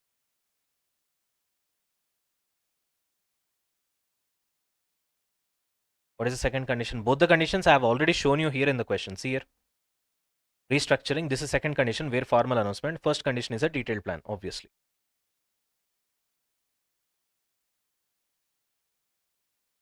Right? After that, you need to calculate the amount for restructuring. Then you need to include something. And also you need to exclude something. This we need to check. Now, to identify that, look at the decision making. What is the decision making over here? Restructuring. So because of restructuring, what are all the things that I'm incurring extra that will be included? Whether I do restructuring or not, some expenditure or incurred that will be excluded. And there are certain expenditure with respect to the future operating of the particular company which is going to continue, that will also be excluded. That's the concept. Okay. What else we are going to apply? There is a constructive obligation. Where this constructive obligation has come into picture? This is connected to formal announcement. Okay, it's not a legal obligation. Nah? You announce it and then you create a valid expectation from the people, and that valid expectation eventually creates what? Constructive obligation. So I'm trying to give you a detailed answer over here so that tomorrow when you revise, you will understand what are all the concepts that you have applied in this particular question. Yes, Nana, exactly. Right. Next. Also, now this, I don't know how many of you have observed, there is onerous contract also. Onerous contract in this particular question. You might be wondering, where is the onerous contract in this particular question? We do have this one. This is onerous only, na? When it comes to this particular lease, either you have to pay this much or you have to pay this much. In both the cases, ultimately, it will be loss only for you. Of course, it is part and parcel of restructuring and it is inclusive cost, right? But the point is, this in itself, is it an onerous contract? Yes. So this is cost of fulfilling and this is cost of penalty or termination. But the point. Anyways, whichever is less will go, obviously, naturally. Apart from that, there is one more. What is that? Ind AS 10. Sir, Ind AS 10, where did that come into picture? Okay. That is events after reporting period. You will understand it. While reading the question itself, I told you, na, initial estimation was 540 lakhs. Then the actual termination of payments that is made in 15th May 20x2 is 520 lakhs. The financial statements are due for approval for issue on 15th May. So if we can sync that, then we can do this adjustment. And in the place of 540, we should be taking 520 if you apply Ind AS 10. Because there was evidence on the reporting date, right? Are you able to understand? I don't know how far you can remember the concepts. That is why it's important, especially mixed Ind AS question. These are all the important things. That is the reason I'm writing separately what are all the concepts that we are applying. Are you able to understand? So, do you guys remember when it comes to Ind AS 10, we have two types of events. One is adjusting events. Other one is non-adjusting events. You remember this? This gives evidence for condition existed on the reporting date. Evidence of conditions existing on reporting date. When it comes to non-adjustment events, there is no evidence, right? So no evidence. In that case, you will not do any adjustment. All you will do is disclosure. That's all. You guys remember this? Whereas here, you will adjust because there is evidence on the reporting date. Clear? Okay. So these are all the concepts that we are going to apply in this particular question. Till here, is there any doubt?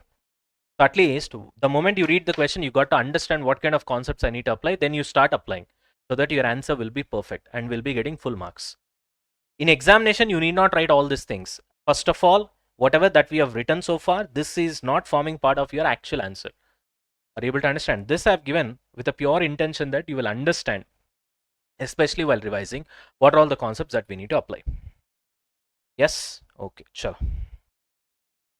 Now let's go for the solution.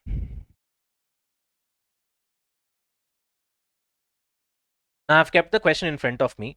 I also want you guys to have the question in front of you because every time I can't go back and I'll show. Most of the times I'll show it, but you just keep it in front of you. Okay? In electronic form or physical form, whatever you want. You guys are ready? Okay. Now, if you look at the question, tell me one thing. Is there restructuring in this particular question? Yes, there is restructuring. And when it comes to restructuring, what is happening? The decision. So, restructuring, decision taken. What is the date on which decision is taken? 31st Jan 20x2. Do I need to explain this? Copy paste from the question. That's all.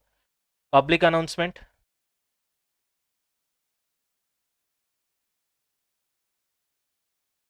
That happened on which day? 15th Feb 20x2. What are the other prominent dates? Detailed plan is there and detailed plan to close. Okay, G Limited by, what is the date? These are all important dates. I'm only writing the dates. Okay, by 30th April 20x2. They want to close it by this time. Plan is announced, so thereby valid expectation is created, and as a result, it created a constructive obligation. Right? All right. Now we need to calculate the provision because the conditions are satisfied, both the conditions, when it comes to restructuring to create a provision, because both the conditions are satisfied, we need to create a provision. Now to create a provision for restructuring, we need to understand what are the costs that I have to include and what are all the costs that I have to exclude. Now let's look at that. First we have termination payment, correct? So let me write here. Restructuring costs inclusion or includes exclude. All right. Termination payments. Do I need to include that? How much is the termination payment over here? 540 lakhs. Yes.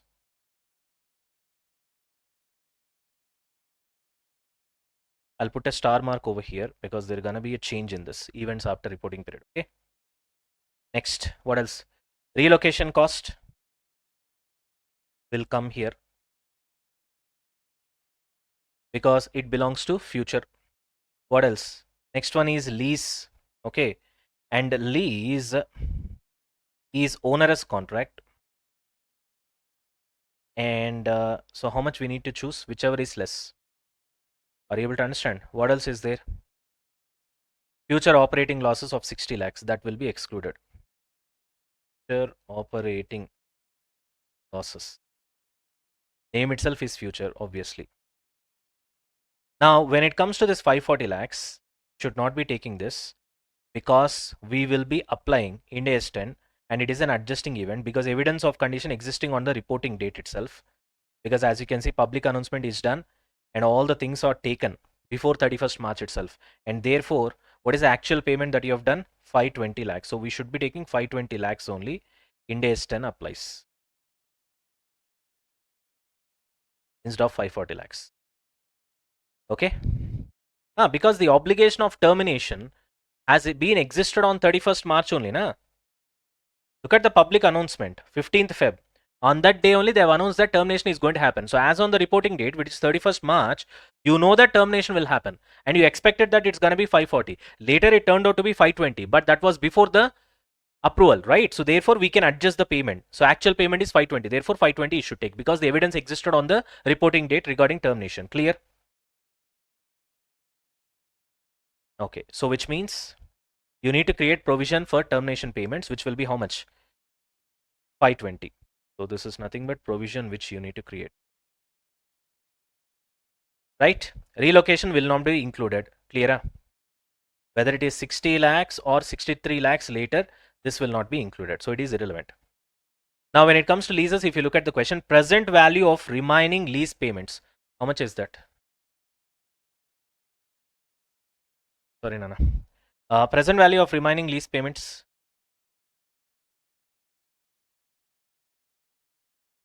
Remaining. कितना रे? 430. Termination. 410. So what we'll do? Whichever is lower.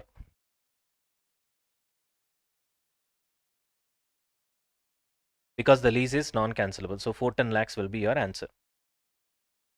Okay, and this is an onerous contract. There is no doubt in that because in both the cases, that non-cancelable lease is an onerous contract. In both the cases, there is a loss only for you. So whichever is less, that we'll be selecting. Clear?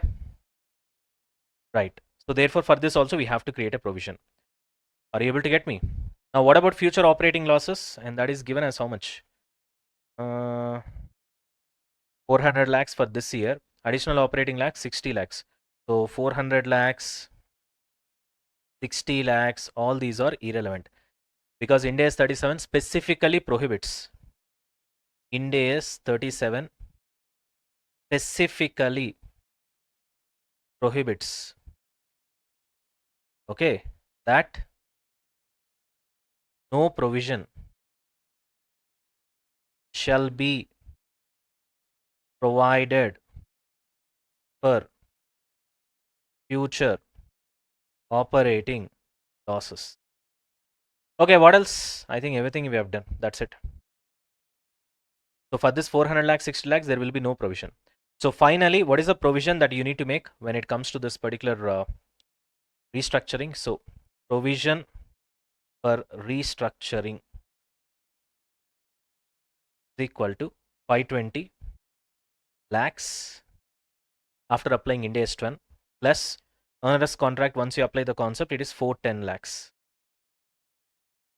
How much your yeah,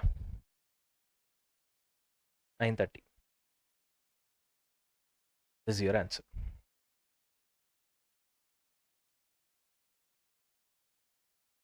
Got it? That's it.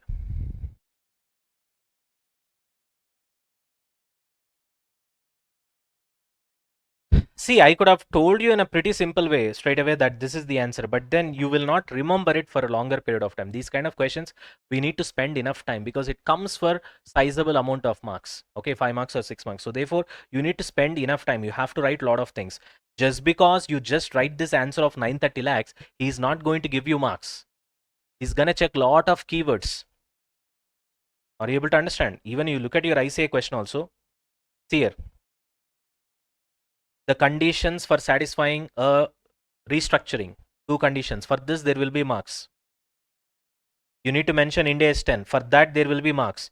You need to mention onerous contract. Here, this Mukku fellow did not mention. Here it is there. For writing onerous contract, identifying that also, there will be marks. Are you able to understand? So, this is keyword. Okay, this is key. This definition of constructive obligation is also key. And those two conditions are there enough. Detailed formal plan, valid expectation by formal announcement, all those things. And you need to write explanation why you have excluded certain things. So everything put together only you'll get marks. Straight away, if you write the final answer saying that 930 lakhs is the answer, for that you are not going to get marks. Are you able to get me? I hope this is clear. Right, fantastic. Shall we move to the next one? Now come to question number 18. Question number 18. Ready? All right, Nana. Now look at this question. A company manufacturing and supplying process control equipment is entitled to duty drawback if it exceeds its turnover above specified limit. To claim duty drawback, company needs to file application within 15 days of meeting the specified turnover. I think we have already done this in, I think yes, 10, I think so. If I'm not wrong. Already in one Ind AS, we have solved this sum. Anyways, if application is not filed within stipulated time, the department has discretionary power of giving duty drawback credit. So it is out of the control of the company. I think they would not have filed within 15. Let us see.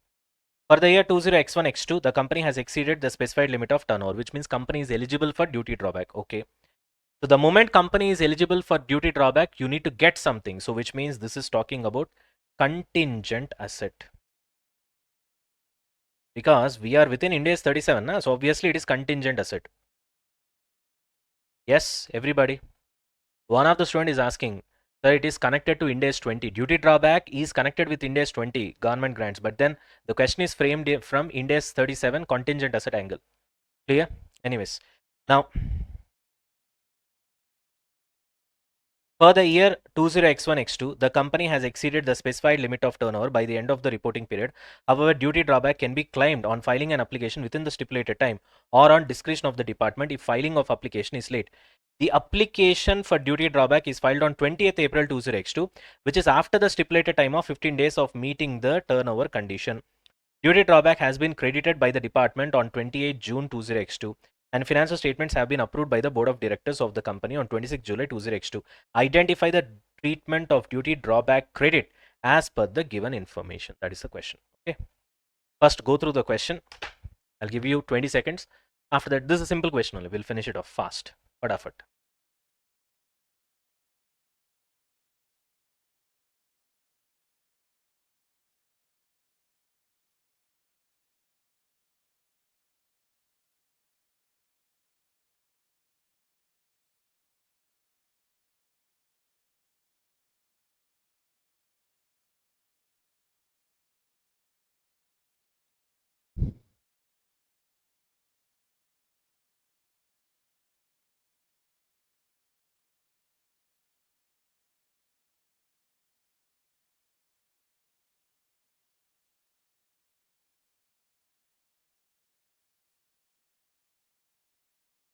Done with the reading? Okay, first of all, what is happening? This guy has exceeded the turnover, so therefore he is eligible for duty drawback. But one more condition has to be satisfied. What is that? Within 15 days, they have to file.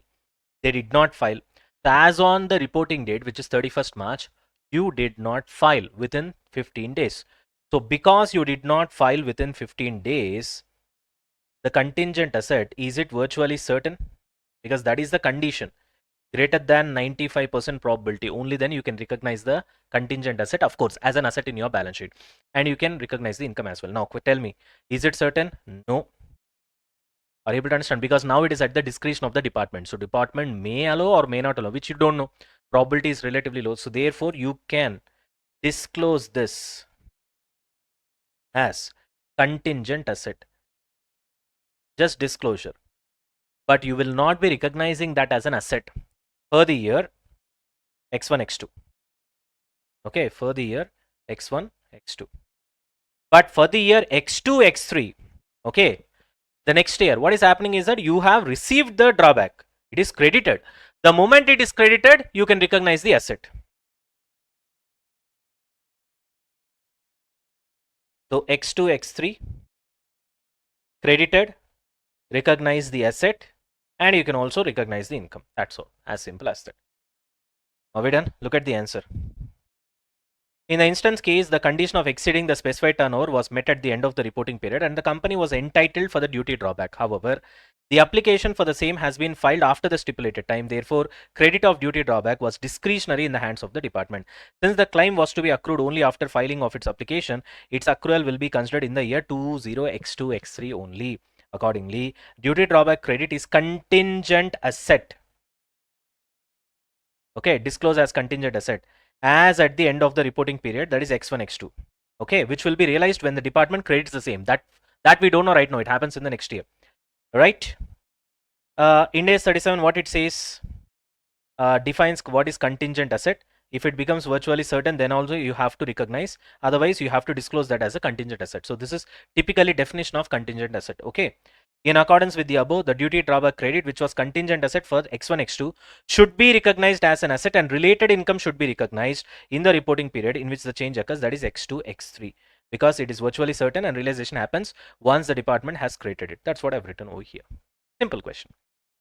When compared to the last question, this is much, much, much simpler.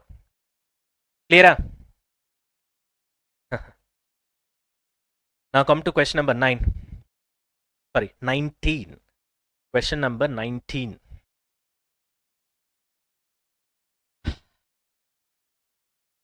Ready?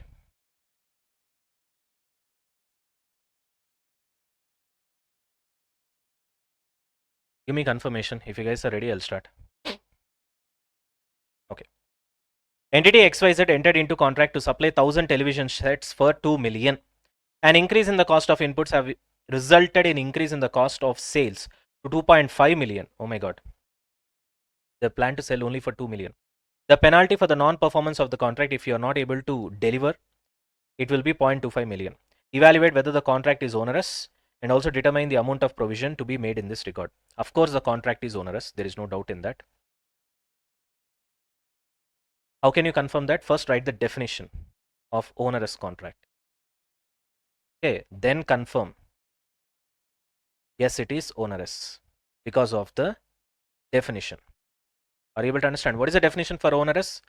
Unavoidable costs. I'll write over here. Unavoidable costs of meeting the obligation, okay, is greater than benefits, or you can write economic benefits. When your cost is greater than benefits, then only it becomes a loss venture for you, right? That is nothing but we call it as onerous contract. And in case of onerous contract, what you have to do, look at the option of cost of fulfilling the contract versus termination. Whichever is lower, you will go for it. That also you need to write. Clear? Now tell me, cost to fulfill is how much? 2.5 million. How much will be the loss? 0.5 million in this case, correct? Tell me, Ray, because your sale value is 2 million, your cost is 2.5 million, the loss will be 0.5 million. What is that? Cost of fulfilling the contract. What about termination? 0.25 million. So what will be your answer? Go for the lower. So 0.25 million is your answer. That's all. That's it. 0.25 and 0.5. 0.5 is nothing but 2.5 is cost, 2 million is the sales difference. Easy. Done?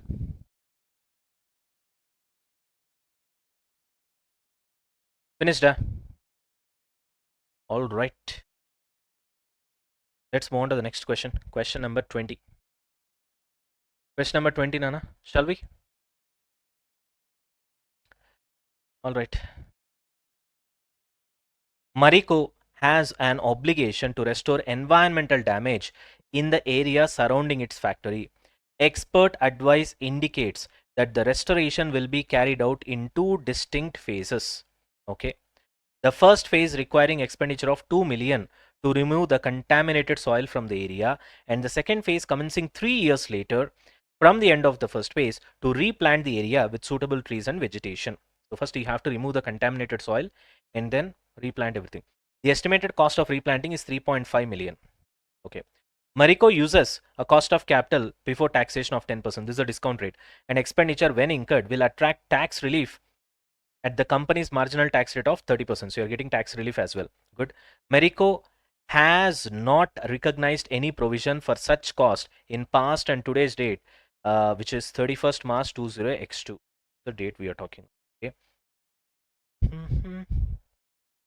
The first phase of the cleanup will commence in a few months' time and will be completed on 31st March 20xt. Okay, when the first payment of 2 million will be made, phase 2 cost will be paid 3 years later from the end of the first phase. Calculate the amount to be provided as at 31st March 20x2 only he is asking. Which means one you need to discount it, one you need not discount it. One will be after 1 year. Oh, this is 31st March 20x3. Okay. Right. So one will be after 1 year, the other one will be after 4 years in that case. One will be after 1 year, the other one will be after 4 years. Right. You read the question, we'll start doing it. Read the question, Anna.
Done with the reading? All right, chalo. Now, if you look at the question, number. First of all, what is today's date? You tell me that. Easy question only, but there is a catch. It is 31st March X2. Right? And what is the first payment? Phase 1, cleanup payment. That will be 31st March 20x3. So which means the time gap is 1 year. So which means you need to discount it with 1 year. And phase 2, cleanup payment. What is the date? 3 years after end of phase 1. So phase 1 itself is 1 year, which means it will be what? From this phase, it's gonna be 3 years. Which means the total will be how much? 4 years for phase 2. That's all. You need to put the discount rate, as simple as that. So which means you will have 2 million into 0.909, which is nothing but 1 divided by 1.10. Pre-tax rate only we have to take. I don't know whether you remember or not. We have discussed that specifically. Pre-tax discount rate should be taken. That's why we are taking pre-tax discount rate 1 divided by 1.10. Okay, the next one will be how much? 3.5 million into 1 divided by 1.10, 4 years na, whole to the power of 4. 1 divided by 1.10 equals to square, again equals to 3, again equals to 4. How much you get? 0.683. So you total this number, you'll be getting your answer. How much is the number, Nana? This is 18,18,000. It's 23,90,500. Total 42,08,500. This will be your answer. That's the provision that you have to create. So recognize provision this year at 42,08,500 on this date, 31st March X2. Now you might be wondering, there is a tax relief. Okay, Sir, what about that? Tax relief, when it will happen? In future only, na? One is after 1 year, one is after 4 years from now. You understand the point? And then you will be incurring that expenditure. So that will reduce your tax payment on that particular day.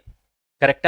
So in future, if the tax payment is going to get reduced, today you should be treating that as deferred tax asset. Ind AS 12 specifically deals about the same. So just write a sentence that deferred tax asset has to be created. That's all. Don't get into details. Do not explain anything. As per Ind AS 12, that's all. Stop there. But you know the concept. In future, after 1 year, once you spend the 2 million expenditure, that will come and reduce your taxable profit. Thereby, you will be paying less profit. That payment of less profit is nothing but deferred tax asset. How much you are going to pay less, that much today will recognize that as a deferred tax asset. You understand the point? You just write that and leave it. That's all. Don't explain too much. Clear?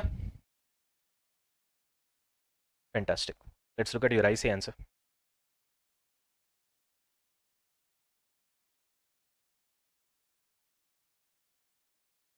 Okay, the provision is calculated 42,08,500 using pre-tax cost and pre-tax cost of capital. The fact that the eventual payment will attract tax relief will be reflected in the recognition of deferred tax asset for the deductible temporary difference, assuming that the recognition criteria for deferred tax assets are met. You just write as per conditions of Ind AS 12. If it is satisfied, yes, you can recognize DTA. That's all. Need not write too much. See, even your IC answer is much simpler when compared to our answer. You got the point, right? Everybody. All right, fantastic. Chalo.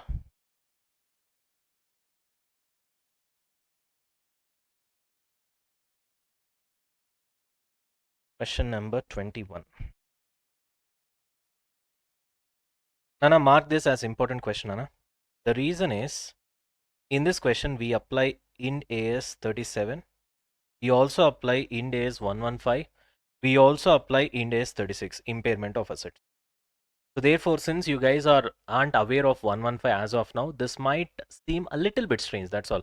But that also I'll give you an idea so that it will become easy, but it's a mix Ind AS question. See, always mix Ind AS question should be done, okay, after the entire syllabus is done. But we can't postpone all the mix Ind AS questions. So once you are aware of all the relevant Ind AS, then things will be very easy for you. Okay. So here, impairment of asset, it's nothing actually, that easily you can understand. The only problem is 115, that performance obligation, separate performance obligation, that you don't have an idea right now. In fact, our next Ind AS will be that only. But then because we haven't done it as of now, this might feel a bit strange. But I'll try to explain it in simplest terms. Okay. The moment we go to the next Ind AS, anyway, it's gonna be 115 so that you'll get clarity. Okay, chalo, now see. Ready? A manufacturer gives warranties to the purchasers of its goods. The moment you see warranty, you know that it's talking about provision, which means indirectly we need to apply Ind AS 37. Another terms of the warranty, the manufacturer undertakes to make good by repair or replacement. There is any problem in the product that you have purchased from me, I'll make that problem good. I'll make that problem go away either by repairing the product or by replacing it if necessary. Manufacturing defects that become apparent within 3 years from the date of sale to the purchase. Till 3 years there is warranty. Okay, from the date of sale. So if there is any manufacturing defect, if there is a possible to repair, I'll repair it. If there is no possible to repair, then I'll replace it. But ultimately your problem will be solved. On 30th April 20x1, a manufacturing defect was detected in the goods manufactured by the entity between 1st March and 30th April 20x1. Fantastic. At 31st March 20x1, that is the entity's reporting date, the entity held approximately 1 week sale in inventory. Okay. So which means this 1 week sale in inventory also will have the defect. Are you able to connect it? Need to connect the dots. Because the defect in manufacture was all the way from 1st March to 30th April. Sorry. Yeah. Okay, which means in between 1st March and 30th April only, you get 31st March, which is the reporting date. So which means on that day, whatever the inventory that you have got, in that also defect will be there. Clear? The entity's financial statement for the year ended 31st March 20x1 have not yet been finalized. 3 special categories of goods required separate consideration. What are they? Category 1. Defective goods sold on or before 31st March 20x1. For that, what will be the treatment? Category 2. Defective goods held on 31st March 20x1. He is talking about the inventory. What will be the treatment? Category 3. Defective goods manufactured in 20x1, x2. What about the situation? Manufactured. Look at the word here. Here he is talking about sales. Here he is talking about manufacture. Clear?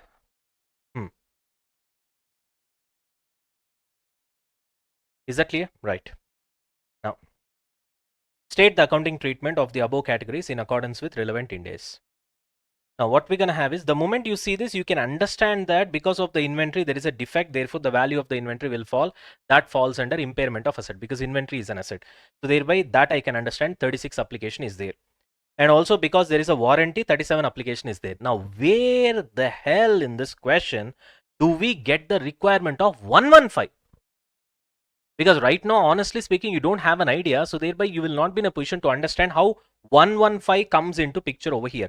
Honestly speaking, if at all I have to say in the merit of the question, there is no need of 115, to be very honest, unless you are complicating the question by going for some imagination. What is that imagination? I'll tell you once I start solving the question, okay? It's because of the imagination only, actually 115 kind of forces its way into this question. It's not voluntary, to be very honest. But that's the way your ICA has given the answer. Therefore, we have to stick to the answer given by your ICA. Okay. So first you read this question, then I'll tell you how 115 forces itself into this particular question and makes it a little bit complicated than what it should be, honestly speaking. Right, read the question, guys. I'll give you 30 seconds. After that, I'll start and we will be solving it together.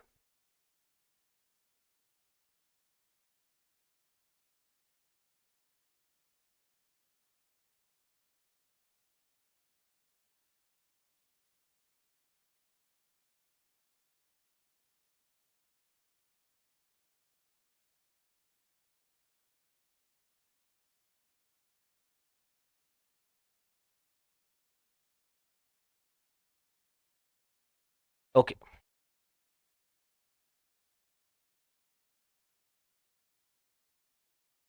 Question number 21. Did you mark it as important?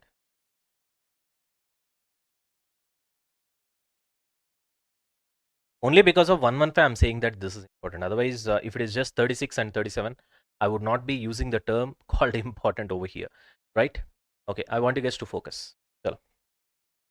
Now, the problem why 115 creeps into this particular question is because of the weird imagination of the answer given by your ICA. That is with respect to warranty. To be even precise, types of warranty.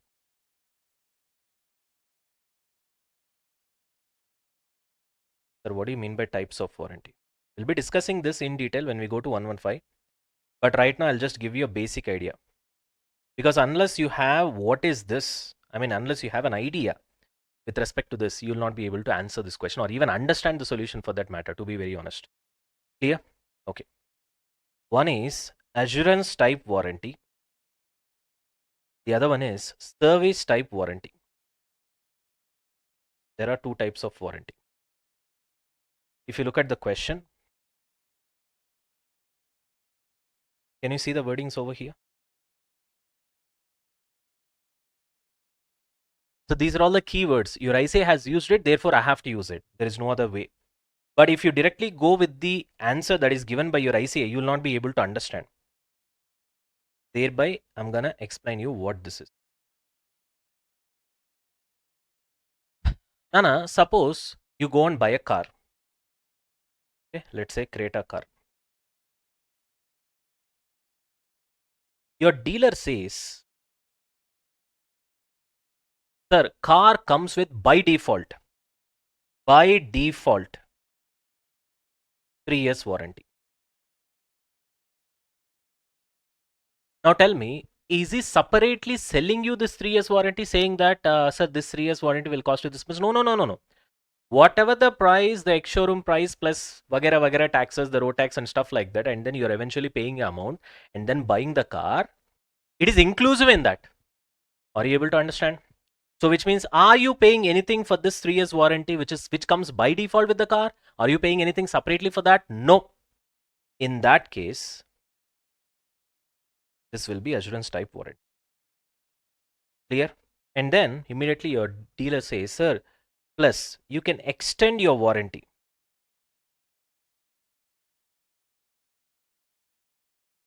till 5 years. That is 2 years extra by paying 40,000. Now tell me. So this by default warranty that you have got, for which you are not paying anything extra, we call it as assurance type warranty.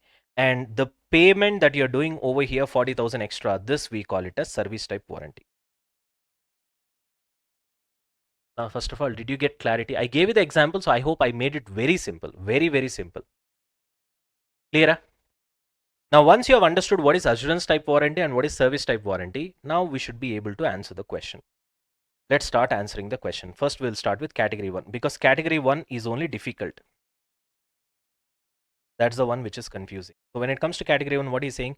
Defective goods sold on or before 31st March 20x1. Let me take.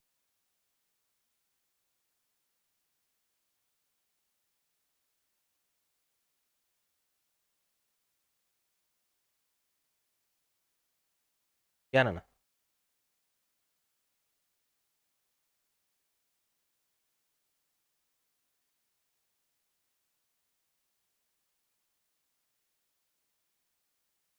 So whatever the defective goods that you have sold, first of all, defect has happened from what date to what date?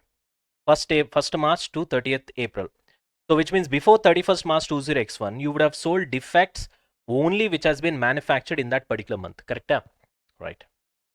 But definitely sales has happened with respect to the defective goods that you have manufactured. Yes. So with respect to this, what is happening? You people tell me. Sales did happen. So which means this sales is a past event. Correct? And this sales will create warranty. And that warranty is present obligation. Am I right? Yes, Nana, of course. Okay. But the problem is, question is silent on warranty, on type of warranty. I tell you why I feel like your IC answer is a forced answer where he tried to penetrate 115 concept is because the warranty, see, the question we are studying as part and parcel of Ind AS 37 and the question is silent because if you look at the question, did he tell you anything about the warranty? A manufacturer gives warranties to the purchaser of its goods, that's all. The warranty will be for 3 years, there ends the matter. Whatever the repair or replacement that's going to happen, he's going to make it good, either by repairing the things or by replacing it if there is any manufacturing defects, right? That's all. Whatever the manufacturing defects, that becomes apparent within 3 years, that's all. So you presume that it is a normal warranty for which it comes as an example for provision, and thereby you create a provision and there ends the matter, that's all. Ind AS 37 is applied, that's all. Why to complicate things? You try to go in depth because at least if the question would have specifically mentioned that this much is assurance warranty, this much is service type warranty, then you can imbibe 115, you know, and then you can complicate the answer eventually. But when question is silent, why to unnecessarily complicate things? Going for assumption. So basically question is silent on which type of warranty it is. So when you're writing answer, what your ICAI has done is, your ICAI answer went for an assumption. So what do you mean by that? If the warranty is assurance type warranty.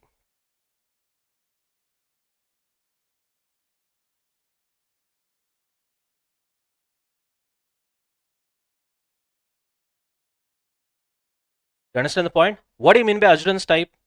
By default, whatever the warranty that comes with your product. What do you mean by importance of by default? This is by default warranty. Sir, by default warranty means what? No option to buy separately.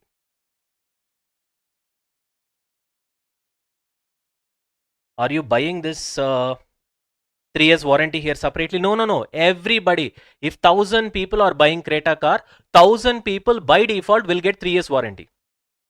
You are not paying anything separately. So do you have an option to buy that warranty separately? No. Therefore, when there is no option to buy it separately, it comes by default, then it will fall under Ind AS 37 provision. because all the conditions of provision is satisfied.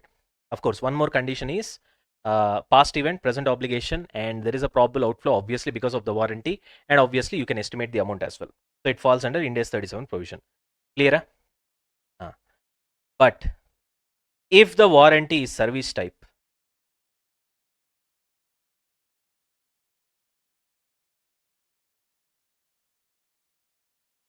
what do you mean by service type? It does not come by default.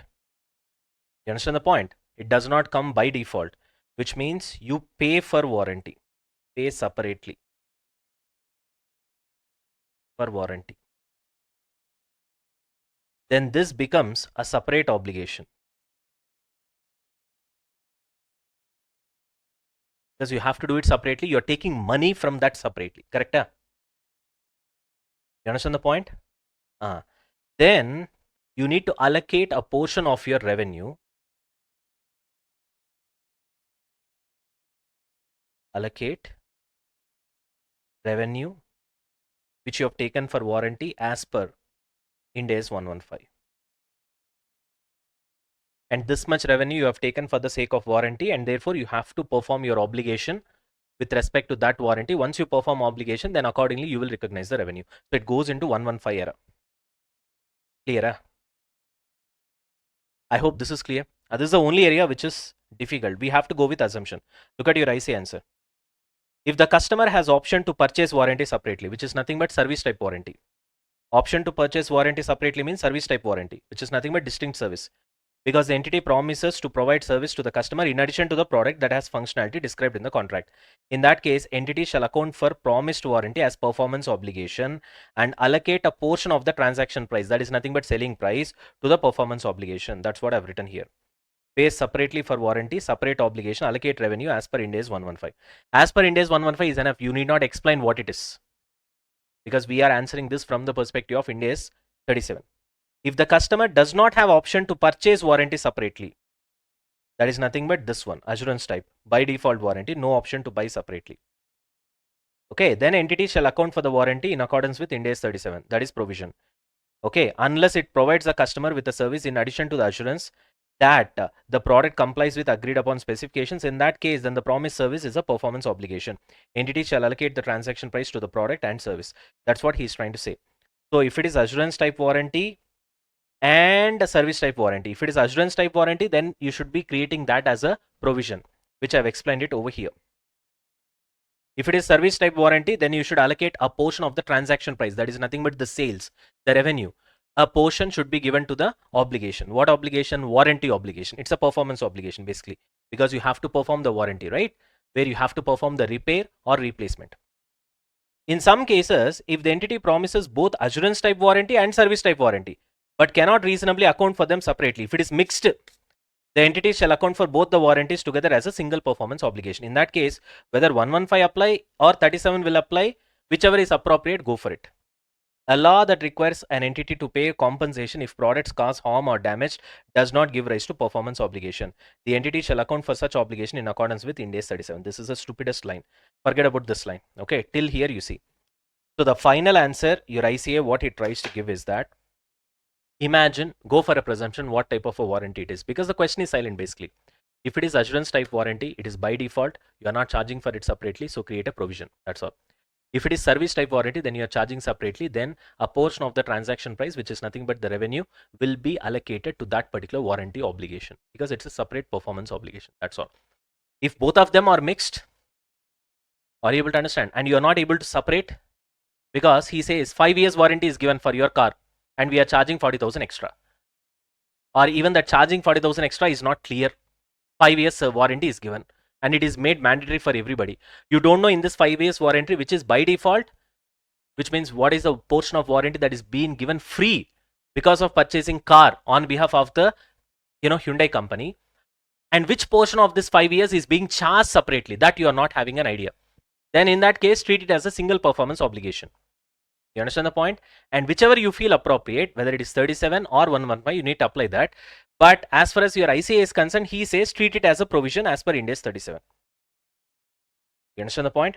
The rest of the things, these things don't study. This is unnecessary complication. Okay, that's all. That's what he's trying to answer when it comes to the category 1 part of the question. Clear?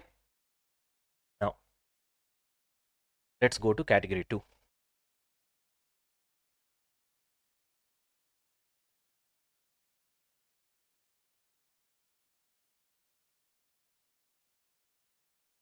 Okay.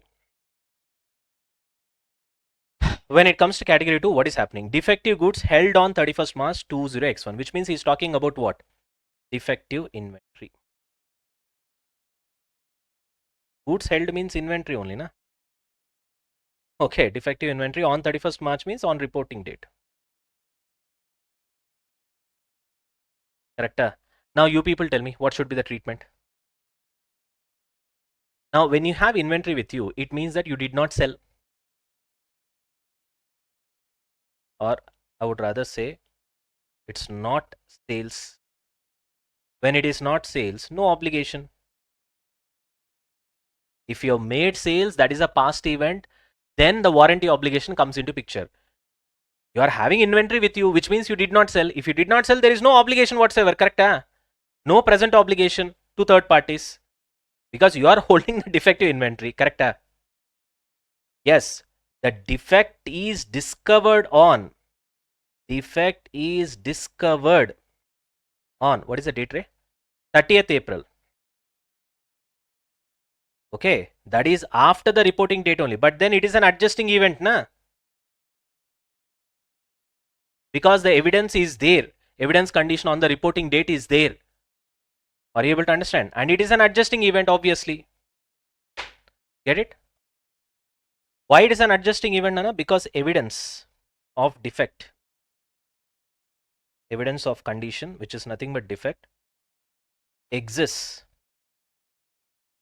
on reporting date. So therefore, it is an adjusting event. So even though you have actually identified the defect later, correct? So do I need to recognize warranty provision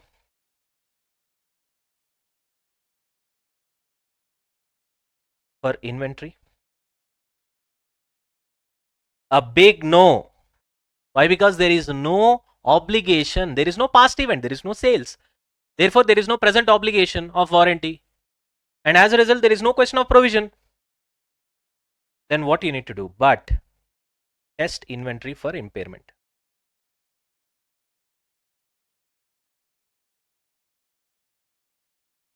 Got the point? As per Ind AS 36. And adjust the financial statement. Clear? That's it. Look at your IC answer. I don't know what your IC answer is, honestly. Let's see. As at 31st March 20x1, the entity did not have a present obligation to make good the unsold defective that is held in inventory. Why you do not have a present obligation? Because you did not sell it.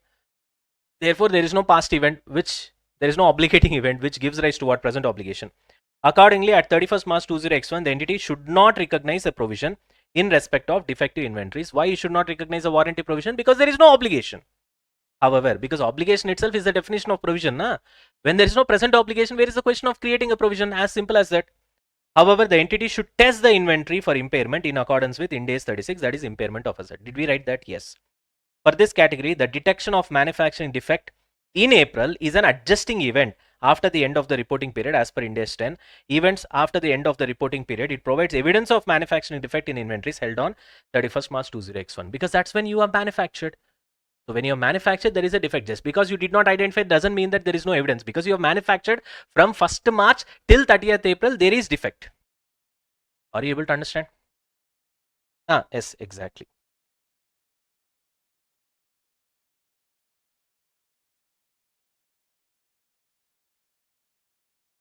Clear? Fantastic. Right. So does our answer match with IC answer? Of course it is. Now let's go to category 3. Category. Defective goods manufactured. Here only manufactured. Look at the wording. Not sold. Okay. So let's highlight the word manufactured. Means no sales. So no sales means what? No present obligation. Simple. We are talking about goods manufactured only, na? You understand the point? See here. 20x1 x2 nana. 20x1 x2 means what? No sales, no present obligation, because it's talking about future manufacturing.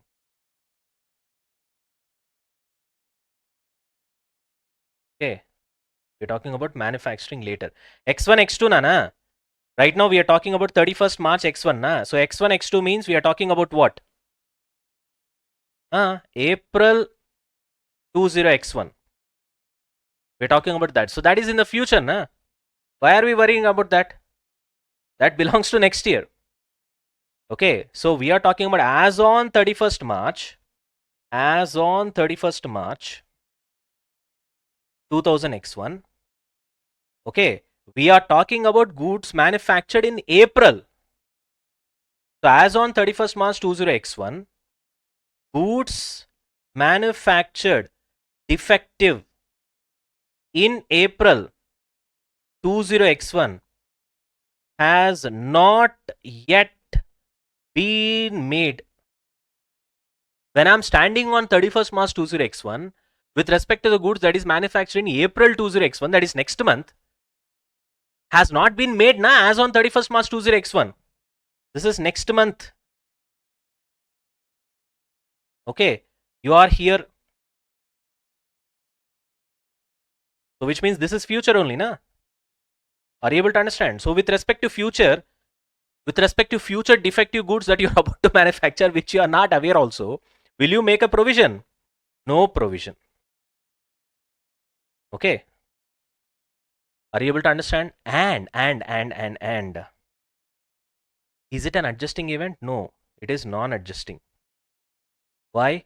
Because in April, whatever the goods that you have manufactured, you have identified at the end of the April. And with respect to that, there is no evidence on 31st March. Because on 31st March, April is future, na? With respect to future, how you will have evidence on 31st March? With respect to the defective goods that you have manufactured from 1st March to 31st March, because the manufacture happened, there is evidence. On 31st March, with respect to the defective goods that is getting manufactured in April, in future, where is the evidence? So it is a non-adjusting event. You understand the point? Exactly.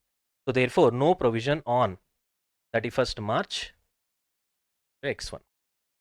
So this is the answer. Let's see what your ICAI has done.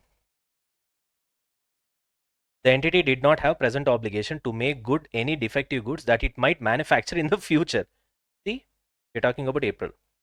Accordingly, at 31st March 20x1, the entity should not recognize a provision in respect of defective goods manufactured in X1, X2, that is in the future. For this category, the detection of manufacturing defect in April 20x1 is a non-adjusting event after the end of the reporting period.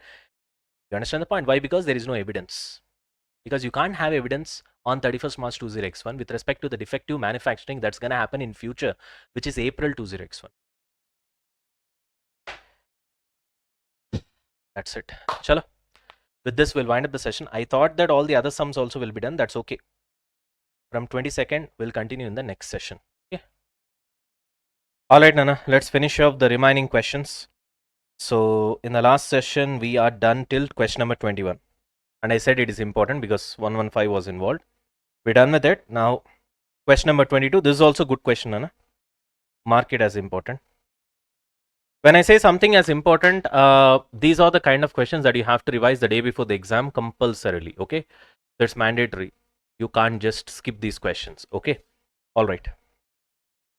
Shall we start?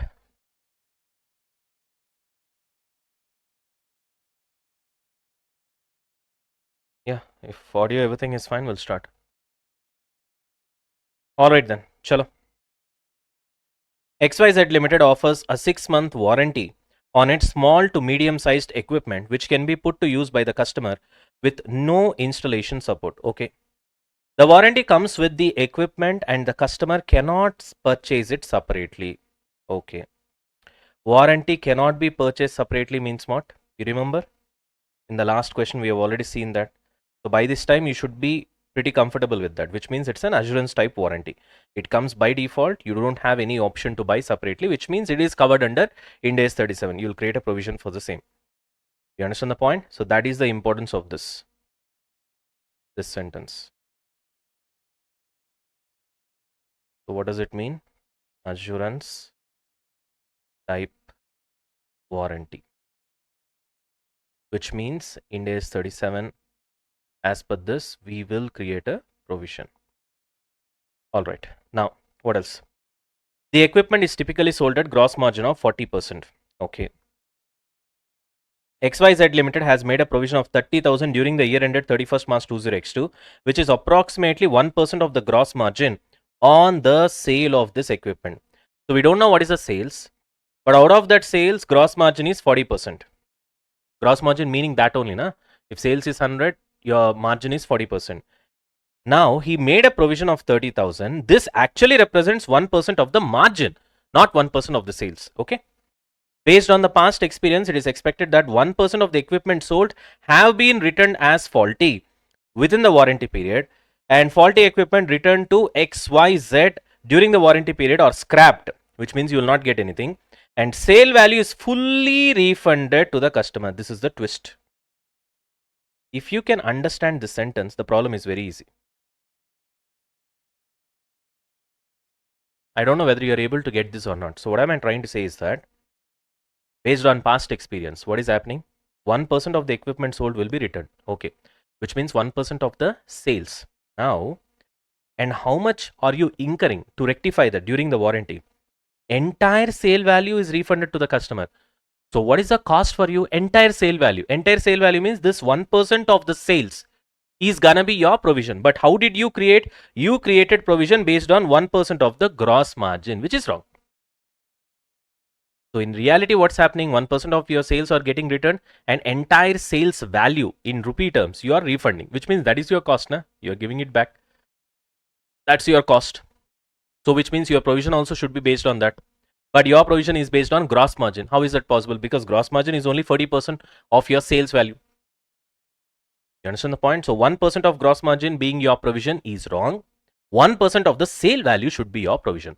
Now the next question is, do I know the sale value? No, I need to find that. Assuming that sales occurred evenly throughout the year, how should XYZ Limited evaluate whether any additional warranty provision is required on equipment sold in the past as on 31st March 20x2?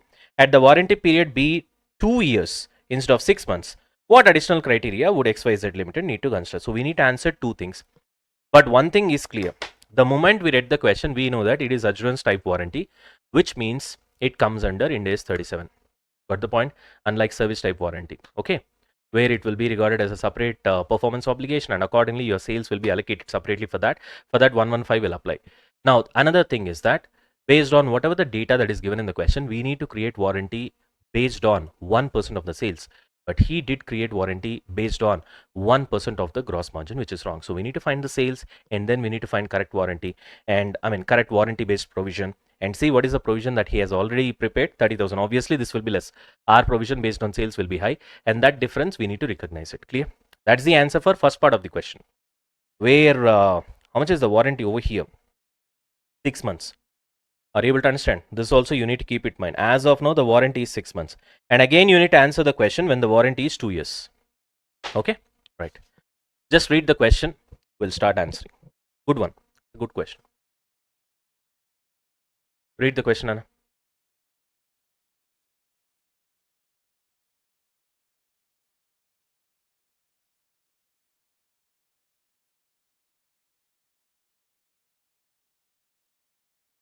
Done with the reading, Nana?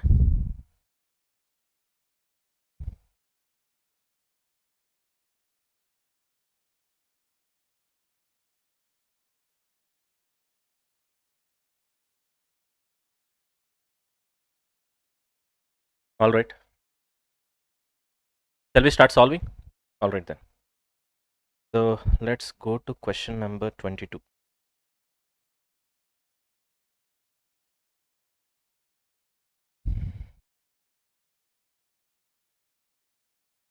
All right, Nana. First of all, what is the existing provision?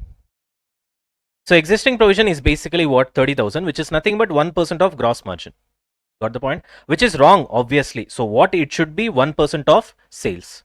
Pretty simple, right? Okay. Now we have to solve this question in two ways. One, where your warranty is only for 6 months, and then where your warranty is for 2 years. So first let's start with 6 months, when the warranty is only for 6 months. Now tell me one thing, your gross margin is nothing but 40% of sales, correct? Gross margin is nothing but gross profit as a percentage of sales, right? So gross margin is 40% means it is 40% of sales. So from this, can I find sales? Yes. 40% into sales is nothing but gross margin. So sales is equal to gross margin divided by 40%. Got it? Why? Because we know that provision should be 1% of sales. So therefore, if I can find sales, then automatically I'll multiply with 1% and then I'll find the provision. Okay. For that, I should know gross margin. Do I know gross margin? No. I don't know gross margin in totality. I know 1% of gross margin is 30,000. If 1% of gross margin is 30,000, then what will be 100%? Very simple. 30,000 divided by 1%. That's all. See, 1% into gross margin is equal to 30,000. Then gross margin is equal to, send this 1% this side, 30,000 divided by 1%. That's all. Simple. So 30,000 divided by 1%, you get 30 lakhs. This is your gross margin. Now then, we also know that gross margin is equal to 40% into sales. So sales is equal to gross margin by 40%. So now that I've calculated gross margin, which is 30 lakhs, divided by 40% will give you sales. But. Immediately don't come to a conclusion that 75 lakhs is the sales and multiply with 1% because we know that that should be the provision over here and then calculate your provision. That eventually will be wrong. Why? Because the warranty is only for 6 months. So when the warranty is only for 6 months, what happens? The first 6 months sales, whatever that you have done, that warranty period would have lapsed. Na? Only the latest 6 month sales warranty will be existing. So to create a provision, you should have present obligation from the past event, which is a sales. So present obligation should be there means obviously the warranty should not have been lapsed. That will happen only for the later 6 months of sales, not the first 6 months of sales. For example, look at the time scale diagram. April 20x1 to 31st March 20x2 is the total financial year. 31st March 20x2 is what we are today. This is where we are creating a provision. Now tell me one thing, whatever the sales that you have done in April, let's say presumably first of the month, okay, April 1st, what will happen? 1, 2, 3, 4, 5, 6, lapsed, gone, warranty. 1, 2, 3, 4, 5, 6, warranty gone. 1, 2, 3, 4, 5, 6, warranty gone. 1, 2, 3, 4, 5, 6, warranty gone. 1, 2, 3, 4, 5, 6, warranty gone. As on 31st March, warranty is lapsed. September sales also, if you take September 1st, 1, 2, 3, 4, 5, 6, gone. It did not come to March also. However, October 1st sales, if you take, this is October, na, after September, 1, 2, 3, 4, 5, 6, yes, it lapses on 31st March. So as on 31st March, it is still there. Then what about November? Obviously there till April of the next year. Are you able to understand? Therefore, we need to take sales only for the later part of 6 months. We need to take sales only for the later half of the year. Let's put it that way. So take total 75 lakh sales. Don't get tempted and immediately multiply with 1% and then create a provision. That will be wrong. So when it comes to first 6 months, April to September, which is exactly because sales is happening evenly throughout the year. Na? Evenly means how much sales happens in the first month, same sale happens in second month, same third, same fourth, same fifth. It is evenly distributed throughout the year. Therefore, total annual sales, I can exactly divide them into half because of the assumption that sales is even throughout the year. So based on that logic, half will be your sales for the first 6 months. But because of 6 months warranty for this period of sales, so when it comes to this 6 month warranty, obviously it will be expired, right? By the time it goes to the later part of the year, right? So therefore it is lapsed as on 31st March 20x2. Because it is lapsed, there is no present obligation.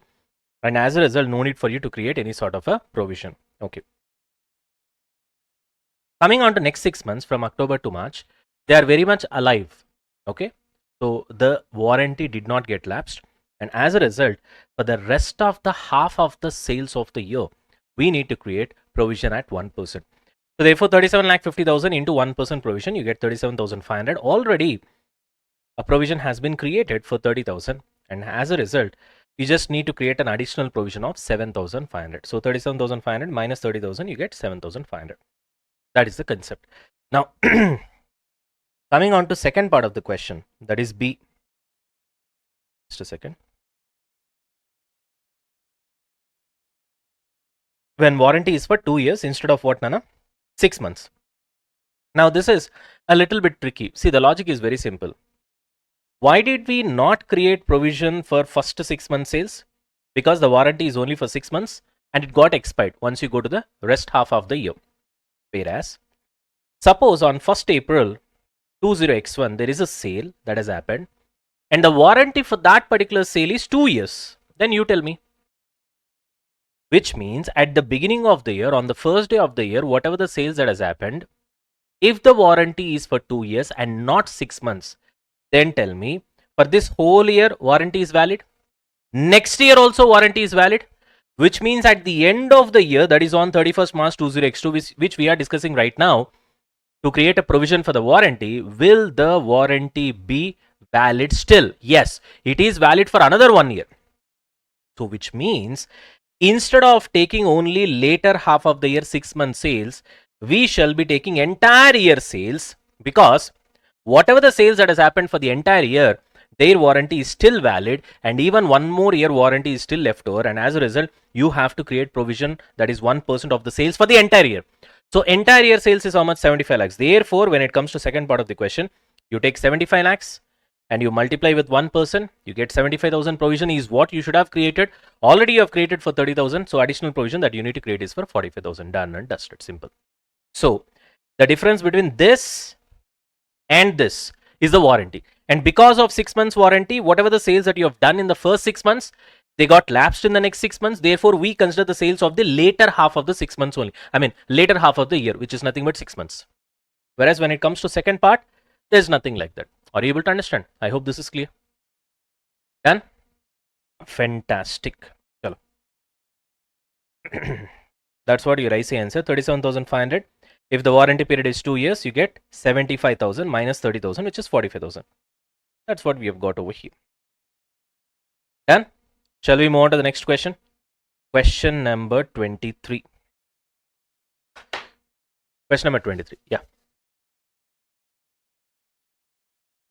Look at this, Nana. Question number 23. HVCL manufactures heavy equipment for construction industry. Okay. An order for supply of 90 equipment was received from ABEL. Okay. The unit price of the equipment was agreed at 190 lakhs. Fine. Each. Okay. 64 equipment was supplied during the year X1, X2. How much was the order? 90. And the balance quantity remaining to be supplied as on 31st March 20x2, that's obviously 26 units is pending. Okay. HVCL has 5 equipment in its inventory as on 31st March 20x2. Okay. HVCL considered that the contract was onerous. Okay. And therefore, the net realizable value of the inventory has been taken as value of inventory as on 31st March 20x2. Okay. The management of HVCL contends that cost incurred towards administration overheads, finance charges, R&D expenses, sales overhead, headquarter expenditure, etc. are considered as period cost. Now, what do you mean by period cost? Any cost that belongs to a particular period, irrespective of anything that's happening with respect to different decision making, all those things, we call it as a period cost. For example, salary is a period cost. Why? Because 1 month employee has worked, for that month you'll be paying the salary, and that salary will be debited in that particular months. Or say, for example, let's take a year. For a particular year, a particular expenditure has been incurred. In that particular year, it will be debited. That's all. So that we call it as what, Nana? Period cost. Any cost that gets expired. Expired means debited in P&L account. In the period in which it is incurred, we call it as period cost. Again, I repeat, any cost that gets expired in the period in which it is incurred, we call it as period cost. Expired means debited in P&L account. Okay. So which means, in a way, what you guys need to understand is that period cost is no way related to decision making.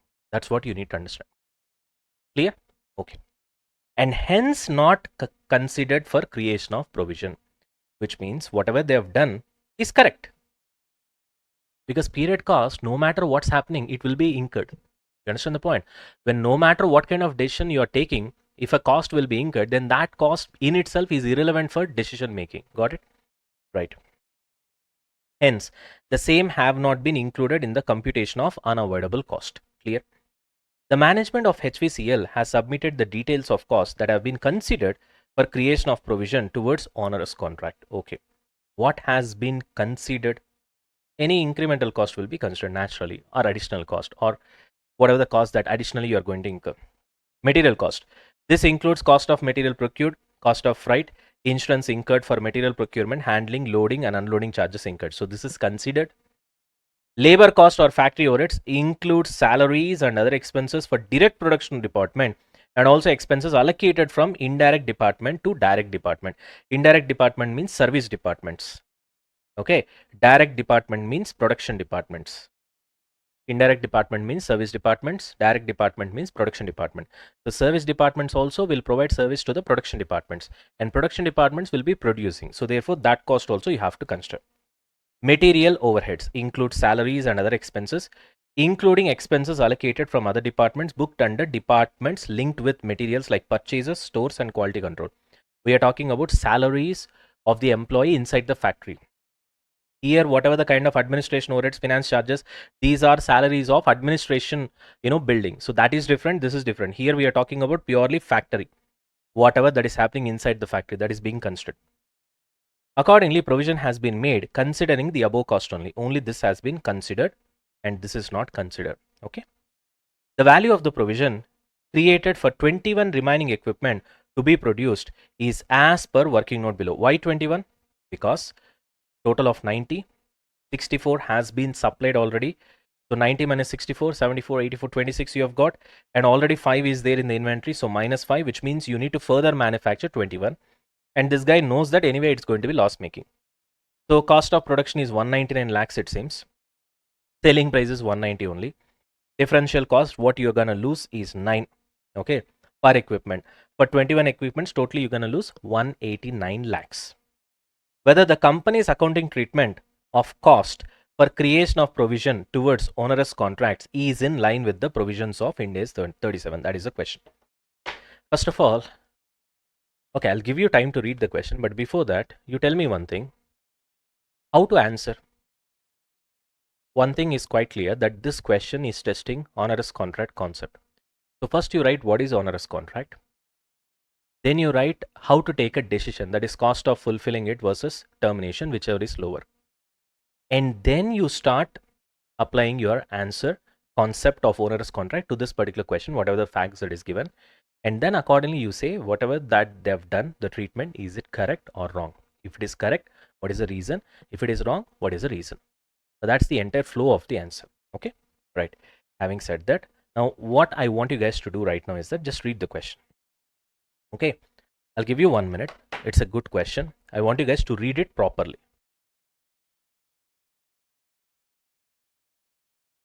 Read the question, Anna.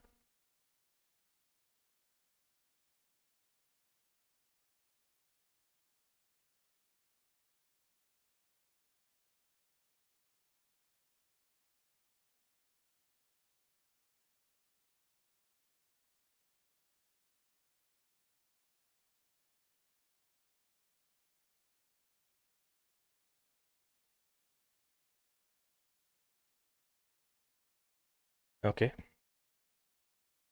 come to this part and then read it.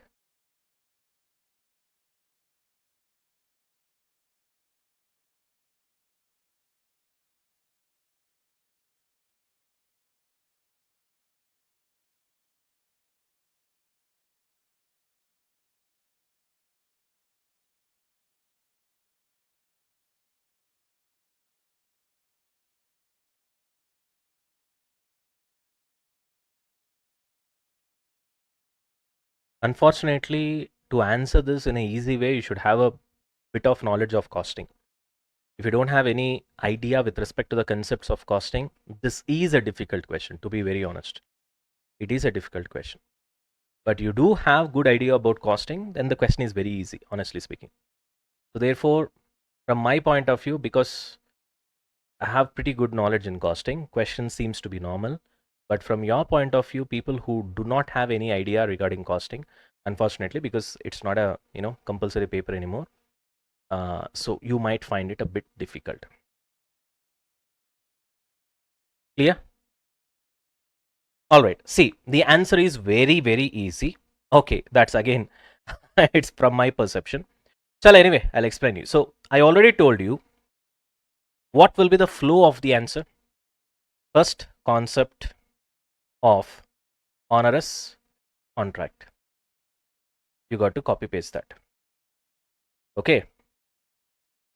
Where cost of meeting obligations exceed economic benefits out of it. That's nothing but we call it as what? Onerous contract. And whenever there is an onerous contract, what you have to do? You need to find cost of fulfilling the contract. Correct? Versus termination. Termination cost. And whichever is lower will be your answer. Now in this question, logically speaking, did he tell you anything about termination? I don't see any word with respect to termination.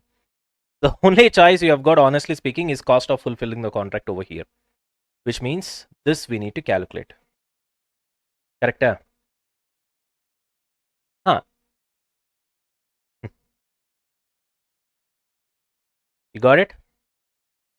Now tell me, per cost of fulfilling the contract means what? If I continue this contract, where if I continue to manufacture the equipment, what are all the extra costs that I'll be incurring? Suppose if I don't continue manufacturing another 21 units, how did we get 21? That we already know. 90 minus, we have already discussed this, 64 minus 5. Correct? That's how you get 21. Now, the thought process is like this. If I continue manufacturing 21 units, what are all the costs that I'm going to incur additionally? That is relevant cost for me, which will come under cost of fulfilling the contract. Okay. Suppose whether I continue manufacturing this or I don't continue, it doesn't matter. There are certain costs which I'm incurring irrespective of whatever the decision that I take, then those costs are irrelevant, not relevant. Clear? Okay. Now, so which means whatever the direct cost, okay, which are related to fulfilling the contract is relevant. Relevant means you will consider it for taking decision, or in this case, you are trying to create a provision. You'll be considering them. Clear? So which is nothing but in this question, it is clearly given in the question also, which is direct material, direct labor, and overheads. Correct? Direct material, direct labor, and overheads. And what are irrelevant cost? Irrelevant cost means cost that you should not be considering it. That is nothing but period cost. I'll write the reason also. Why not considered? Okay, because it is incurred regardless of fulfilling the contract, which means whether you fulfill the contract or not, anyway these expenses will be incurred. So if I fulfill the contract, this will be incurred. If I don't fulfill the contract, then also this will be incurred. Then why should I think about that cost for fulfilling the contract? The logic is very simple. You understand the point? So whether I fulfill or I don't fulfill, in both the cases, if this cost is incurred, then in order to take a decision whether to fulfill or not, it is irrelevant. So don't consider. That's all. Simple. Whereas these direct material, direct labor and overheads, whatever that we have studied over here, this part, only if you continue to fulfill the contract, this will be incurred. If you take a decision not to manufacture another 21 units, that is nothing but not fulfilling the contract, then this will not be incurred. In that case, it should be considered simple logic. Clear?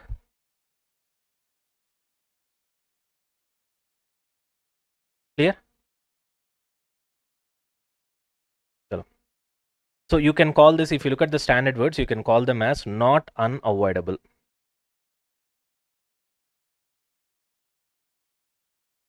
Or you can also say avoidable. Not unavoidable means you will get confused. You can say avoidable. Avoidable means what? In case if you decide not to fulfill the contract, not to manufacture 21 units, you can avoid this. You can save this. If you want to manufacture, then you will be incurring this. Therefore, it is relevant. Here, what is the situation over here? This is unavoidable. Very good. Unavoidable.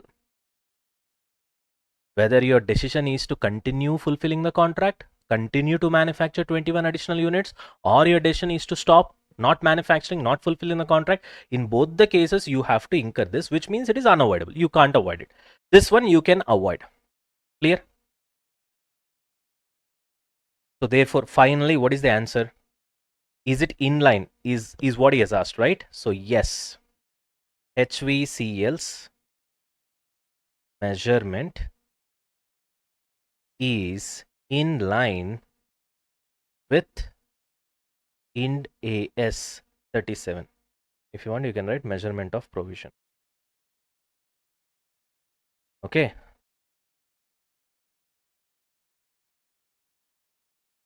That's all. That's your answer. We already gave the reason over here. Yeah. I have simplified the answer. Clear? Chalo, finish it off.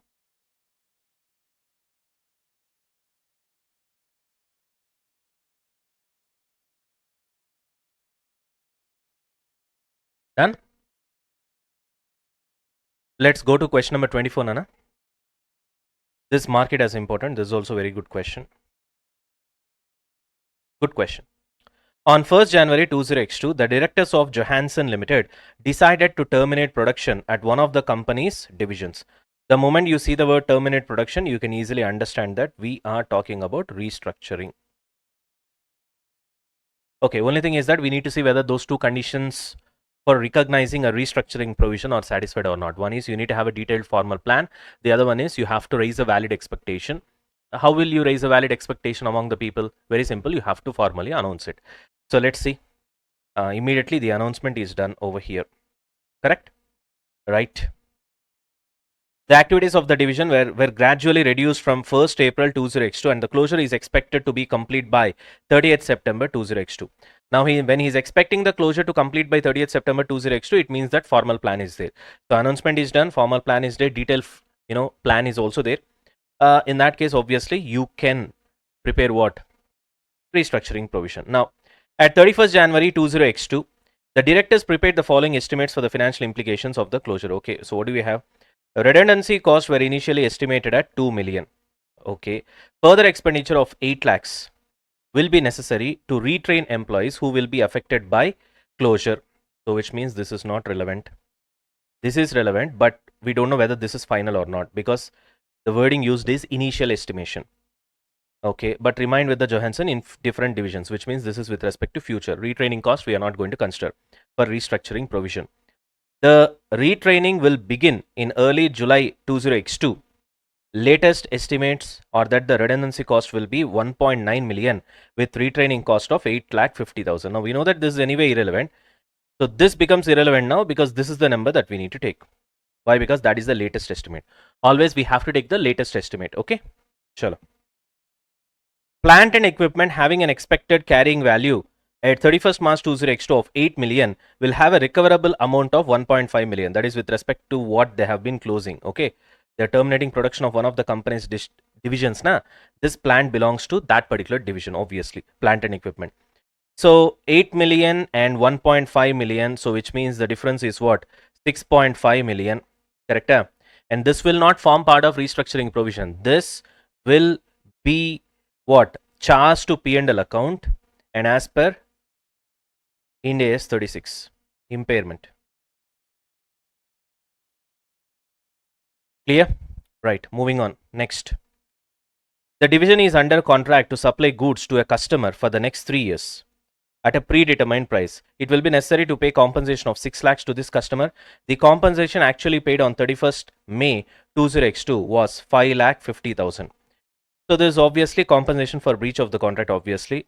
Now tell me which one you will be going with. Because on 31st May, the actual is 5,50,000. What should I do? We'll be taking 5,50,000 only, obviously. Why? Adjusting events. We have already seen this. Okay, if there is an evidence as on the reporting date. Right, what else after that? Already these things we have already seen. The division will make operating losses of 3 lakhs per month in the first 3 months, okay, and 2 lakhs per month in the next 3 months of 20x2, x3, okay. The estimate provided approved accurate for the April 20x2, May 20x2. Tell me one thing, for future operating losses will we provide? No. What is the reason? Future operating losses. Simple. That's all. Will not be taking that into restructuring provision. The division operates from a leasehold premise. The lease is a non-cancellable operating lease with an unexpired term of 5 years from 31st March 20x2. Okay. The annual lease payments payable which are in arrears are 1.5 million. Okay. The landlord is not prepared to discuss any early termination payment. Okay. Following the closure of the division, it is estimated that Johansson Limited would be able to sublet the property from 1st October 20x2. So, which means termination, there is no chance of termination over here. It's an onerous contract. In that case, you have to look into cost of fulfilling the contract as well as what? Cost of terminating it. But here, terminating option is not there. In that case, what we have to do, you need to make the payment for sure. However, you can sublet it. So which means logically speaking, what we'll do, we'll see how much we can get it from the sublet, right? And then we will reduce it from the whatever the payment that we have to pay because it's a non-cancelable operating lease. Clear? Now, Johansson Limited could expect to receive a rental of 3 lakhs for the 6-month period from 1st October 20x2 to 31st March 20x3 and then annual rents of 5 lakhs for each period ending 31st March 20x4 to 31st March 20x7. All the rentals will be received in arrears. So first one is 6 months and this is per annum. Okay. And discount rate is also given 5% because it's going to happen in future. And present value of 1 rupee received at the end of year 1 is 0.95. After that 1, 2, 3, 4, 5. This is 1 to 2, 1 to 3, 1 to 4 and 1 to 5. Cumulative discount rates. Okay. Compute the amounts that will be included in the statement of P&L for the year ended 31st March 20x2 in respect of the decision to close the division of Johansson Limited. That is the question. You guys read the question, Anna. I'll give you a minute. Already I've explained you almost like 90% except for the last part, that is for the lease part. Lease part will be doing the calculation. Rest of the things we have done already. So I just want you guys to go through it. One more time I'll just be solving it and then the lease part will be solved.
Done with the reading, Nana?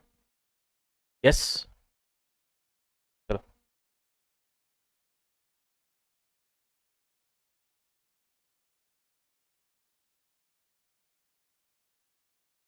Question number 24. Okay. We'll start with one by one. First of all, if you look at the public announcement that he has made, we are starting with the first paragraph, okay? And that was made before year end only, na? If you can look at the question. 31st January 20x2, before 31st March 20x2, okay? So before 31st March x2. So therefore this creates what? Constructive obligation. We know this, right? Obviously we have to prepare restructuring provision because there are two conditions that has been satisfied. That also you got to write. Okay, two conditions for recognizing restructuring provision. Okay, one is detailed plan, other one is valid expectation creation, which is nothing but formal announcement. I'll go a little bit faster because anyway this is the routine stuff that we have been doing so far again and again. Okay, All right, Anna. Now, how much is the amount that you have to take with respect to this? That we have already discussed. 2 million was the initial estimation, but then after that, it was revised to what? 1.9 million. Latest estimate only we have to take. That is 1.9 million. Got it? So, we'll be taking 1.9 million over here. Right. After that, moving on to the next one. What is the next point that we have got? Plant and equipment expected. So this is impairment cost. 8 million was the value. Now the recoverable amount is only 1.5 million. So which means there is impairment. So when it comes to impairment, who will deal that? Impairment of assets. And that impairment will be 6.5 million. One is it will go to P&L account and it will be debited. The other one is it will reduce the asset value. We'll see that in detail when we go to 36. Okay, right. Right now, this much of understanding is enough. Moving on to the next one. So what is the next one we have? Okay, this again, you have to pay compensation for breach of contract. How much is that? 5,50,000. You got to take the latest only. Becomes an adjusting event. Naturally, the logic remains the same. So compensation for breach of contract. And the best estimate is how much? Kitna hai? 0.5. We'll write everything in million only. Here I'm writing in million only, na? Right? 0.55 million. Chalo, let's move on to the next one. What is the next point that we have got? Future operating losses or irrelevant. Future operating losses or irrelevant. You can write irrelevant or you can write or not provided for, whichever way you want, you can write that. Fifth one is the most interesting part. This is where it's gonna take time. Fifth one is all about onerous contract. Onerous contract. Here we are talking about lease. And here we have two options. Usually when it comes to onerous contract, we'll be having two options. That is cost of fulfilling the contract. Right, the other one is termination. But here we have only cost of fulfilling the contract. Okay, minus the sublet receipts. That will be a net cost of fulfilling. That's the only option you have got. We don't have any termination option over here. No need to worry because all the other details are given in the question itself, the present value factor and everything. All we have to do is just work it out. Now, if you look at your IC answer, I think he has given the answer directly. You see here? Yeah, this point. Directly he gave you the answer, 4.51 million. Now if students go through this directly, you will not understand anything.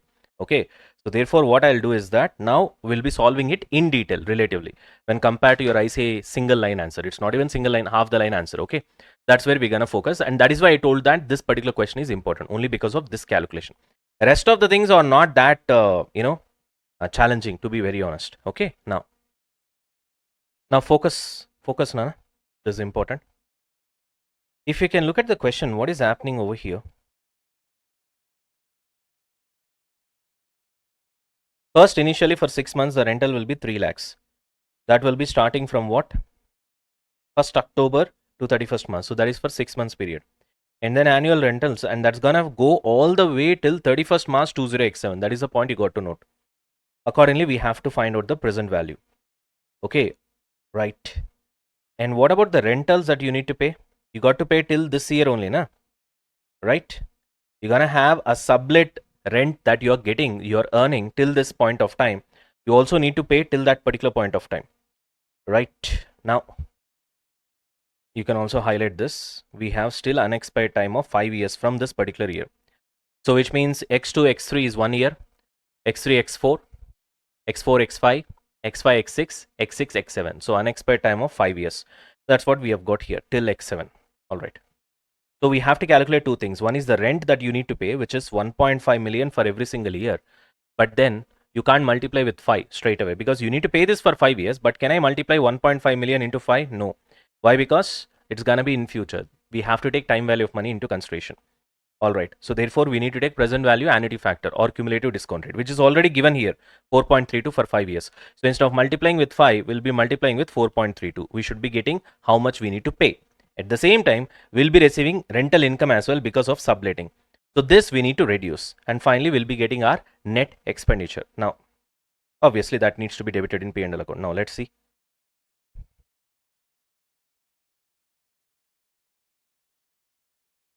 So rent to be paid for the so-called non-cancelable lease. Okay.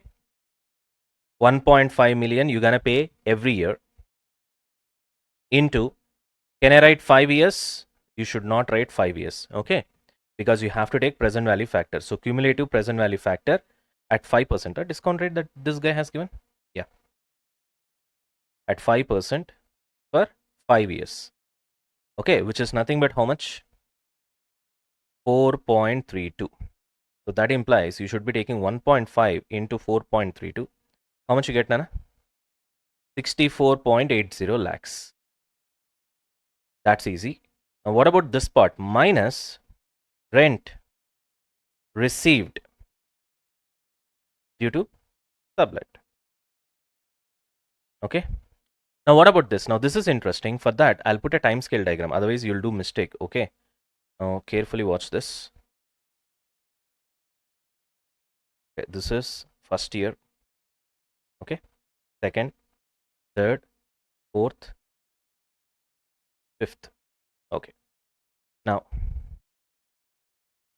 this I'll take it as today, 31st March X2. Okay. So this is where we're gonna create the provision. Okay, we are creating the provision, and a lot of things we are trying to debit it in P&L account. Now this is halfway mark, 6 months.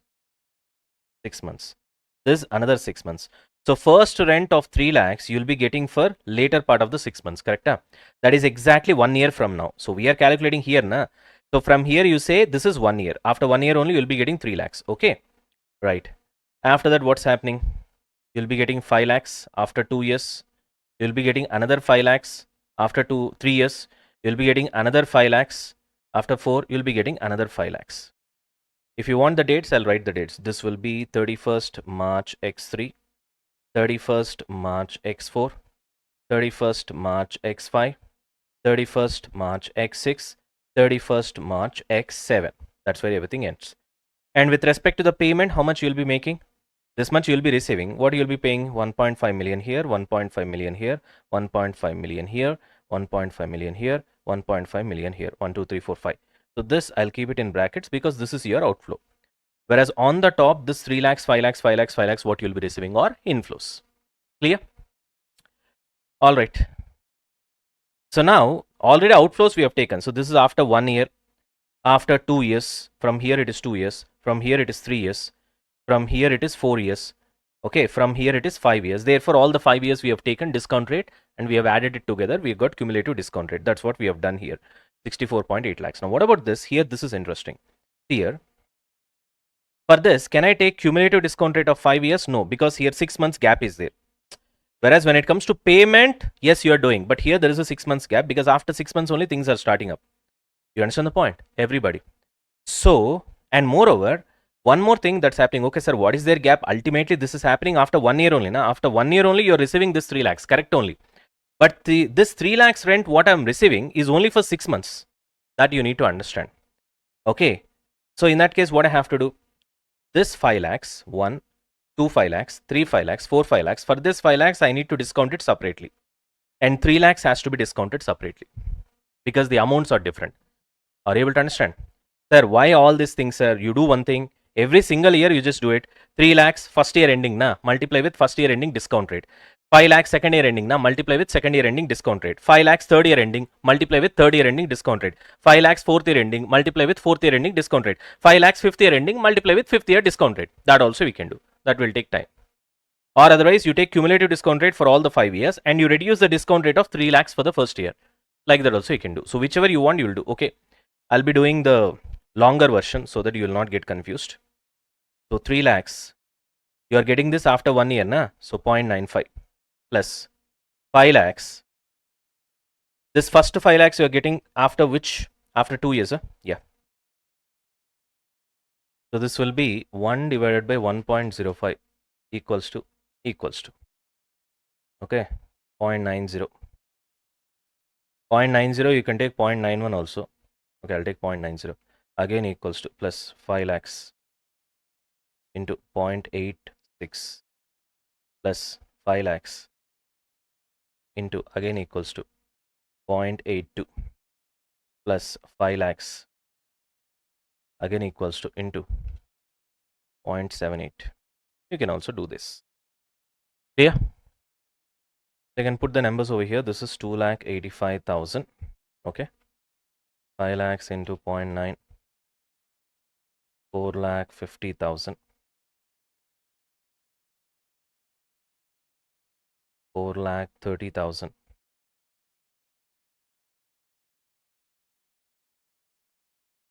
4,10,000.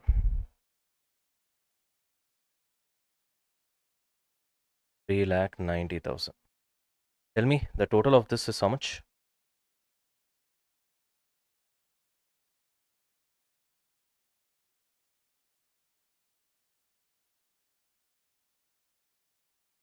19,65,000.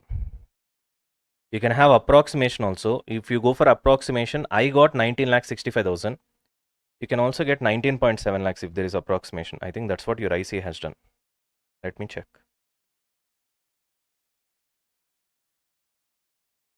Yes. Chala, that's okay.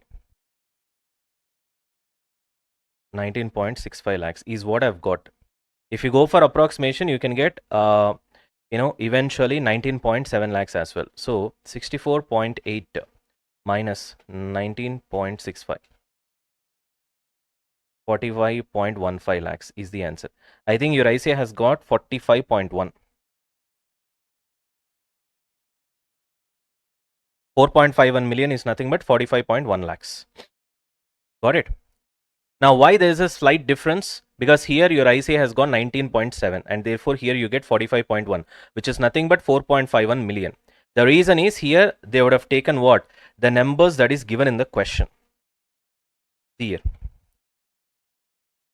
See, this is 5 years inclusive, discount rate, cumulative discount rate. So what do you have to do? First year you are getting only 3 lakhs. So take 3 lakhs. First year discount rate is 0.95 plus you take 5 lakhs. Can I multiply with 4.32 straight away? No. Why? Because 4.32 I can multiply if I'm getting 5 lakhs for 5 years. I'm not getting 5 lakhs for 5 years. I'm getting 5 lakhs for 4 years only. Therefore, this 4.32 is for 5 years.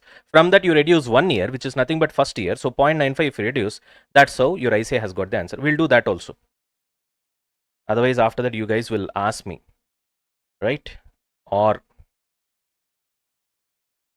okay, 3 lakhs. You're getting this at the end of 1 year. So 0.95, which is given in the question, plus 5 lakhs. Now you see 1.5, 1, 2, 3, 4, 5. You're getting 5 years. So therefore, directly we multiplied with 4.32, which is cumulative discount rate of all 5 years. Whereas here you're getting 1, 2, 3, 4, 4 only. So therefore, 5 lakhs into 4.32. Now this is for how many years put together? 5 years. But I need to reduce first year minus 0.95. This is the discount rate of the first year. That's it. You'll be getting your answer. So how much I'll be getting? 3 lakhs into 0.95, no, 2,85,000 plus this is how much? 4.32 minus 0.95, 3.37 into 5 lakhs, 16,85,000 total, 19,70,000. I told you, there's a small difference. We'd have taken too much of approximation. That's it. That's why we have got 19.65 lakhs. You can take 19.7 as well. Got it? That's it. Chal. That's what has been given in the question. Okay, net cost of fulfilling the contract. And that is what we have got over here. Chalo, finish it off, guys.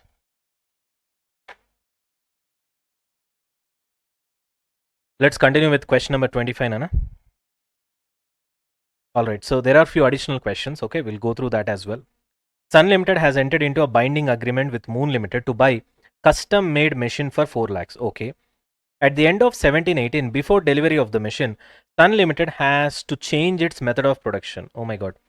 The new method will not require the machine ordered and it has to be scrapped after delivery. The expected scrap value is nil, so which means entire 4 lakhs will be lost. Given that the asset is yet to be delivered, should any liability be recognized for potential loss? If so, give reasons for the same. The amount of liability as well as the accounting entry. Okay. Now, there's nothing much to read in this question. One thing that you guys need to understand here is it is onerous contract.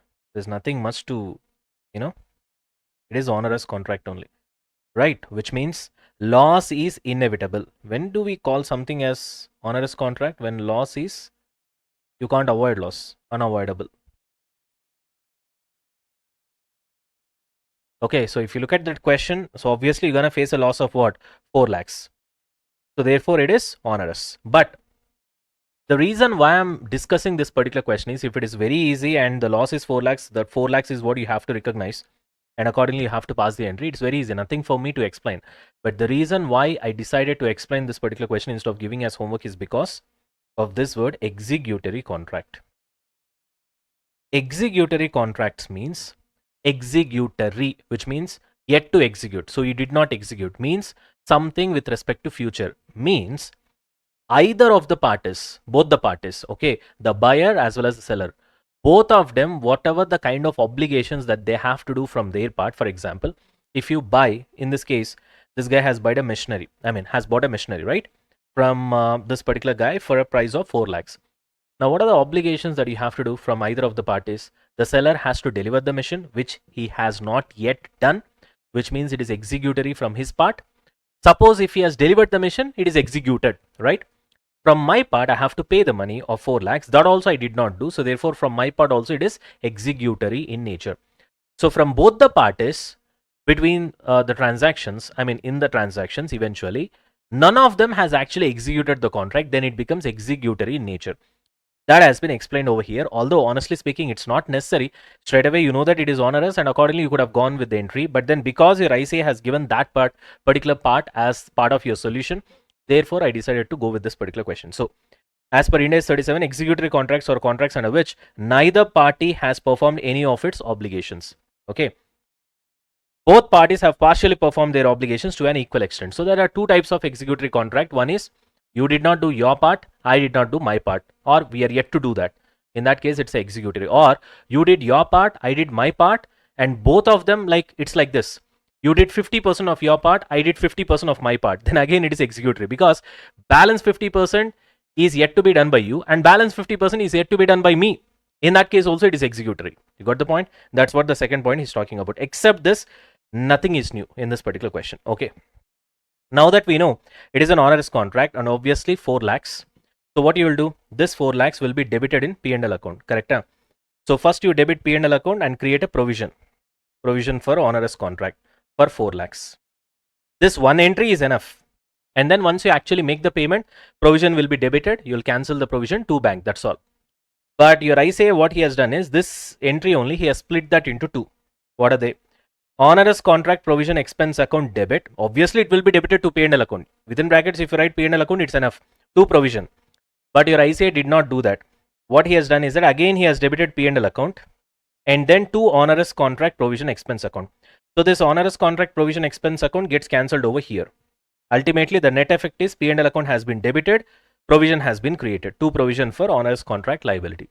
Then once you make the payment in future, then onerous contract provision debit to what? Bank. There ends the matter. That's all. Nothing else is there in this question. Very simple. Let's move on to 26. Question number 26. Now, this also seems like a big question, but it's actually very easy. Okay. Seems like a big question, but it is easy. Shall we move on? During the year, QA Limited delivered manufactured products to customer K. Okay. The products were faulty. And on 1st October 2016, customer K commenced legal action against the company claiming damages in respect of losses due to the supply of faulty product. Upon investigating the matter, QA Limited discovered that the products were faulty due to defective raw material procured from supplier F. So logically speaking, there is no mistake of QA Limited. It's because of the raw material being defective. Okay. Therefore, on 1st December, Okay, that is after this, after the legal action commenced by the customer against the company commenced legal action against F, the supplier, claiming damages in respect of the supply of defective raw material. So I sold you something, you are the customer, and you suffered because of that. You got a legal case on me, and I tried to find what is the reason behind that. I eventually found out that there is nothing wrong with me, with my manufacturing process, is because of the defective raw material supplied by the supplier. So I started a legal action on my supplier. So that's how the chain reaction is going on. Now, what else? QA Limited has estimated that its probability of success of both legal actions, that is the action of K against QA Limited, that is the customer, and the action of QA Limited against F, that is the supplier, is very high. Which means what indirectly he's trying to say is that the customer will win the case against the company, and company will win the case against the supplier. Are you able to understand? That's the meaning of this sentence. I don't know how much you're able to understand that. The meaning of this sentence is the probability of customer winning the case against the company QA Limited is very high, which means QA Limited has to eventually pay the damages. And the probability of QA Limited winning the case against the supplier is also very high, which means I'll get something from the supplier. Are you able to understand? Now, if it is pretty much sure, if there is probability of, probable outflow greater than 50% of the company paying to the customer, in that case, I have to recognize what? Provision. At the same time, if I'm pretty sure that he's going to pay me money, and if the probability of getting money from the supplier for the damages is greater than 95%, then I can recognize an asset. Okay, contingent asset will be recognized. If it is less than 95% and greater than 50%, then I can just disclose contingent asset. Sorry, contingent asset, that this much money I have to receive. Eventually I'll be receiving, and the probability is greater than 50%, less than 95%. Therefore, I'm not recognizing that as an asset. This is the concept. This is the concept. Now let's see how it's gonna be. On 1st October 2016, QA Limited has estimated that damages it would have to pay K, that is the customer, would be 5 crores. Okay, this is on 1st October. We don't know whether this estimate will be like that only or it will change. As you can see, it is immediately revised to 5.2 on 31st March 2017, which means let's not consider this. We'll take this. Okay. Then, and 5.25 crores as at 15th May 2017. Okay. The case was eventually settled on 1st June 2017 when the company paid damages to 5.3 crores to K. The actual damages paid is 5.3. But at the end of the year, it is 5.2. So let us see what works eventually. Okay, next. On 1st December 2016, QA Limited has estimated that it would receive damage of 3.5 CR from supplier, that is F. The estimate was revised to 3.6 as at the end of the year. So as on the end of the year, that is on the reporting date, this was the estimate. Eventually, how much is the actual? 3.7 crores as on 15th May 2017. That is what actually you have received. So let me highlight that as well. Here actually you have paid 5.3 crores. Okay, what else? The case was eventually settled on 1st June 2017 when F paid 3.75 crores. Okay, so which means actually what you have paid is 3.75. Okay, then QA Limited had in its financial statements for the year ended 31st March 2017 provided 3.6 crores as the financial statements were approved by Board of Directors on 26th April 2017. This is also important, the approval date. Okay. What else? First question, whether the company is required to make a provision for the claim from customer K as per applicable Ind AS. If yes, please give the rationale for the same. He's asking you to explain the reason for the provision. Obviously, we'll create a provision. We need to explain the reason for the same. If the answer to A above is yes, what is the entry to be passed in the books of account as on 31st March 2017? So he has given multiple figures now. So 5.2 or 5.3 or 5.25. That's what he's asking. Right. What will be the accounting treatment of the action of QA Limited against supplier F as per applicable Ind AS? He is asking you that contingent asset is there, na, which you have to receive eventually from F. But that also he is asking you what is the accounting treatment. We also need to go with the money terms over here, which means is it going to be 3.6 or 3.7 or 3.75? Same goes with the provision as well with respect to what you need to pay to the customer. Right, Shala, that's the question. So read the question, Anna. I'll give you 1 minute. Once you're done with your reading, we'll start. Read the question.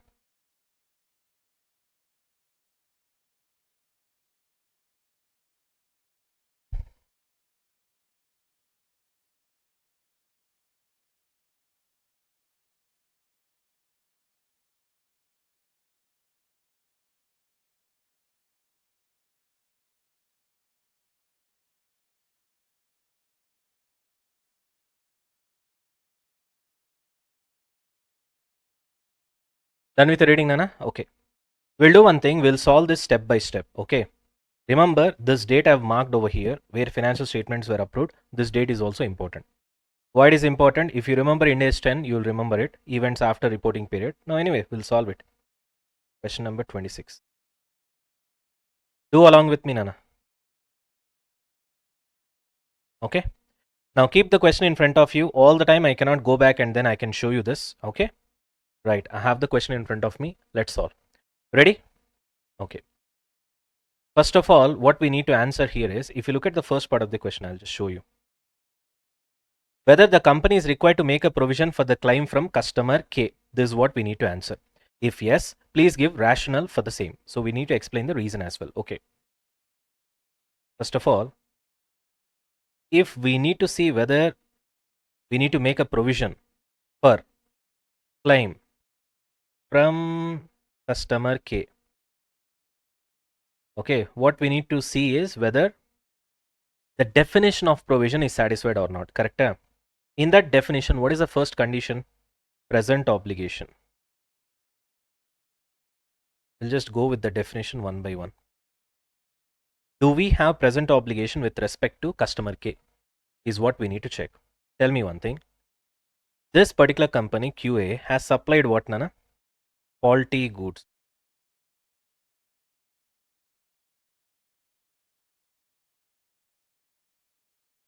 To K, correct? This supplying faulty goods to K is nothing but past event. Correct? Or past obligating event. Let me use this word. The event which created the obligation. So present obligation from past events, that is the definition, correct? So do we have past event? Yes. Okay. And this is first point. Second point, you have, if you look at the question, legal action by customer K has started on, that guy started on 1st October 2016. Got the point? So these two conditions, do they create present obligation? Yes. Correct? And the second condition is, what is the second condition? Try to recollect the definition of provision. Because, sir, why are you going in depth, checking each and every condition of the definition? Because in the question it has been clearly asked that you need to give rationale for the same. You can't simply say, yes, create a provision because definition of provision is getting satisfied. You cannot say that. You need to give rationale. Just for creating the provision only. How much amount? That is the answer for second part of the question. So let's now, with respect to the first part of the question, we need not give reasoning with respect to the amount. We need to give reason for creating a provision. That's all. That's why I'm going with the definition, because it is specifically asked in the question. Okay. Now, is there a present obligation? Yes, we do have a present obligation. There is no doubt with respect to that. Now, all right. The next condition is outflow of resources is probable. In essence, it has to be greater than 50%. Now tell me, do we have any evidence with respect to that? Yes. Probability of losing the case is very high. Where is it? Here. See, look at this word. I'll highlight that.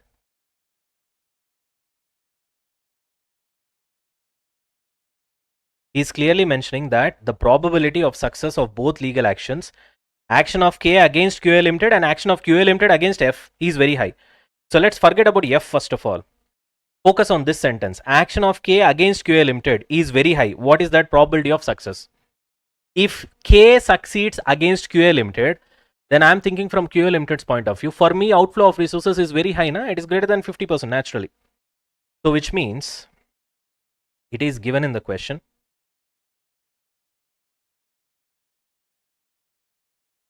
that the probability of losing the case against K is very high. This satisfies this particular part of the definition as well. Now the third part is reasonable estimate of amount.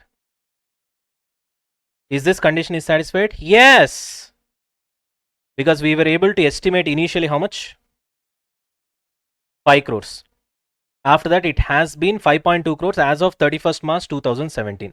That you write 5.2 CR as on 31st March 2017. Now remember, I'm not saying 5.2 CR is the final answer.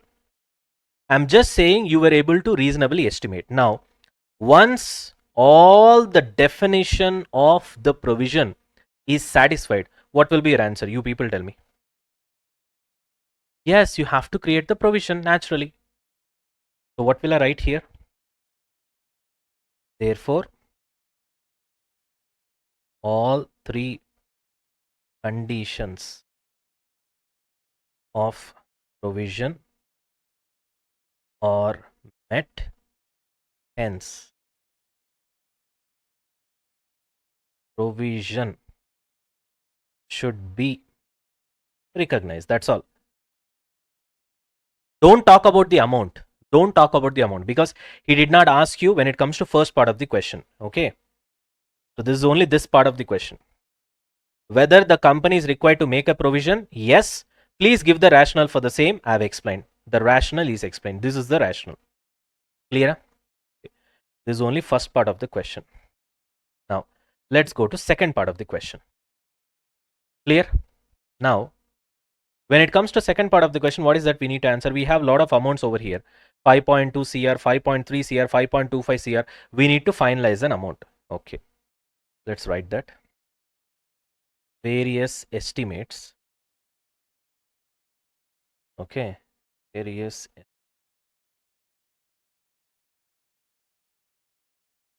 So we have various estimates.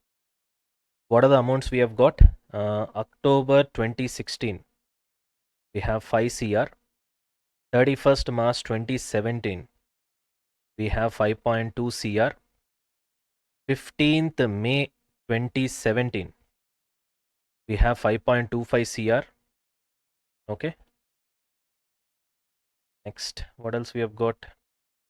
Actual settlement. Actual amount. This happened on which day? 1st June 2017. What is the actual settlement rate? 5.3 CR. These are all the numbers that you have got. Now, you might be thinking, sir, actual settlement is 5.3 CR, na? So we can take this as an adjusting event and accordingly adjust as on the reporting date because there is an evidence on the reporting date. On the reporting date, we have already estimated, na? So that itself is an evidence, which means we should go for the actual amount, whatever that we have paid. Your argument is correct, provided after 1st June, the approval date is happening. The board approval should have happened after this payment. But, if you look at the question, what was the approval date? 26th April 2017. That's why I said that date is very important. Board approval. Board approval kitna re? 26th April 2017. Correct? So which means we will consider evidence up to this date, not after that. Before this, suppose this actual payment would have happened, then we will take that particular data and then we would have adjusted. Or even this revised estimate also 5.25 CR, if this would have happened before 26th April 2017, then that would have taken as an evidence. And this 31st March 2017, whatever the 5.20 estimate that you have got, this would have been rectified and 5.25 CR would have been taken. So which means, let me write the sentence. As per Ind AS 10, when we prepare financial statements for 31st March 2017, approved on 26 April 2017, we shall consider evidence up to 26th April 2017. Up to 26th April 2017, what is happening? This 15th May 2017 is after the board approval. This actual amount is also after the board approval. Therefore, I will not be considering that as an adjusting event. So, which means estimate of 5.20 crore as on 31st March 2017 is considered. Got it? Now you can say, sir, what about 5.25 CR and 5.3 CR? The financial statements approval date is 26th April 2017. By then, okay, 5.25 CR and 5.3 CR are not yet known. Are you able to understand? They are not yet known, which means you will know them later. Later means after 26th April only, you know this number 5.25 CR and you know this number. So which means they are non-adjusting events. Therefore, a disclosure is fine, but you need not recognize that. It will not become an adjusting event. Therefore, as of 31st March 2017, what will be the number? 5.2 CR is still valid because the board approval happened on 26th April 2017. Therefore, provision should be recognized for 5.2 C. That's all. Got it? That's it, Nana. So which journal entry is correct? In that case, A is correct. A is the answer. Dana? Let's come to part 3 now. When it comes to part 3, what is happening? What will be the accounting treatment of the action of QA Limited against supplier F as per applicable Ind AS? So, now coming on to part 3, what's going to happen? Let's have a look at it. One by one we'll do. Now look at this part 3. Now we filed a case against supplier F. So QA filed case against supplier F. Correct? On what is the date, Ray? 1st December only, na? Yeah, 26th. 1st December 26 is what we have filed case. Correct? So this basically becomes contingent asset because you will receive damages. Now the only question is, this contingent asset can be recognized or not? Well, the answer is you will be recognizing if there is a probability of inflow of greater than 95%. That is virtually certain. Now let's look at the situation. If you look at the question, probability of success is very high. This is the wording he has used. But probability of success is very high means it represents it is greater than 50%. But this does not mean virtually certain. This does not mean virtually certain. Because in order to be virtually certain, it has to be greater than 95%. But probability of success being very high is greater than 50%, not greater than 95%. If it is greater than 95%, I'll recognize the asset. But because it is greater than 50%, but not greater than 95%, I will be disclosing. Okay.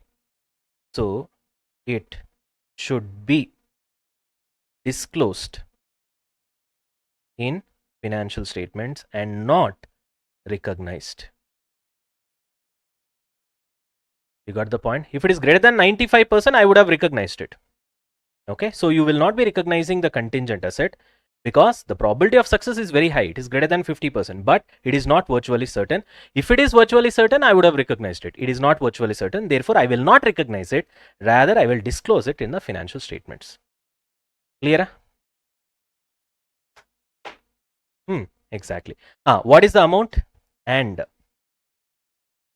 amount is, how much is the amount you see here?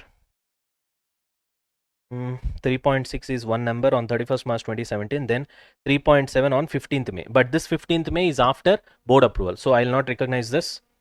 And what you have actually paid 3.75 is also after the board approval. So I will not recognize this. Non-adjusting events. So you'll be recognizing, you'll be disclosing how much amount? 3.6 crores. That's all. You got it? For the same reason.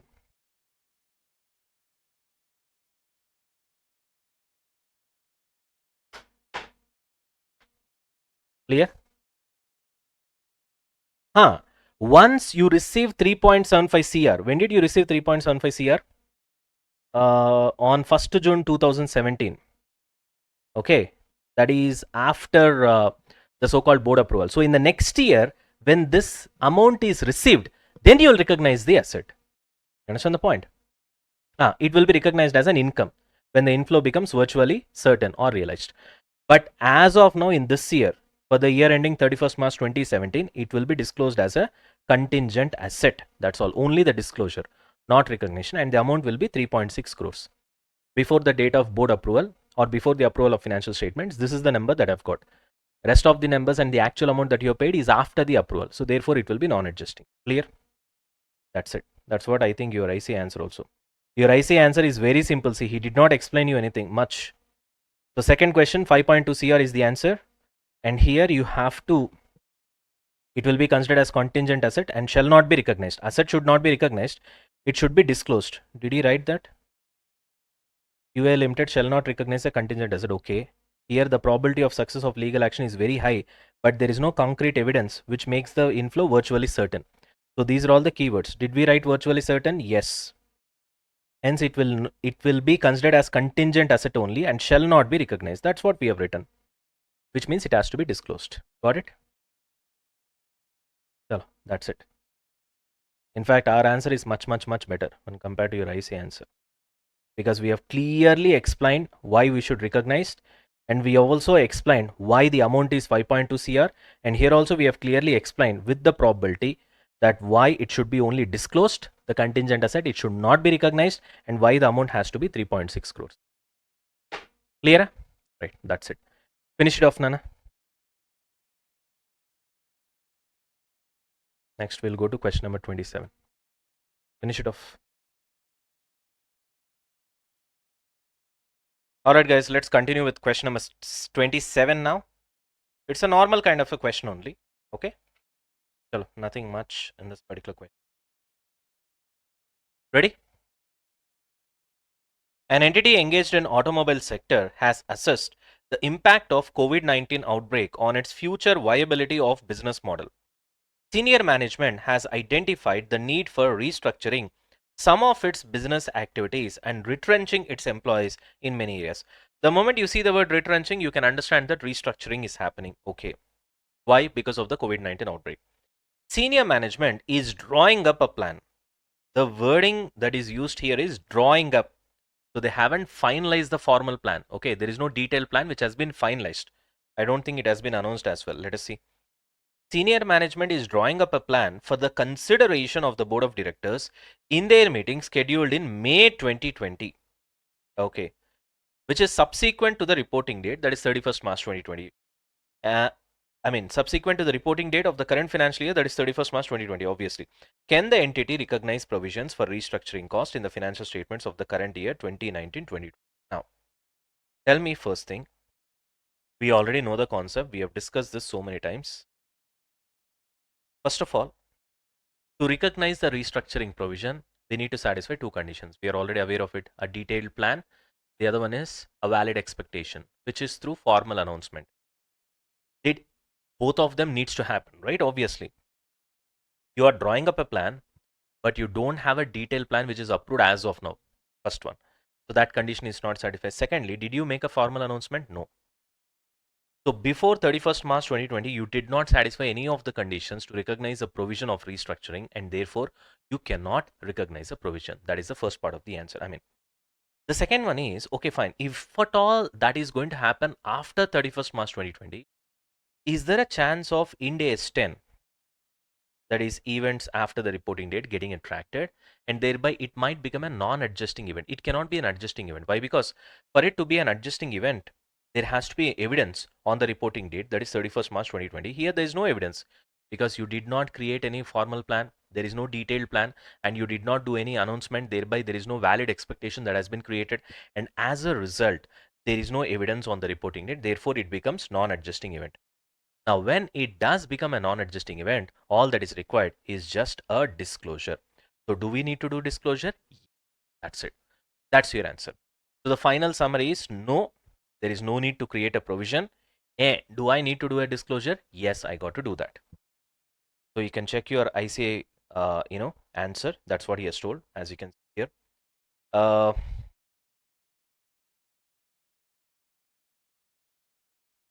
do not give rise to constructive obligation as of reporting date, and no provision is required for restructuring cost, because both the conditions are not satisfied.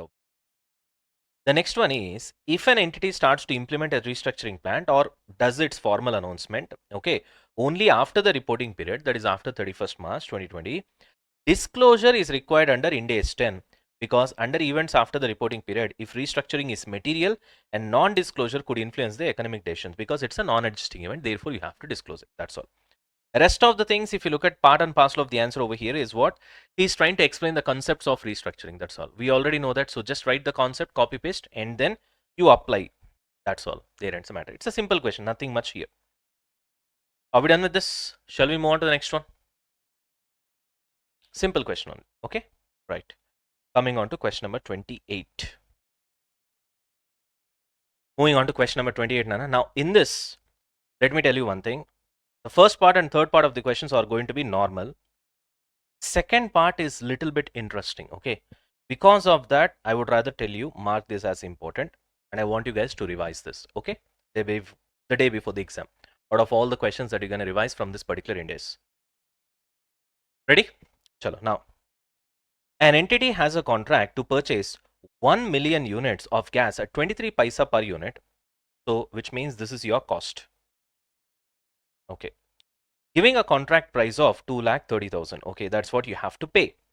The current market price of a similar contract is 16 paise per unit. What does it mean? Giving a price, of 1,60,000, which means you can actually get it for 16 paise, right? Okay, so what else? All of the gas purchased by the entity is used to generate electricity using dedicated assets. I've highlighted this word dedicated assets. I want you guys to focus on this. When the time comes, I'll tell you the importance of that, okay? So basically what he's doing, he's buying gas and then he's actually selling, using that gas to generate electricity. Okay, fine. And then eventually he'll sell the electricity, right? Determine in the following situations whether the contract is onerous and a provision is to be made when. So you need to find out whether the contract is onerous or not, and then accordingly you have to say whether there is a need for you to to make a provision, right? First question, the electricity is sold at a profit. The electricity is sold to a wide range of customers, all right? Second situation, the electricity is sold at a loss and the entity makes an overall operating loss. The electricity is sold to a wide range of customers, all right? Third question, the entity sells the gas under contract which it no longer needs to a third party, which means it is not using the gas to create the electricity, to generate the electricity. Instead, it is buying the gas and then selling the gas at what? 18 paisa. So obviously 5 paisa below cost because it is buying at 23 paisa. The entity determines that it would have to pay 55,000 to exit the purchase contract. So this is typically onerous, where in this situation, this is your termination cost, right, to come out of it. So in these three cases, we need to answer whether the contract is onerous and whether there is a need for us to make a provision. That's all, to recognize a provision. First part and third part, I think it is simple. I don't know whether you guys are able to get it. Anyways, we'll discuss them in detail and we'll finish it off. I'll give you 30 seconds. I want you guys to go through the question. Try to think on your own, okay? Once you're done with that, I'll start answering, okay? Chal. I'll give you 30 seconds. Fatafat, do it.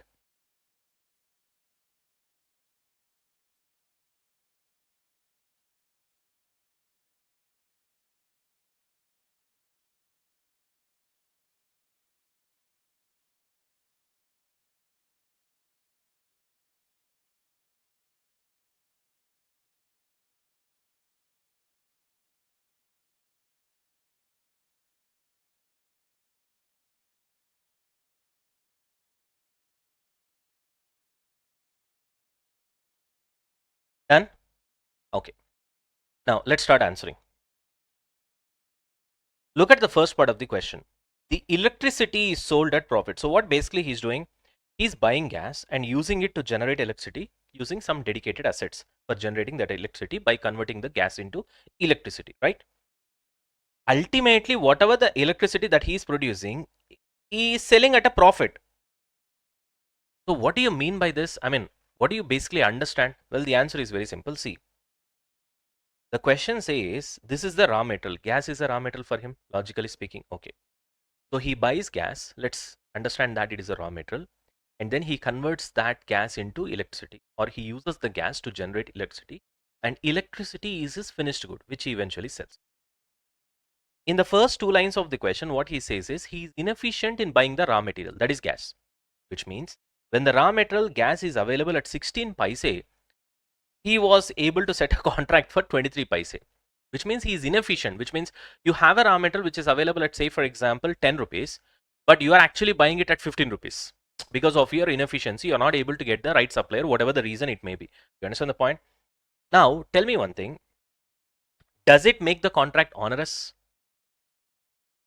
See, I am trying to buy a raw material at 23 paise, Nana. It is also available in the market at 16 paise. Because of my inefficiency, I'm able to buy it at 23 paise. But the point is, yes, I'm inefficient. I'm buying my raw material at a higher price. Correct. But then after that, I'm able to convert that into electricity. That's my finished good. And eventually, I'm able to sell my finished good at a profit. When I say my electricity, that is my finished good, is sold at a profit, you tell me it doesn't matter what the cost is going to be, isn't it? Profit means you are ultimately selling up and above cost only, na? Yes, I'm buying it at a higher price, correct only. That does not make it onerous. I have to make loss to make the contract seem like onerous. You understand the point? Yes, I'm buying it at a higher price. I'm inefficient in that regard. But ultimately, whatever the cost that I'm incurred, even though I'm buying it at higher cost, I'm selling above this now. So by using this gas, which I'm buying it at a premium price because of my inefficiency, I'm using this gas to generate electricity and I'm selling that electricity at a profit. In that case, onerous contract question itself will not arise. So is this an onerous contract? No, nobody, because you are actually selling it at a profit. So there is no question of loss here. There is no question of onerous contract. There is no need to create any provision whatsoever. That's the answer for your first part. Easy. If you're able to click, ultimately he is able to make profit. This should not confuse you because I'm buying my raw material at a higher price. Okay, that's fine. But at the end of the day, up and above that, I'm able to sell it at a profit. Na? Selling at a profit means I'm covering my cost, even though my cost is high actually when compared to the market peers. You understand the point?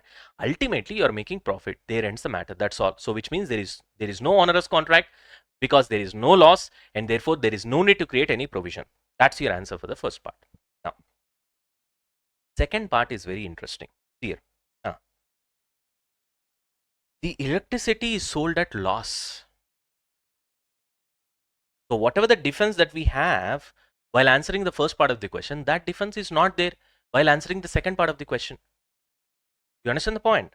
Now you are selling your finished good at loss and the entity makes an overall operating loss. Now tell me, in this case, is it an onerous contract? Now this is where it becomes really interesting. Making a loss, now you have to ask yourself one question. Now listen to me carefully. Does making an operating loss automatically make the gas purchase contract onerous? Because here we are talking about gas purchase contract only. Na? You should have purchased at 16 paise, but you are purchasing at 23 paise. Maybe because of that you are making loss here. Maybe, we don't know. Maybe, the question is maybe, it's not confirmed. Now you can ask me, sir, what could be other reason? You understand the point? Because eventually this guy is making loss, right? He's using a raw material and he's able to convert that into electricity, which is finished good from his point of view, and he's selling it, but he's not able to convert that into profit, which means probably the only reason that I can see is maybe his raw material is buying it at a higher price, na? Almost like 7 paise more than at what price he should have bought, and because of that his raw material cost has got increased, and because of that he's not able to make profit probably. So therefore, making an operating loss of selling the finished good, that is electricity, does it make automatically your purchase contract onerous is the question. The answer is no. No. Because there is something called sequence of accounting. Ind AS 36 we haven't seen so far, but let me tell you, when it comes to Ind AS 36, first what you guys need to do is that if there is a situation where you are making a loss like this, first you need to check impairment of asset. That is where this word comes into prominence. All of the gas purchased by the entity is used to generate electricity using dedicated assets. Look at the wording. He is very clear in the question that he wants you to identify this, which means the first doubt that you should get is whatever the assets that you're using to convert this gas into electricity, probably these assets are overvalued. Maybe the present value of the future cash flows from this particular asset, which basically represents the value of the asset, are overvalued. You understand the point? Because the word is dedicated assets, which means this asset is used only for converting the gas into electricity. Are you able to understand? So which means first what we have to do is that write down the value of the plant, which means check for the impairment of assets. You understand the point? This is first sequence. So first check for the impairment. Even after doing the impairment of assets, still if there is any unavoidable loss, where your cost of gas is greater than economic benefits that you are able to get it, then the remaining unavoidable loss, yes, can be considered for recognition of provision and it becomes an contract. So what you have to understand here is the second part of the question. Your ICAI answer is not that explanatory. Okay, the sequence is like this. Even though you are making operating losses, does not automatically mean that your purchase contract of gas is onerous, even though you are buying it at a higher price. The first preference, the sequence, should go for impairment of assets. Why? Because you have dedicated assets over here. Check for the impairment of assets, do the impairment, write down the value, reduce the value of the asset, and that loss you put it in the P&L account, and then still if there is loss or not, you check. If there is still any unavoidable loss because of the purchase of the gas at a higher price than what you should have purchased in the market in the first place, then yes, it does confirm that it is an onerous contract and you have to create a provision. Let's look at your IC answer. The electricity is sold to a wide range of customers. The entity first considers whether the asset used to generate electricity are impaired or not. Look at the wording. First. Okay.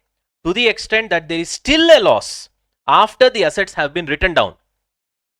Are you able to understand? Which means all the impairment is done as per Ind AS 36. Still, if there is any unavoidable loss, which is greater than economic benefits because of your purchase contract of the gas, then a provision for onerous contract should be recorded. Your ICAI answer is so to the point that many students, they'll not be able to understand. So that's the reason I've explained you. I hope you are able to understand what's happening over here.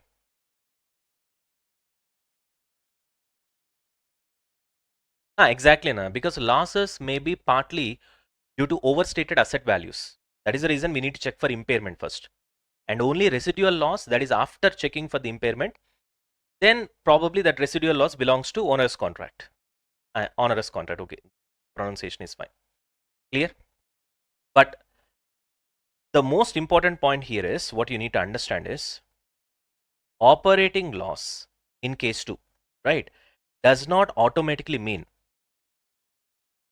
is not equals to, let's put it this way, operating loss is not equals to automatic onerous contract, because that's what he wants you to do actually.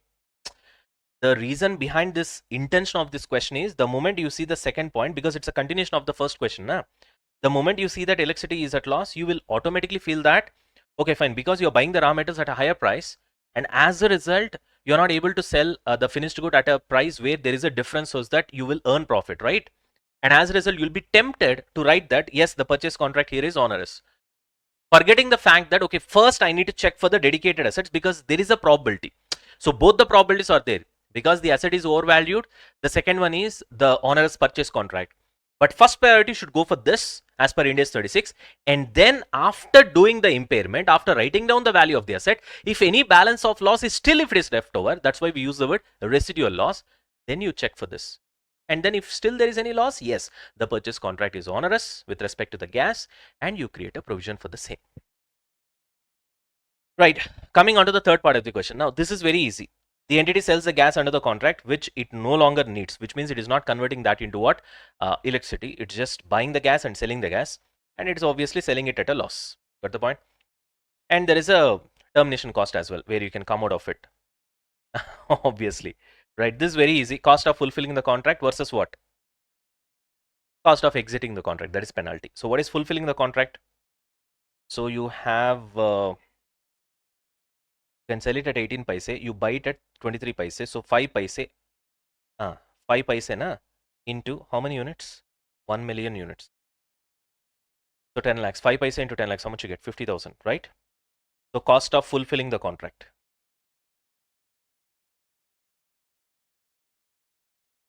which is 50,000. Exit, termination, 55,000. Whichever is less, you'll go for that. Whichever is lower. So 50,000 will be your answer.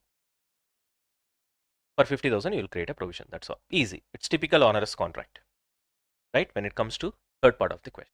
Clear? Done? Everybody, right? So this part of the question is good. Only the second part. First and third is fine. Nothing much is there. Chalo, let's move on to question number 29. Question number 29. Now, Nana, coming on to question number 29. Mark this as important because you might feel that it's a very simple question, but there are a lot of thought process that student might not do actually. That's what makes this question really good one. Okay. Right. Under the new legislation, an entity is required to fit smoke filters to its factories by 30th September 20X1. Look at the date. Date is important. The entity has not fitted the smoke filters, which means 30th September 20X1 has crossed the deadline. It is assumed that a reliable estimate can be made of any outflows expected. Okay. Determine whether any provision is required to be made by the entity as on 31st March 20X1, the end of the reporting period, as of 31st March 20X2. That's the question. Question seems to be very simple. Okay, but there's a lot of depth in this particular question. Okay, you might go through this answer, your ICAI answer, whatever it is, and you might think that you have understood the question, but there's a high chance that there are certain points that you might miss thinking, which can become costly while answering the other types of question, not this question per se as such. Okay, so therefore I mark this as important. If you guys are ready, we'll start solving. Ready? Sir, for this small question, do you need to really solve it? Yes. I'll do it only when there is a requirement. Last question we did not do it, right? But this question we need to do it. You will understand once I start doing it, why I said it is important. Ready? This will be very interesting. I want you guys to focus. Okay, first what we'll do is that let's summarize the data from question. Now this will not form part of your answer. It's only for our discussion. Okay, right. Now look at the question. What is that? Deadline. Deadline from the question is 30th September 20X1. But is it a current deadline or future deadline? We'll see that. Okay, when we answer, if we are trying to answer the first part of the question, it is a future deadline because we are at 31st March 20X1 and the deadline is September 20X1. So therefore it is future. If you are trying to answer the second part of the question, it becomes past deadline. Okay, right? So as of now, this is the facts of the question. Deadline. Okay. Next, what else? Okay, let's try to answer the first part of the question. That's the only thing that is important for us. So as on 31st March 20X1. Now, as on this date, if you see, there is a legal requirement that you have to have filters, right? Let me write here, legal requirement, which means that will create legal obligation. Correct? Okay. Now, as of this date, the deadline is future. Correct? Deadline is future. Why? Because it is 30th September. Now tell me, did you breach? I want you guys to answer. Did we breach? Okay. No. Did we breach? No. So breach did not happen.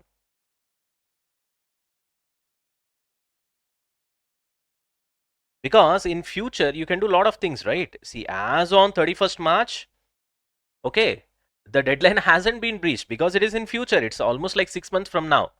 In this 6 months, I can do a lot of things. So you want to create a provision, then the situation should be unavoidable. So you have to satisfy that provision. I mean, that obligation. Other than that, you don't have a realistic alternative to do so, right? So fitting the filters in future is something the entity must do if it wants to continue operating legally, correct? Because it is legal for you. If you want to continue in legal bounds, legal boundaries, whatever it is, you have to fit the so-called smoke. I mean, what is that? Smoke filters. Yeah. But the point is, you cannot create a provision. Why? Because the breach did not happen, and there are a lot of realistic alternatives in future that you can do so that you can escape. Sir, what do you mean by realistic alternatives which you can do in 6 months? Which can do in 6 months. I am writing 6 months over here because right now we are standing at 31st March 20x1. So a lot can happen in next 6 months. So what are the realistic alternatives? The first alternative is you can shut down factory, isn't it? If you shut down factory, now tell me, do you need to do the fitting? Where is the question of doing that so-called fitting smoke filters if you shut down the factory? No, you can avoid it. Is there a chance? Yes. And also you can change operations in such a way that that particular smoke, because of which you have been asked to fit the smoke filters, probably maybe there is a particulate matter, you can avoid that as well. Although it is not realistic alternative, I'm just saying there is a possibility, even though the probability is 1%. You understand the point? So which means when there is a realistic alternative to do, now you people tell me, do I need to create a provision? No. Because first of all, there is no breach. Breach did not happen, right? And the deadline is in future. That also I've written. And there is a alternative, realistic alternative is there. You can shut down the factory and you can escape from this obligation. So therefore, you can shut down the factory and escape from obligation. When there is a chance of escaping from obligation, that itself proves that there is no present obligation, correct? When there is no present obligation, it does not satisfy the definition of creating a provision, right? Therefore, no provision. That's all. Okay, no provision is recognized for the cost of fitting smoke filters. As simple as that. And no provision for fines as well, because there is no breach. If there is a breach, I might create a provision for fine. Okay, clear? Is this clear? Now, what you have to really focus on is based on this realistic alternatives. This is what many people miss. Okay, I want you guys to focus on this. Right. Moving on to the second part of the question. That is 1 year later, obviously. Okay, right. 31st March 20x2. Now tell me. First point, deadline passed. Deadline over. Right? Which means breach did happen. Correct?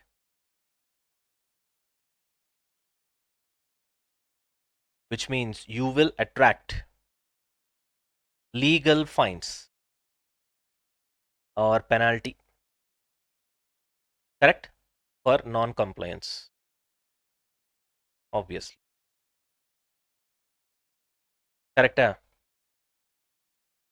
Now you people tell me. So what is that I have to do? Now the most important point right now is, do I need to create a provision for cost of fitting the smoke filters, or do I need to create a provision for fines or penalties? You cannot just write answer saying that yes, create a provision. Provision for what? You need to create a provision for cost of fitting the smoke filters, or you want to create a provision for fines or penalties. Are you able to get me? Now that's the most interesting part over here, right? Yeah. Tell me. Okay, you want me to write that as well? Okay. Now we need to get provision, but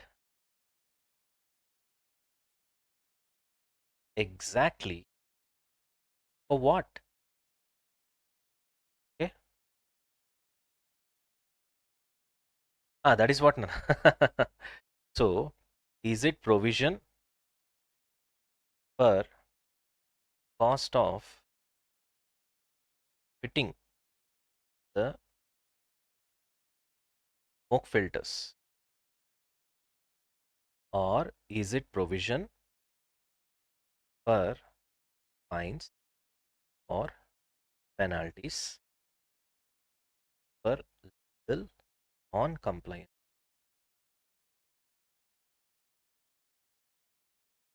Tell me, what will be your answer? I want you guys to participate. Do I need to create provision for cost of fitting the smoke filters? Still, see, still it is a future conduct, na? You have not fitted it yet, right? Now the question is, does the entity has got any realistic alternative of not fitting the smoke filters in future? If there is a realistic alternative of still escaping the obligation, then there is no need of provision. Now, the only thought process that you need to think is, can the entity still escape the obligation of fitting the smoke filters? Can the entity realistically, okay, can the entity, let me write like this, still escape the obligation of fitting smoke filters? Tell me, what's your question? The answer is yes or no. If your answer is yes, no need of any provision with respect to this. If your answer is no, then only you have to create a provision. Tell me. Yes, it can escape by stopping operation of factory, isn't it? Just think over, you'll understand.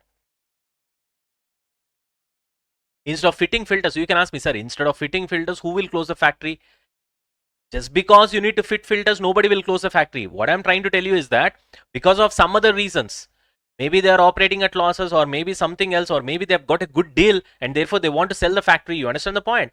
There is a realistic alternative of avoiding the future cost by stopping the operation of factory and avoiding future cost or obligation. Are you able to get me? So therefore, no provision is required or is recognized.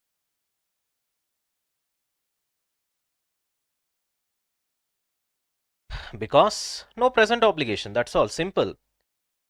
When there is a realistic alternative to escape, you understand the point, to avoid an obligation, then there is no obligation. Now obligation means what? You can't avoid. You understand the point? So therefore there is no provision for the cost of fitting smoke filters even on 31st March 20x2. Got the point? Even on 31st March 20x2. Okay, what about this side? Now you people tell me this. Right? So provision, what is the definition? Present obligation from a past event. So do we have past obligating event here with respect to law? Past obligating event is what? Compliance. Compliance with law by fitting smoke filters. Got the point? So did you violate? Yes, you have violated, right? Or breached, which means do you have obligation to pay fines as of now on 31st March 31 pre-20x2? Now just think for a moment. Can I escape paying fines? No, you have to travel back in time through a time machine. Go back and ensure that you did not breach the deadline, which is 30th September. Then you can escape paying fines. But now that you've already crossed the deadline, so therefore, is there a chance of you escaping? No. No escape unless you have time machine and travel back. Sir, why are you writing all these things? Let's have a little bit of fun, Anna, tomorrow when you're studying. That's all. We'll put a small smile on your face, right? Therefore, do I need to create a provision? Yes. Provision should be recognized. Got it? Because rest of the conditions are already satisfied. Because in the question, we are discussing about, one student has asked me that, sir, why are we discussing only about present obligation? There are other parts of the definition, right? Probable outflow, reliable estimate. You see that it is assumed that reliable estimate can be made and outflows is expected. So probable outflow condition is satisfied, reliable estimate condition is satisfied. So we need to check only the obligation part. Got it? Therefore, we need to create what? Provision. So there is no need to create provision with respect to what? Cost of fitting smoke filters, even on 31st March 20x2. But yes, you need to create a provision to pay legal fines. For that, there is an obligation. Okay, do the best estimate of fines and then create a provision for the same. So this is the actual answer. Got the point? Did you guys copy? When I'm writing something, you have to write along with me. Okay? Right? I'll just keep it. Take it down. Take it down.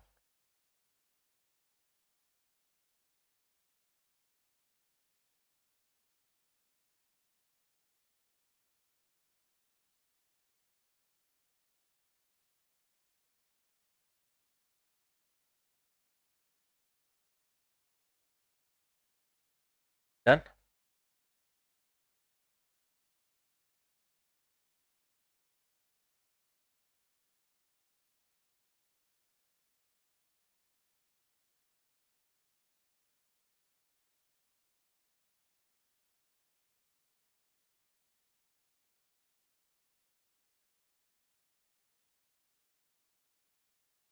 Take a picture, Nana. We don't have time for you to write the whole. Take a picture.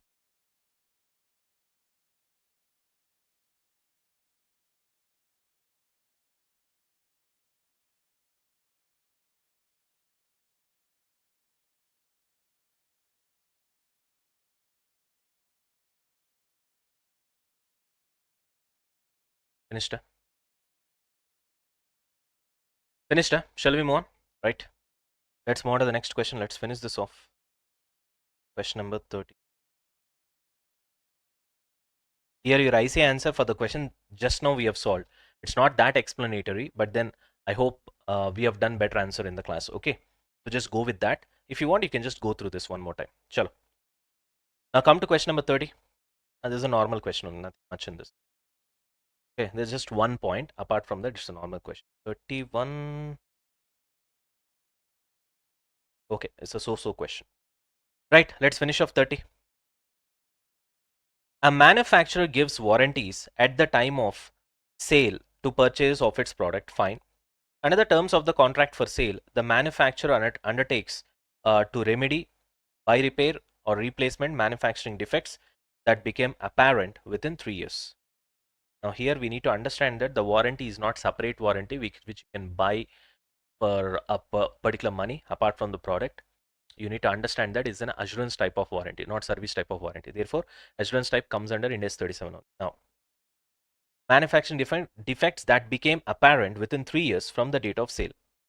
As this is the first year that the warranty has been available, there is no data from the firm to indicate whether there will be a claim under the warranties. This is an important point. For that particular company from the firm, there is no data to understand how much warranty will be claimed in the first year. However, industry research suggests that it is likely that such claims will be forthcoming. Somebody who is doing similar kind of a business in the industry. Should the manufacturer recognize a provision in accordance with the requirements of Ind AS 37? Why or why not? So you have to explain. Right. In the second question, there is a lot of data. All right. First, we'll try to answer the first part of the question. Okay. Right. Chalo.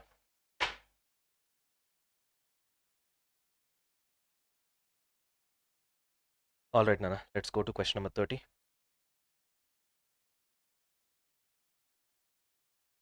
Okay. Now, we need to decide about provision. So obviously, we'll go step by step. So when it comes to definition of the provision, what is the first one? Present obligation. Now see whether there is a present obligation or not. Present obligation which will arise from past events. Correct? So you have sold products with warranty. Correct? This is nothing but past obligating event, correct? You can simply call it as past event or past obligating event. And this give rise to present, this gave rise to present obligation, correct? So the obligating event is the sale of the product with warranty. Clear? Right. So do we have present obligation? Yes, because we did sell products with warranty. Okay, now what is the second condition? Probable outflow of resources. Of course, it has to be greater than 50. We have that. Now this is where the problem comes over here, because you know that when it comes to calculating provision, we have two types: large population as well as individual item. I don't know whether you remember that or not. This is a definition of provision, right? Present obligation arising from past events, outflow of resources is probable, a reliable estimate can be made. Okay, fine. Here you see large population is where warranty comes into picture. Correct? Right. Now you tell me one thing. Even though as your firm is new, probably from your company's point of view, you don't have data to understand whether the outflow of resources will be probable, because you don't know how much warranty claims will happen in the first year. But however, we have data from the industry. Therefore, industry research data indicates that it is more likely than not. More likely than not. What is the importance of the word? More likely than not means than that I've written. More likely than not means it is greater than 50. That's what it means. Actually, this word more likely than not means greater than 50%. More likely than not, the claims will arise. What claims? Warranty claims. So as a firm, you don't have that sort of a data, but industry says the same. So therefore, you have to go with the industry. That's the only new point over here in this particular question, right? What is the next one? Reliable estimate.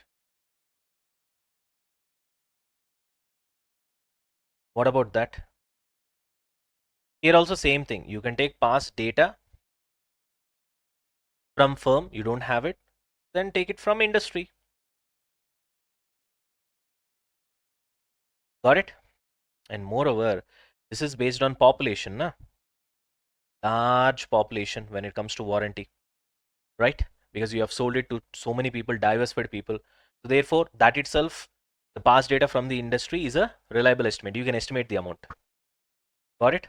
That's sufficient for reliable estimate, which means, now tell me one thing, all the three conditions of creating a provision are satisfied. Therefore, manufacturer should recognize a provision for warranty based on best estimate. Okay, as on the reporting date also you can write. That's it. Very simple. Done.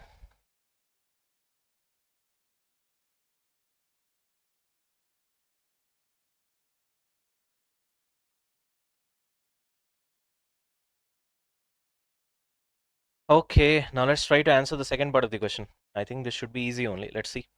Assume that the firm has not been operating its warranty for 5 years and reliable data exists to suggest the following. Okay, if minor defects occur in all products, a repair cost 20 lakhs will be the cost. Major defects 50 lakhs will be the cost.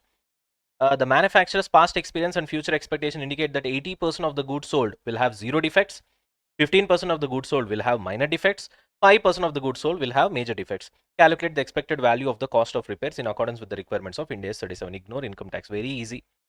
We already know the concept. When it comes to large population, what do you have to do? Expected value is equal to probability into amount. That's all. Very easy. Here itself will do. Why to solve it separately? So 80% into will have zero defects. Defects will be zero, plus 15% into minor defects. Minor defects will cost you 20 lakhs, plus 5% major defects into that will cost you 50 lakhs. That's all. Tell me how much is the number? 80% into 0 plus 15% into 20 lakhs plus 5% into 50 lakhs. I think we would have got answer here. 5 lakh 50. See, even only for the first part of the question, even your ICAI has explained a lot for each and every point. Can you see that? Whereas second part of the question, there is no explanation because just straight away you have to just put the number. That's all. Are we done? Easy. Right, Shala. Let's move on to the last question, Nana. Last question, question number 31.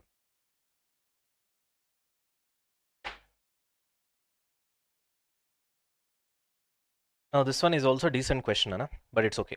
In order to encourage companies and organizations to generously contribute to the government's COVID-19 relief fund, taxation laws have been amended to reckon these contributions as deductible for the financial year ending 31st March 2020, even if the contributions are made after the year end, but within 3 months after the year end. Got it? So which means usually before 31st March 2020, say for example, 2020 only, na? Yeah. Whatever the contributions you do in that year it will be allowed as deductions. But here, government is giving you some sort of a flexibility where once the year end is done and dusted after the reporting date, after 31st March 2020, within 3 months, if you make any contributions, that will be allowed as a deduction in the previous year. Got the point? Right. Government of India has issued the notification on 31st March 2020 by way of an ordinance. Such contributions to COVID-19 funds are considered for compliance with annual spends on corporate social responsibility for the current accounting year under the Companies Act 2013. In this scenario, whether the contributions to COVID-19 relief funds made subsequent to reporting date of the current accounting period can be provided as expenses of the current accounting period also show its impact on deferred tax as well. Now that is interesting. Okay. Okay. Right.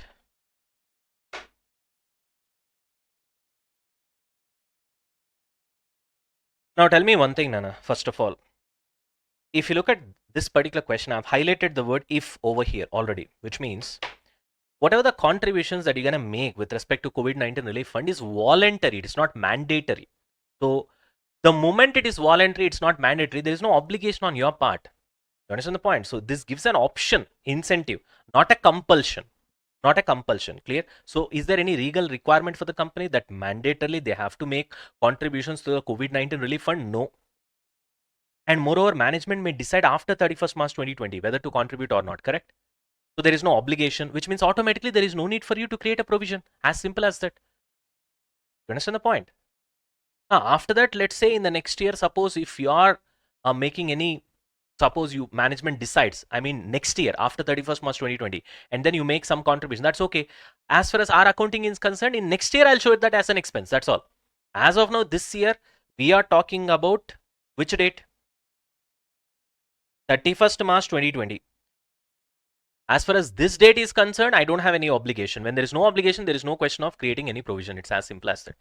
However, there is an interesting part. What about the impact of the deferred tax now? This is interesting. See here. I need to draw a diagram so that you guys will understand. This is 31st March 2020. Okay, this is let's say 1st April 19 to 31st March 2020.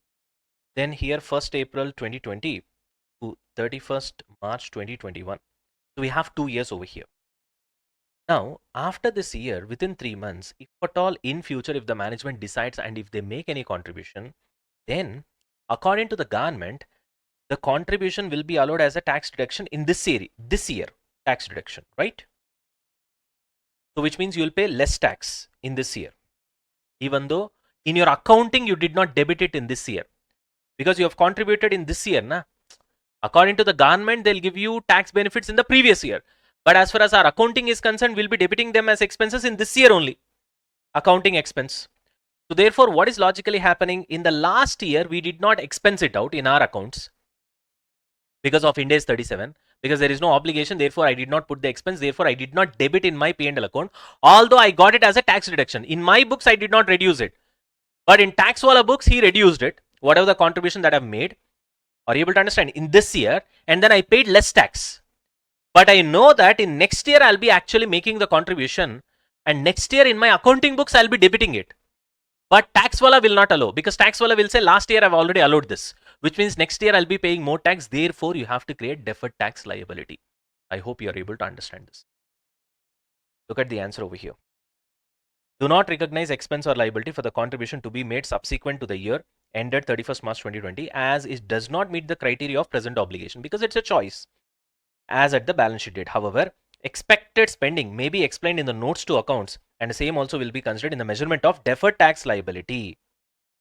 Are you able to understand why deferred tax liability comes into picture? This is the reason. In this 3 months, you contribute. Tax wala in his books, he will reduce the expenditure this year. Thereby, according to tax wala, you will pay less tax, but you did not debit in your accounting books. Whereas in the next year, you will be showing that as an expenditure in your accounting books. Whereas tax wala will not allow, because already he has allowed in the previous year. Thereby, you have to pay more tax, because an expense is not allowed means you have to pay more tax. Knowing that in this year, I'll create deferred tax liability. So I know this whole story. I know that next year tax wala is not going to allow me the expenditure because he has already allowed in the last year because I paid less tax. But when it comes to my accounting books, it's totally different. Therefore, that's a temporary difference. Nah? That's what we call deferred tax liability or asset. But in this case, I know that I have to pay more tax in the next year. Therefore, paying more tax in the next year in future is nothing but deferred tax liability. Clear? Okay. So with this, it's a long session, but that's okay. We have to finish off this particular Ind AS. We are done with Ind AS and we are done with all the sums. Okay. Right. In the next session, we'll meet again with new Ind AS.